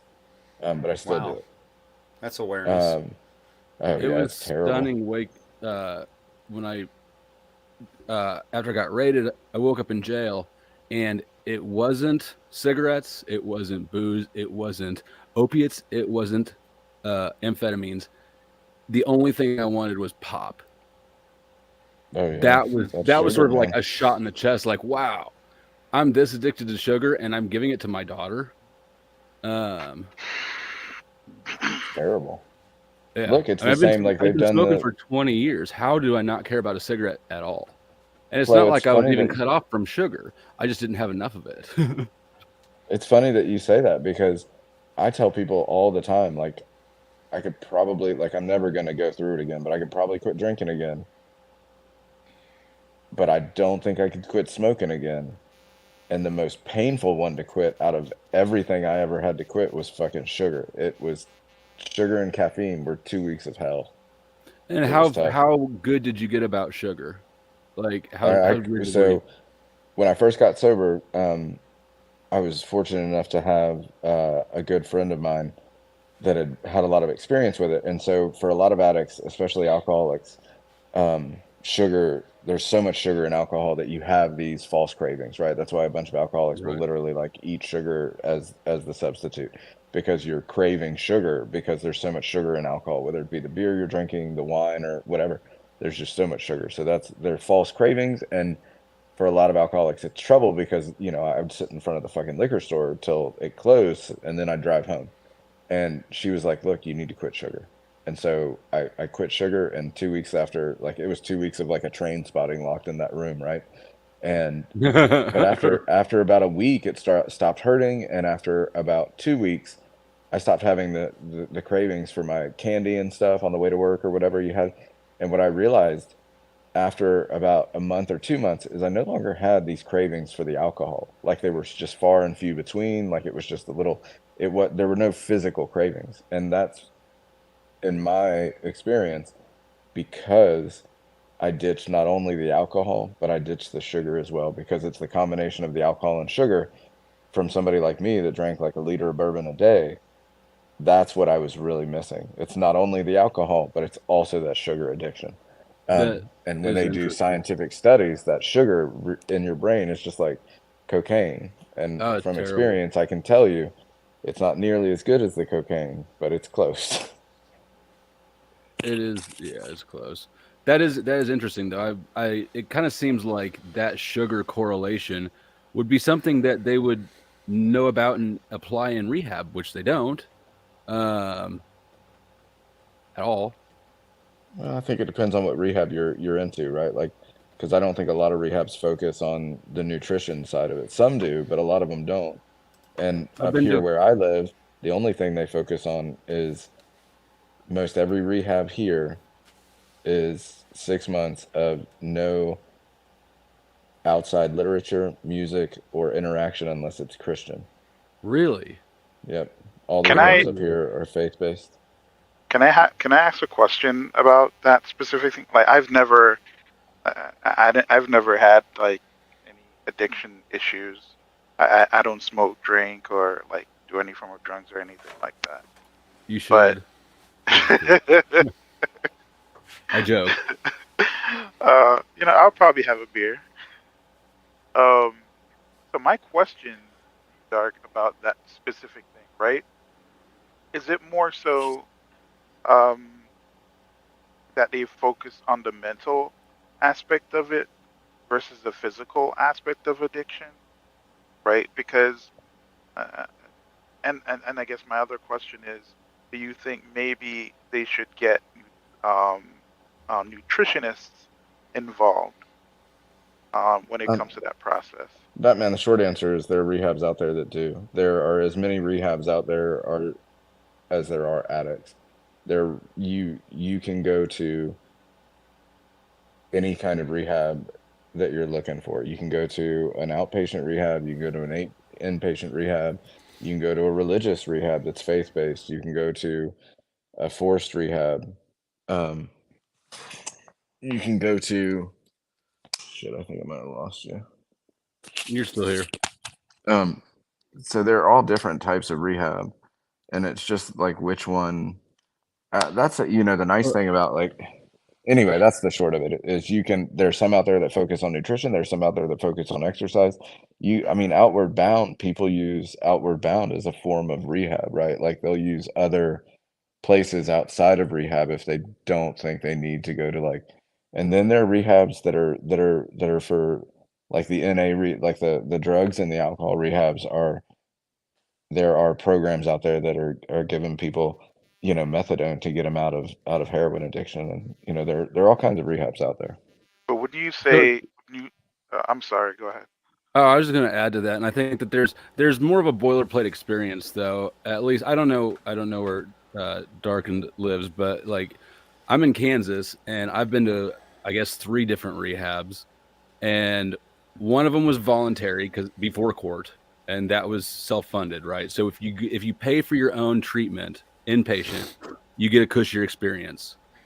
If you get sent to one to live in by the courts, it's a little bit less cushy. And then I also did an outpatient one that all of them were basically revolving around legal issues, but all of them also focused on behavioral. You just needed to pass the drug tests and not do drugs. You need to color inside the lines. You need to go to your meetings. You needed to not get in fights with people. It was really about do the thing. It didn't matter really how. The other stuff didn't matter. They didn't even have time to get to the other stuff. They were here in Kansas, they were so booked up that they wanted to put me on a 3-month waiting list in jail for a bed in the entire state to open up. Wow.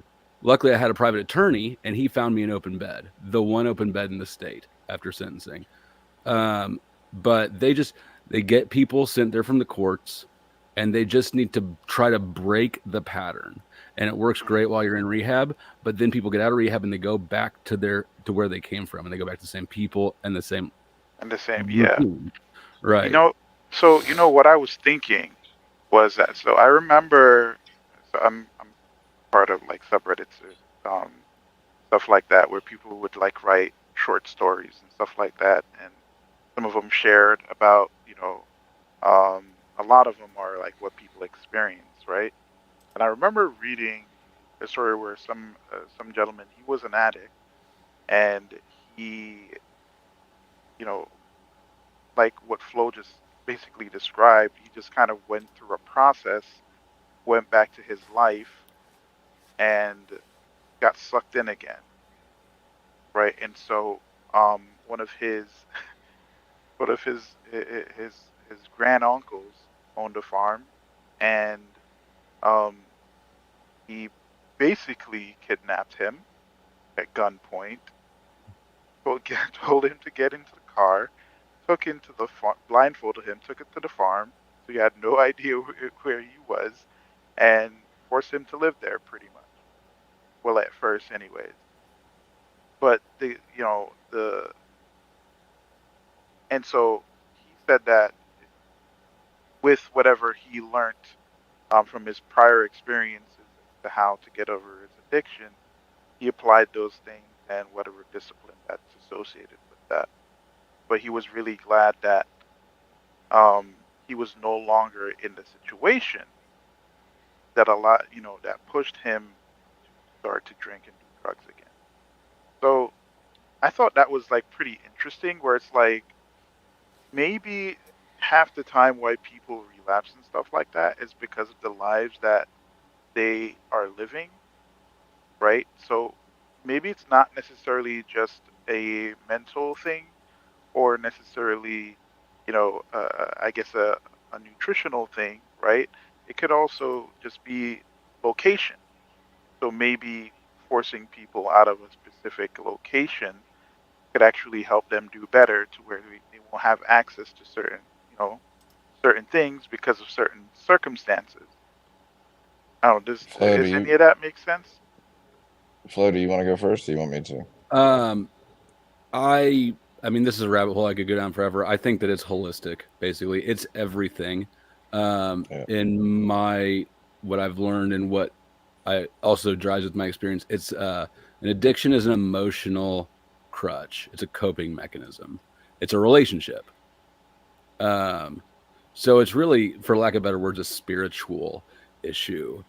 But it's all the things. And I think that anything like the sugar thing would be very useful, because when I was in the detox wing, the alcoholics were wigging out in the room and hallucinating stuff, right? Like, I don't know. It just seemed like there'd be some way to better help them than to just lock them in the room with me to wait it out. What was your drug of choice? Well, meth, but my hardest detox was benzos. I was on Klonopin, and those were not Oh, cool to come off. goodness. So they say like there's only a few. Um, so they say like so alcohol and heroin are among the top two, which is wild because I never even heard of it as long as I drank and knew people that drank. I never realized like how dangerous it was until I winded up in a doc in the box and they had me in there for like 2 hours to figure out whether or not I need to go to the hospital because alcohol is one of the detoxes that'll kill you if you're not careful. Alcohol and Ah, benzos. Yep, Opiates and won't. It's alcohol and benzos. Those are the two that'll thank kill you. you. Thank you. I appreciate that. Yeah. I knew it was, yeah. So those are terrible. And I think it's everything that Flo said, in addition to, and this isn't everybody, right? Because there's cultures, it's a combination of so many things, but there is some science behind the way we're wired, right? Like there are people that are more prone to addiction than others, right? And it's not just that you're prone to like alcohol. People have addictive personalities. We see this. There's a reason that I run long distance in the woods because I traded one addiction for another. There's a reason that um, there are people that are uber successful that because they're so driven and they spend all of their life focused on this one thing, and that, in my opinion, is that addictive personality trait, right? There are people that just can't not Definitely. focus on one particular thing, and then I think your biggest point for me was the self-medication. So mine is anxiety and depression. And I just self-medicated for years until it got to the point that, you know, I my response to fixing the shakes was, well, I guess we're just gonna start drinking in the mornings. And oh shit. that's when 5 years got pretty yeah, it was a rough 5 years. But yeah, that was my answer. I knew I had a problem and I was like, shit, I gotta do something about this. I gotta fix it. I was shaken to the point that I couldn't get out of bed, I couldn't work, I couldn't do any of that. And the Hmm. answer was, I'm gonna drink the rest of that bottle that's sitting on the nightstand. Um, and So what so are you? there, Oh, yeah. sorry. No, go ahead. So what are you guys' thoughts on people essentially being forced to go through those processes, right? Because it's obviously it's something that feels good, right? Um, and and so obviously if it didn't, people wouldn't do it, right? So what are you guys' thoughts on people being forced to you know to go through treatment and stuff like that, right? Do you think it should also be a situation where there should be some kind of social service to help them, find jobs in different locations and stuff like that that'll, help them? Because again, I'm not discounting, what you guys are saying, and I agree with Flow State that, it should both be there should be a social approach, a psychological approach, a holistic approach, right? But I think an approach where maybe one's location needs to be changed should be taken into consideration. You or me first.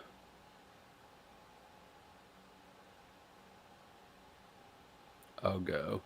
Um, I think that treatment is better than the alternative.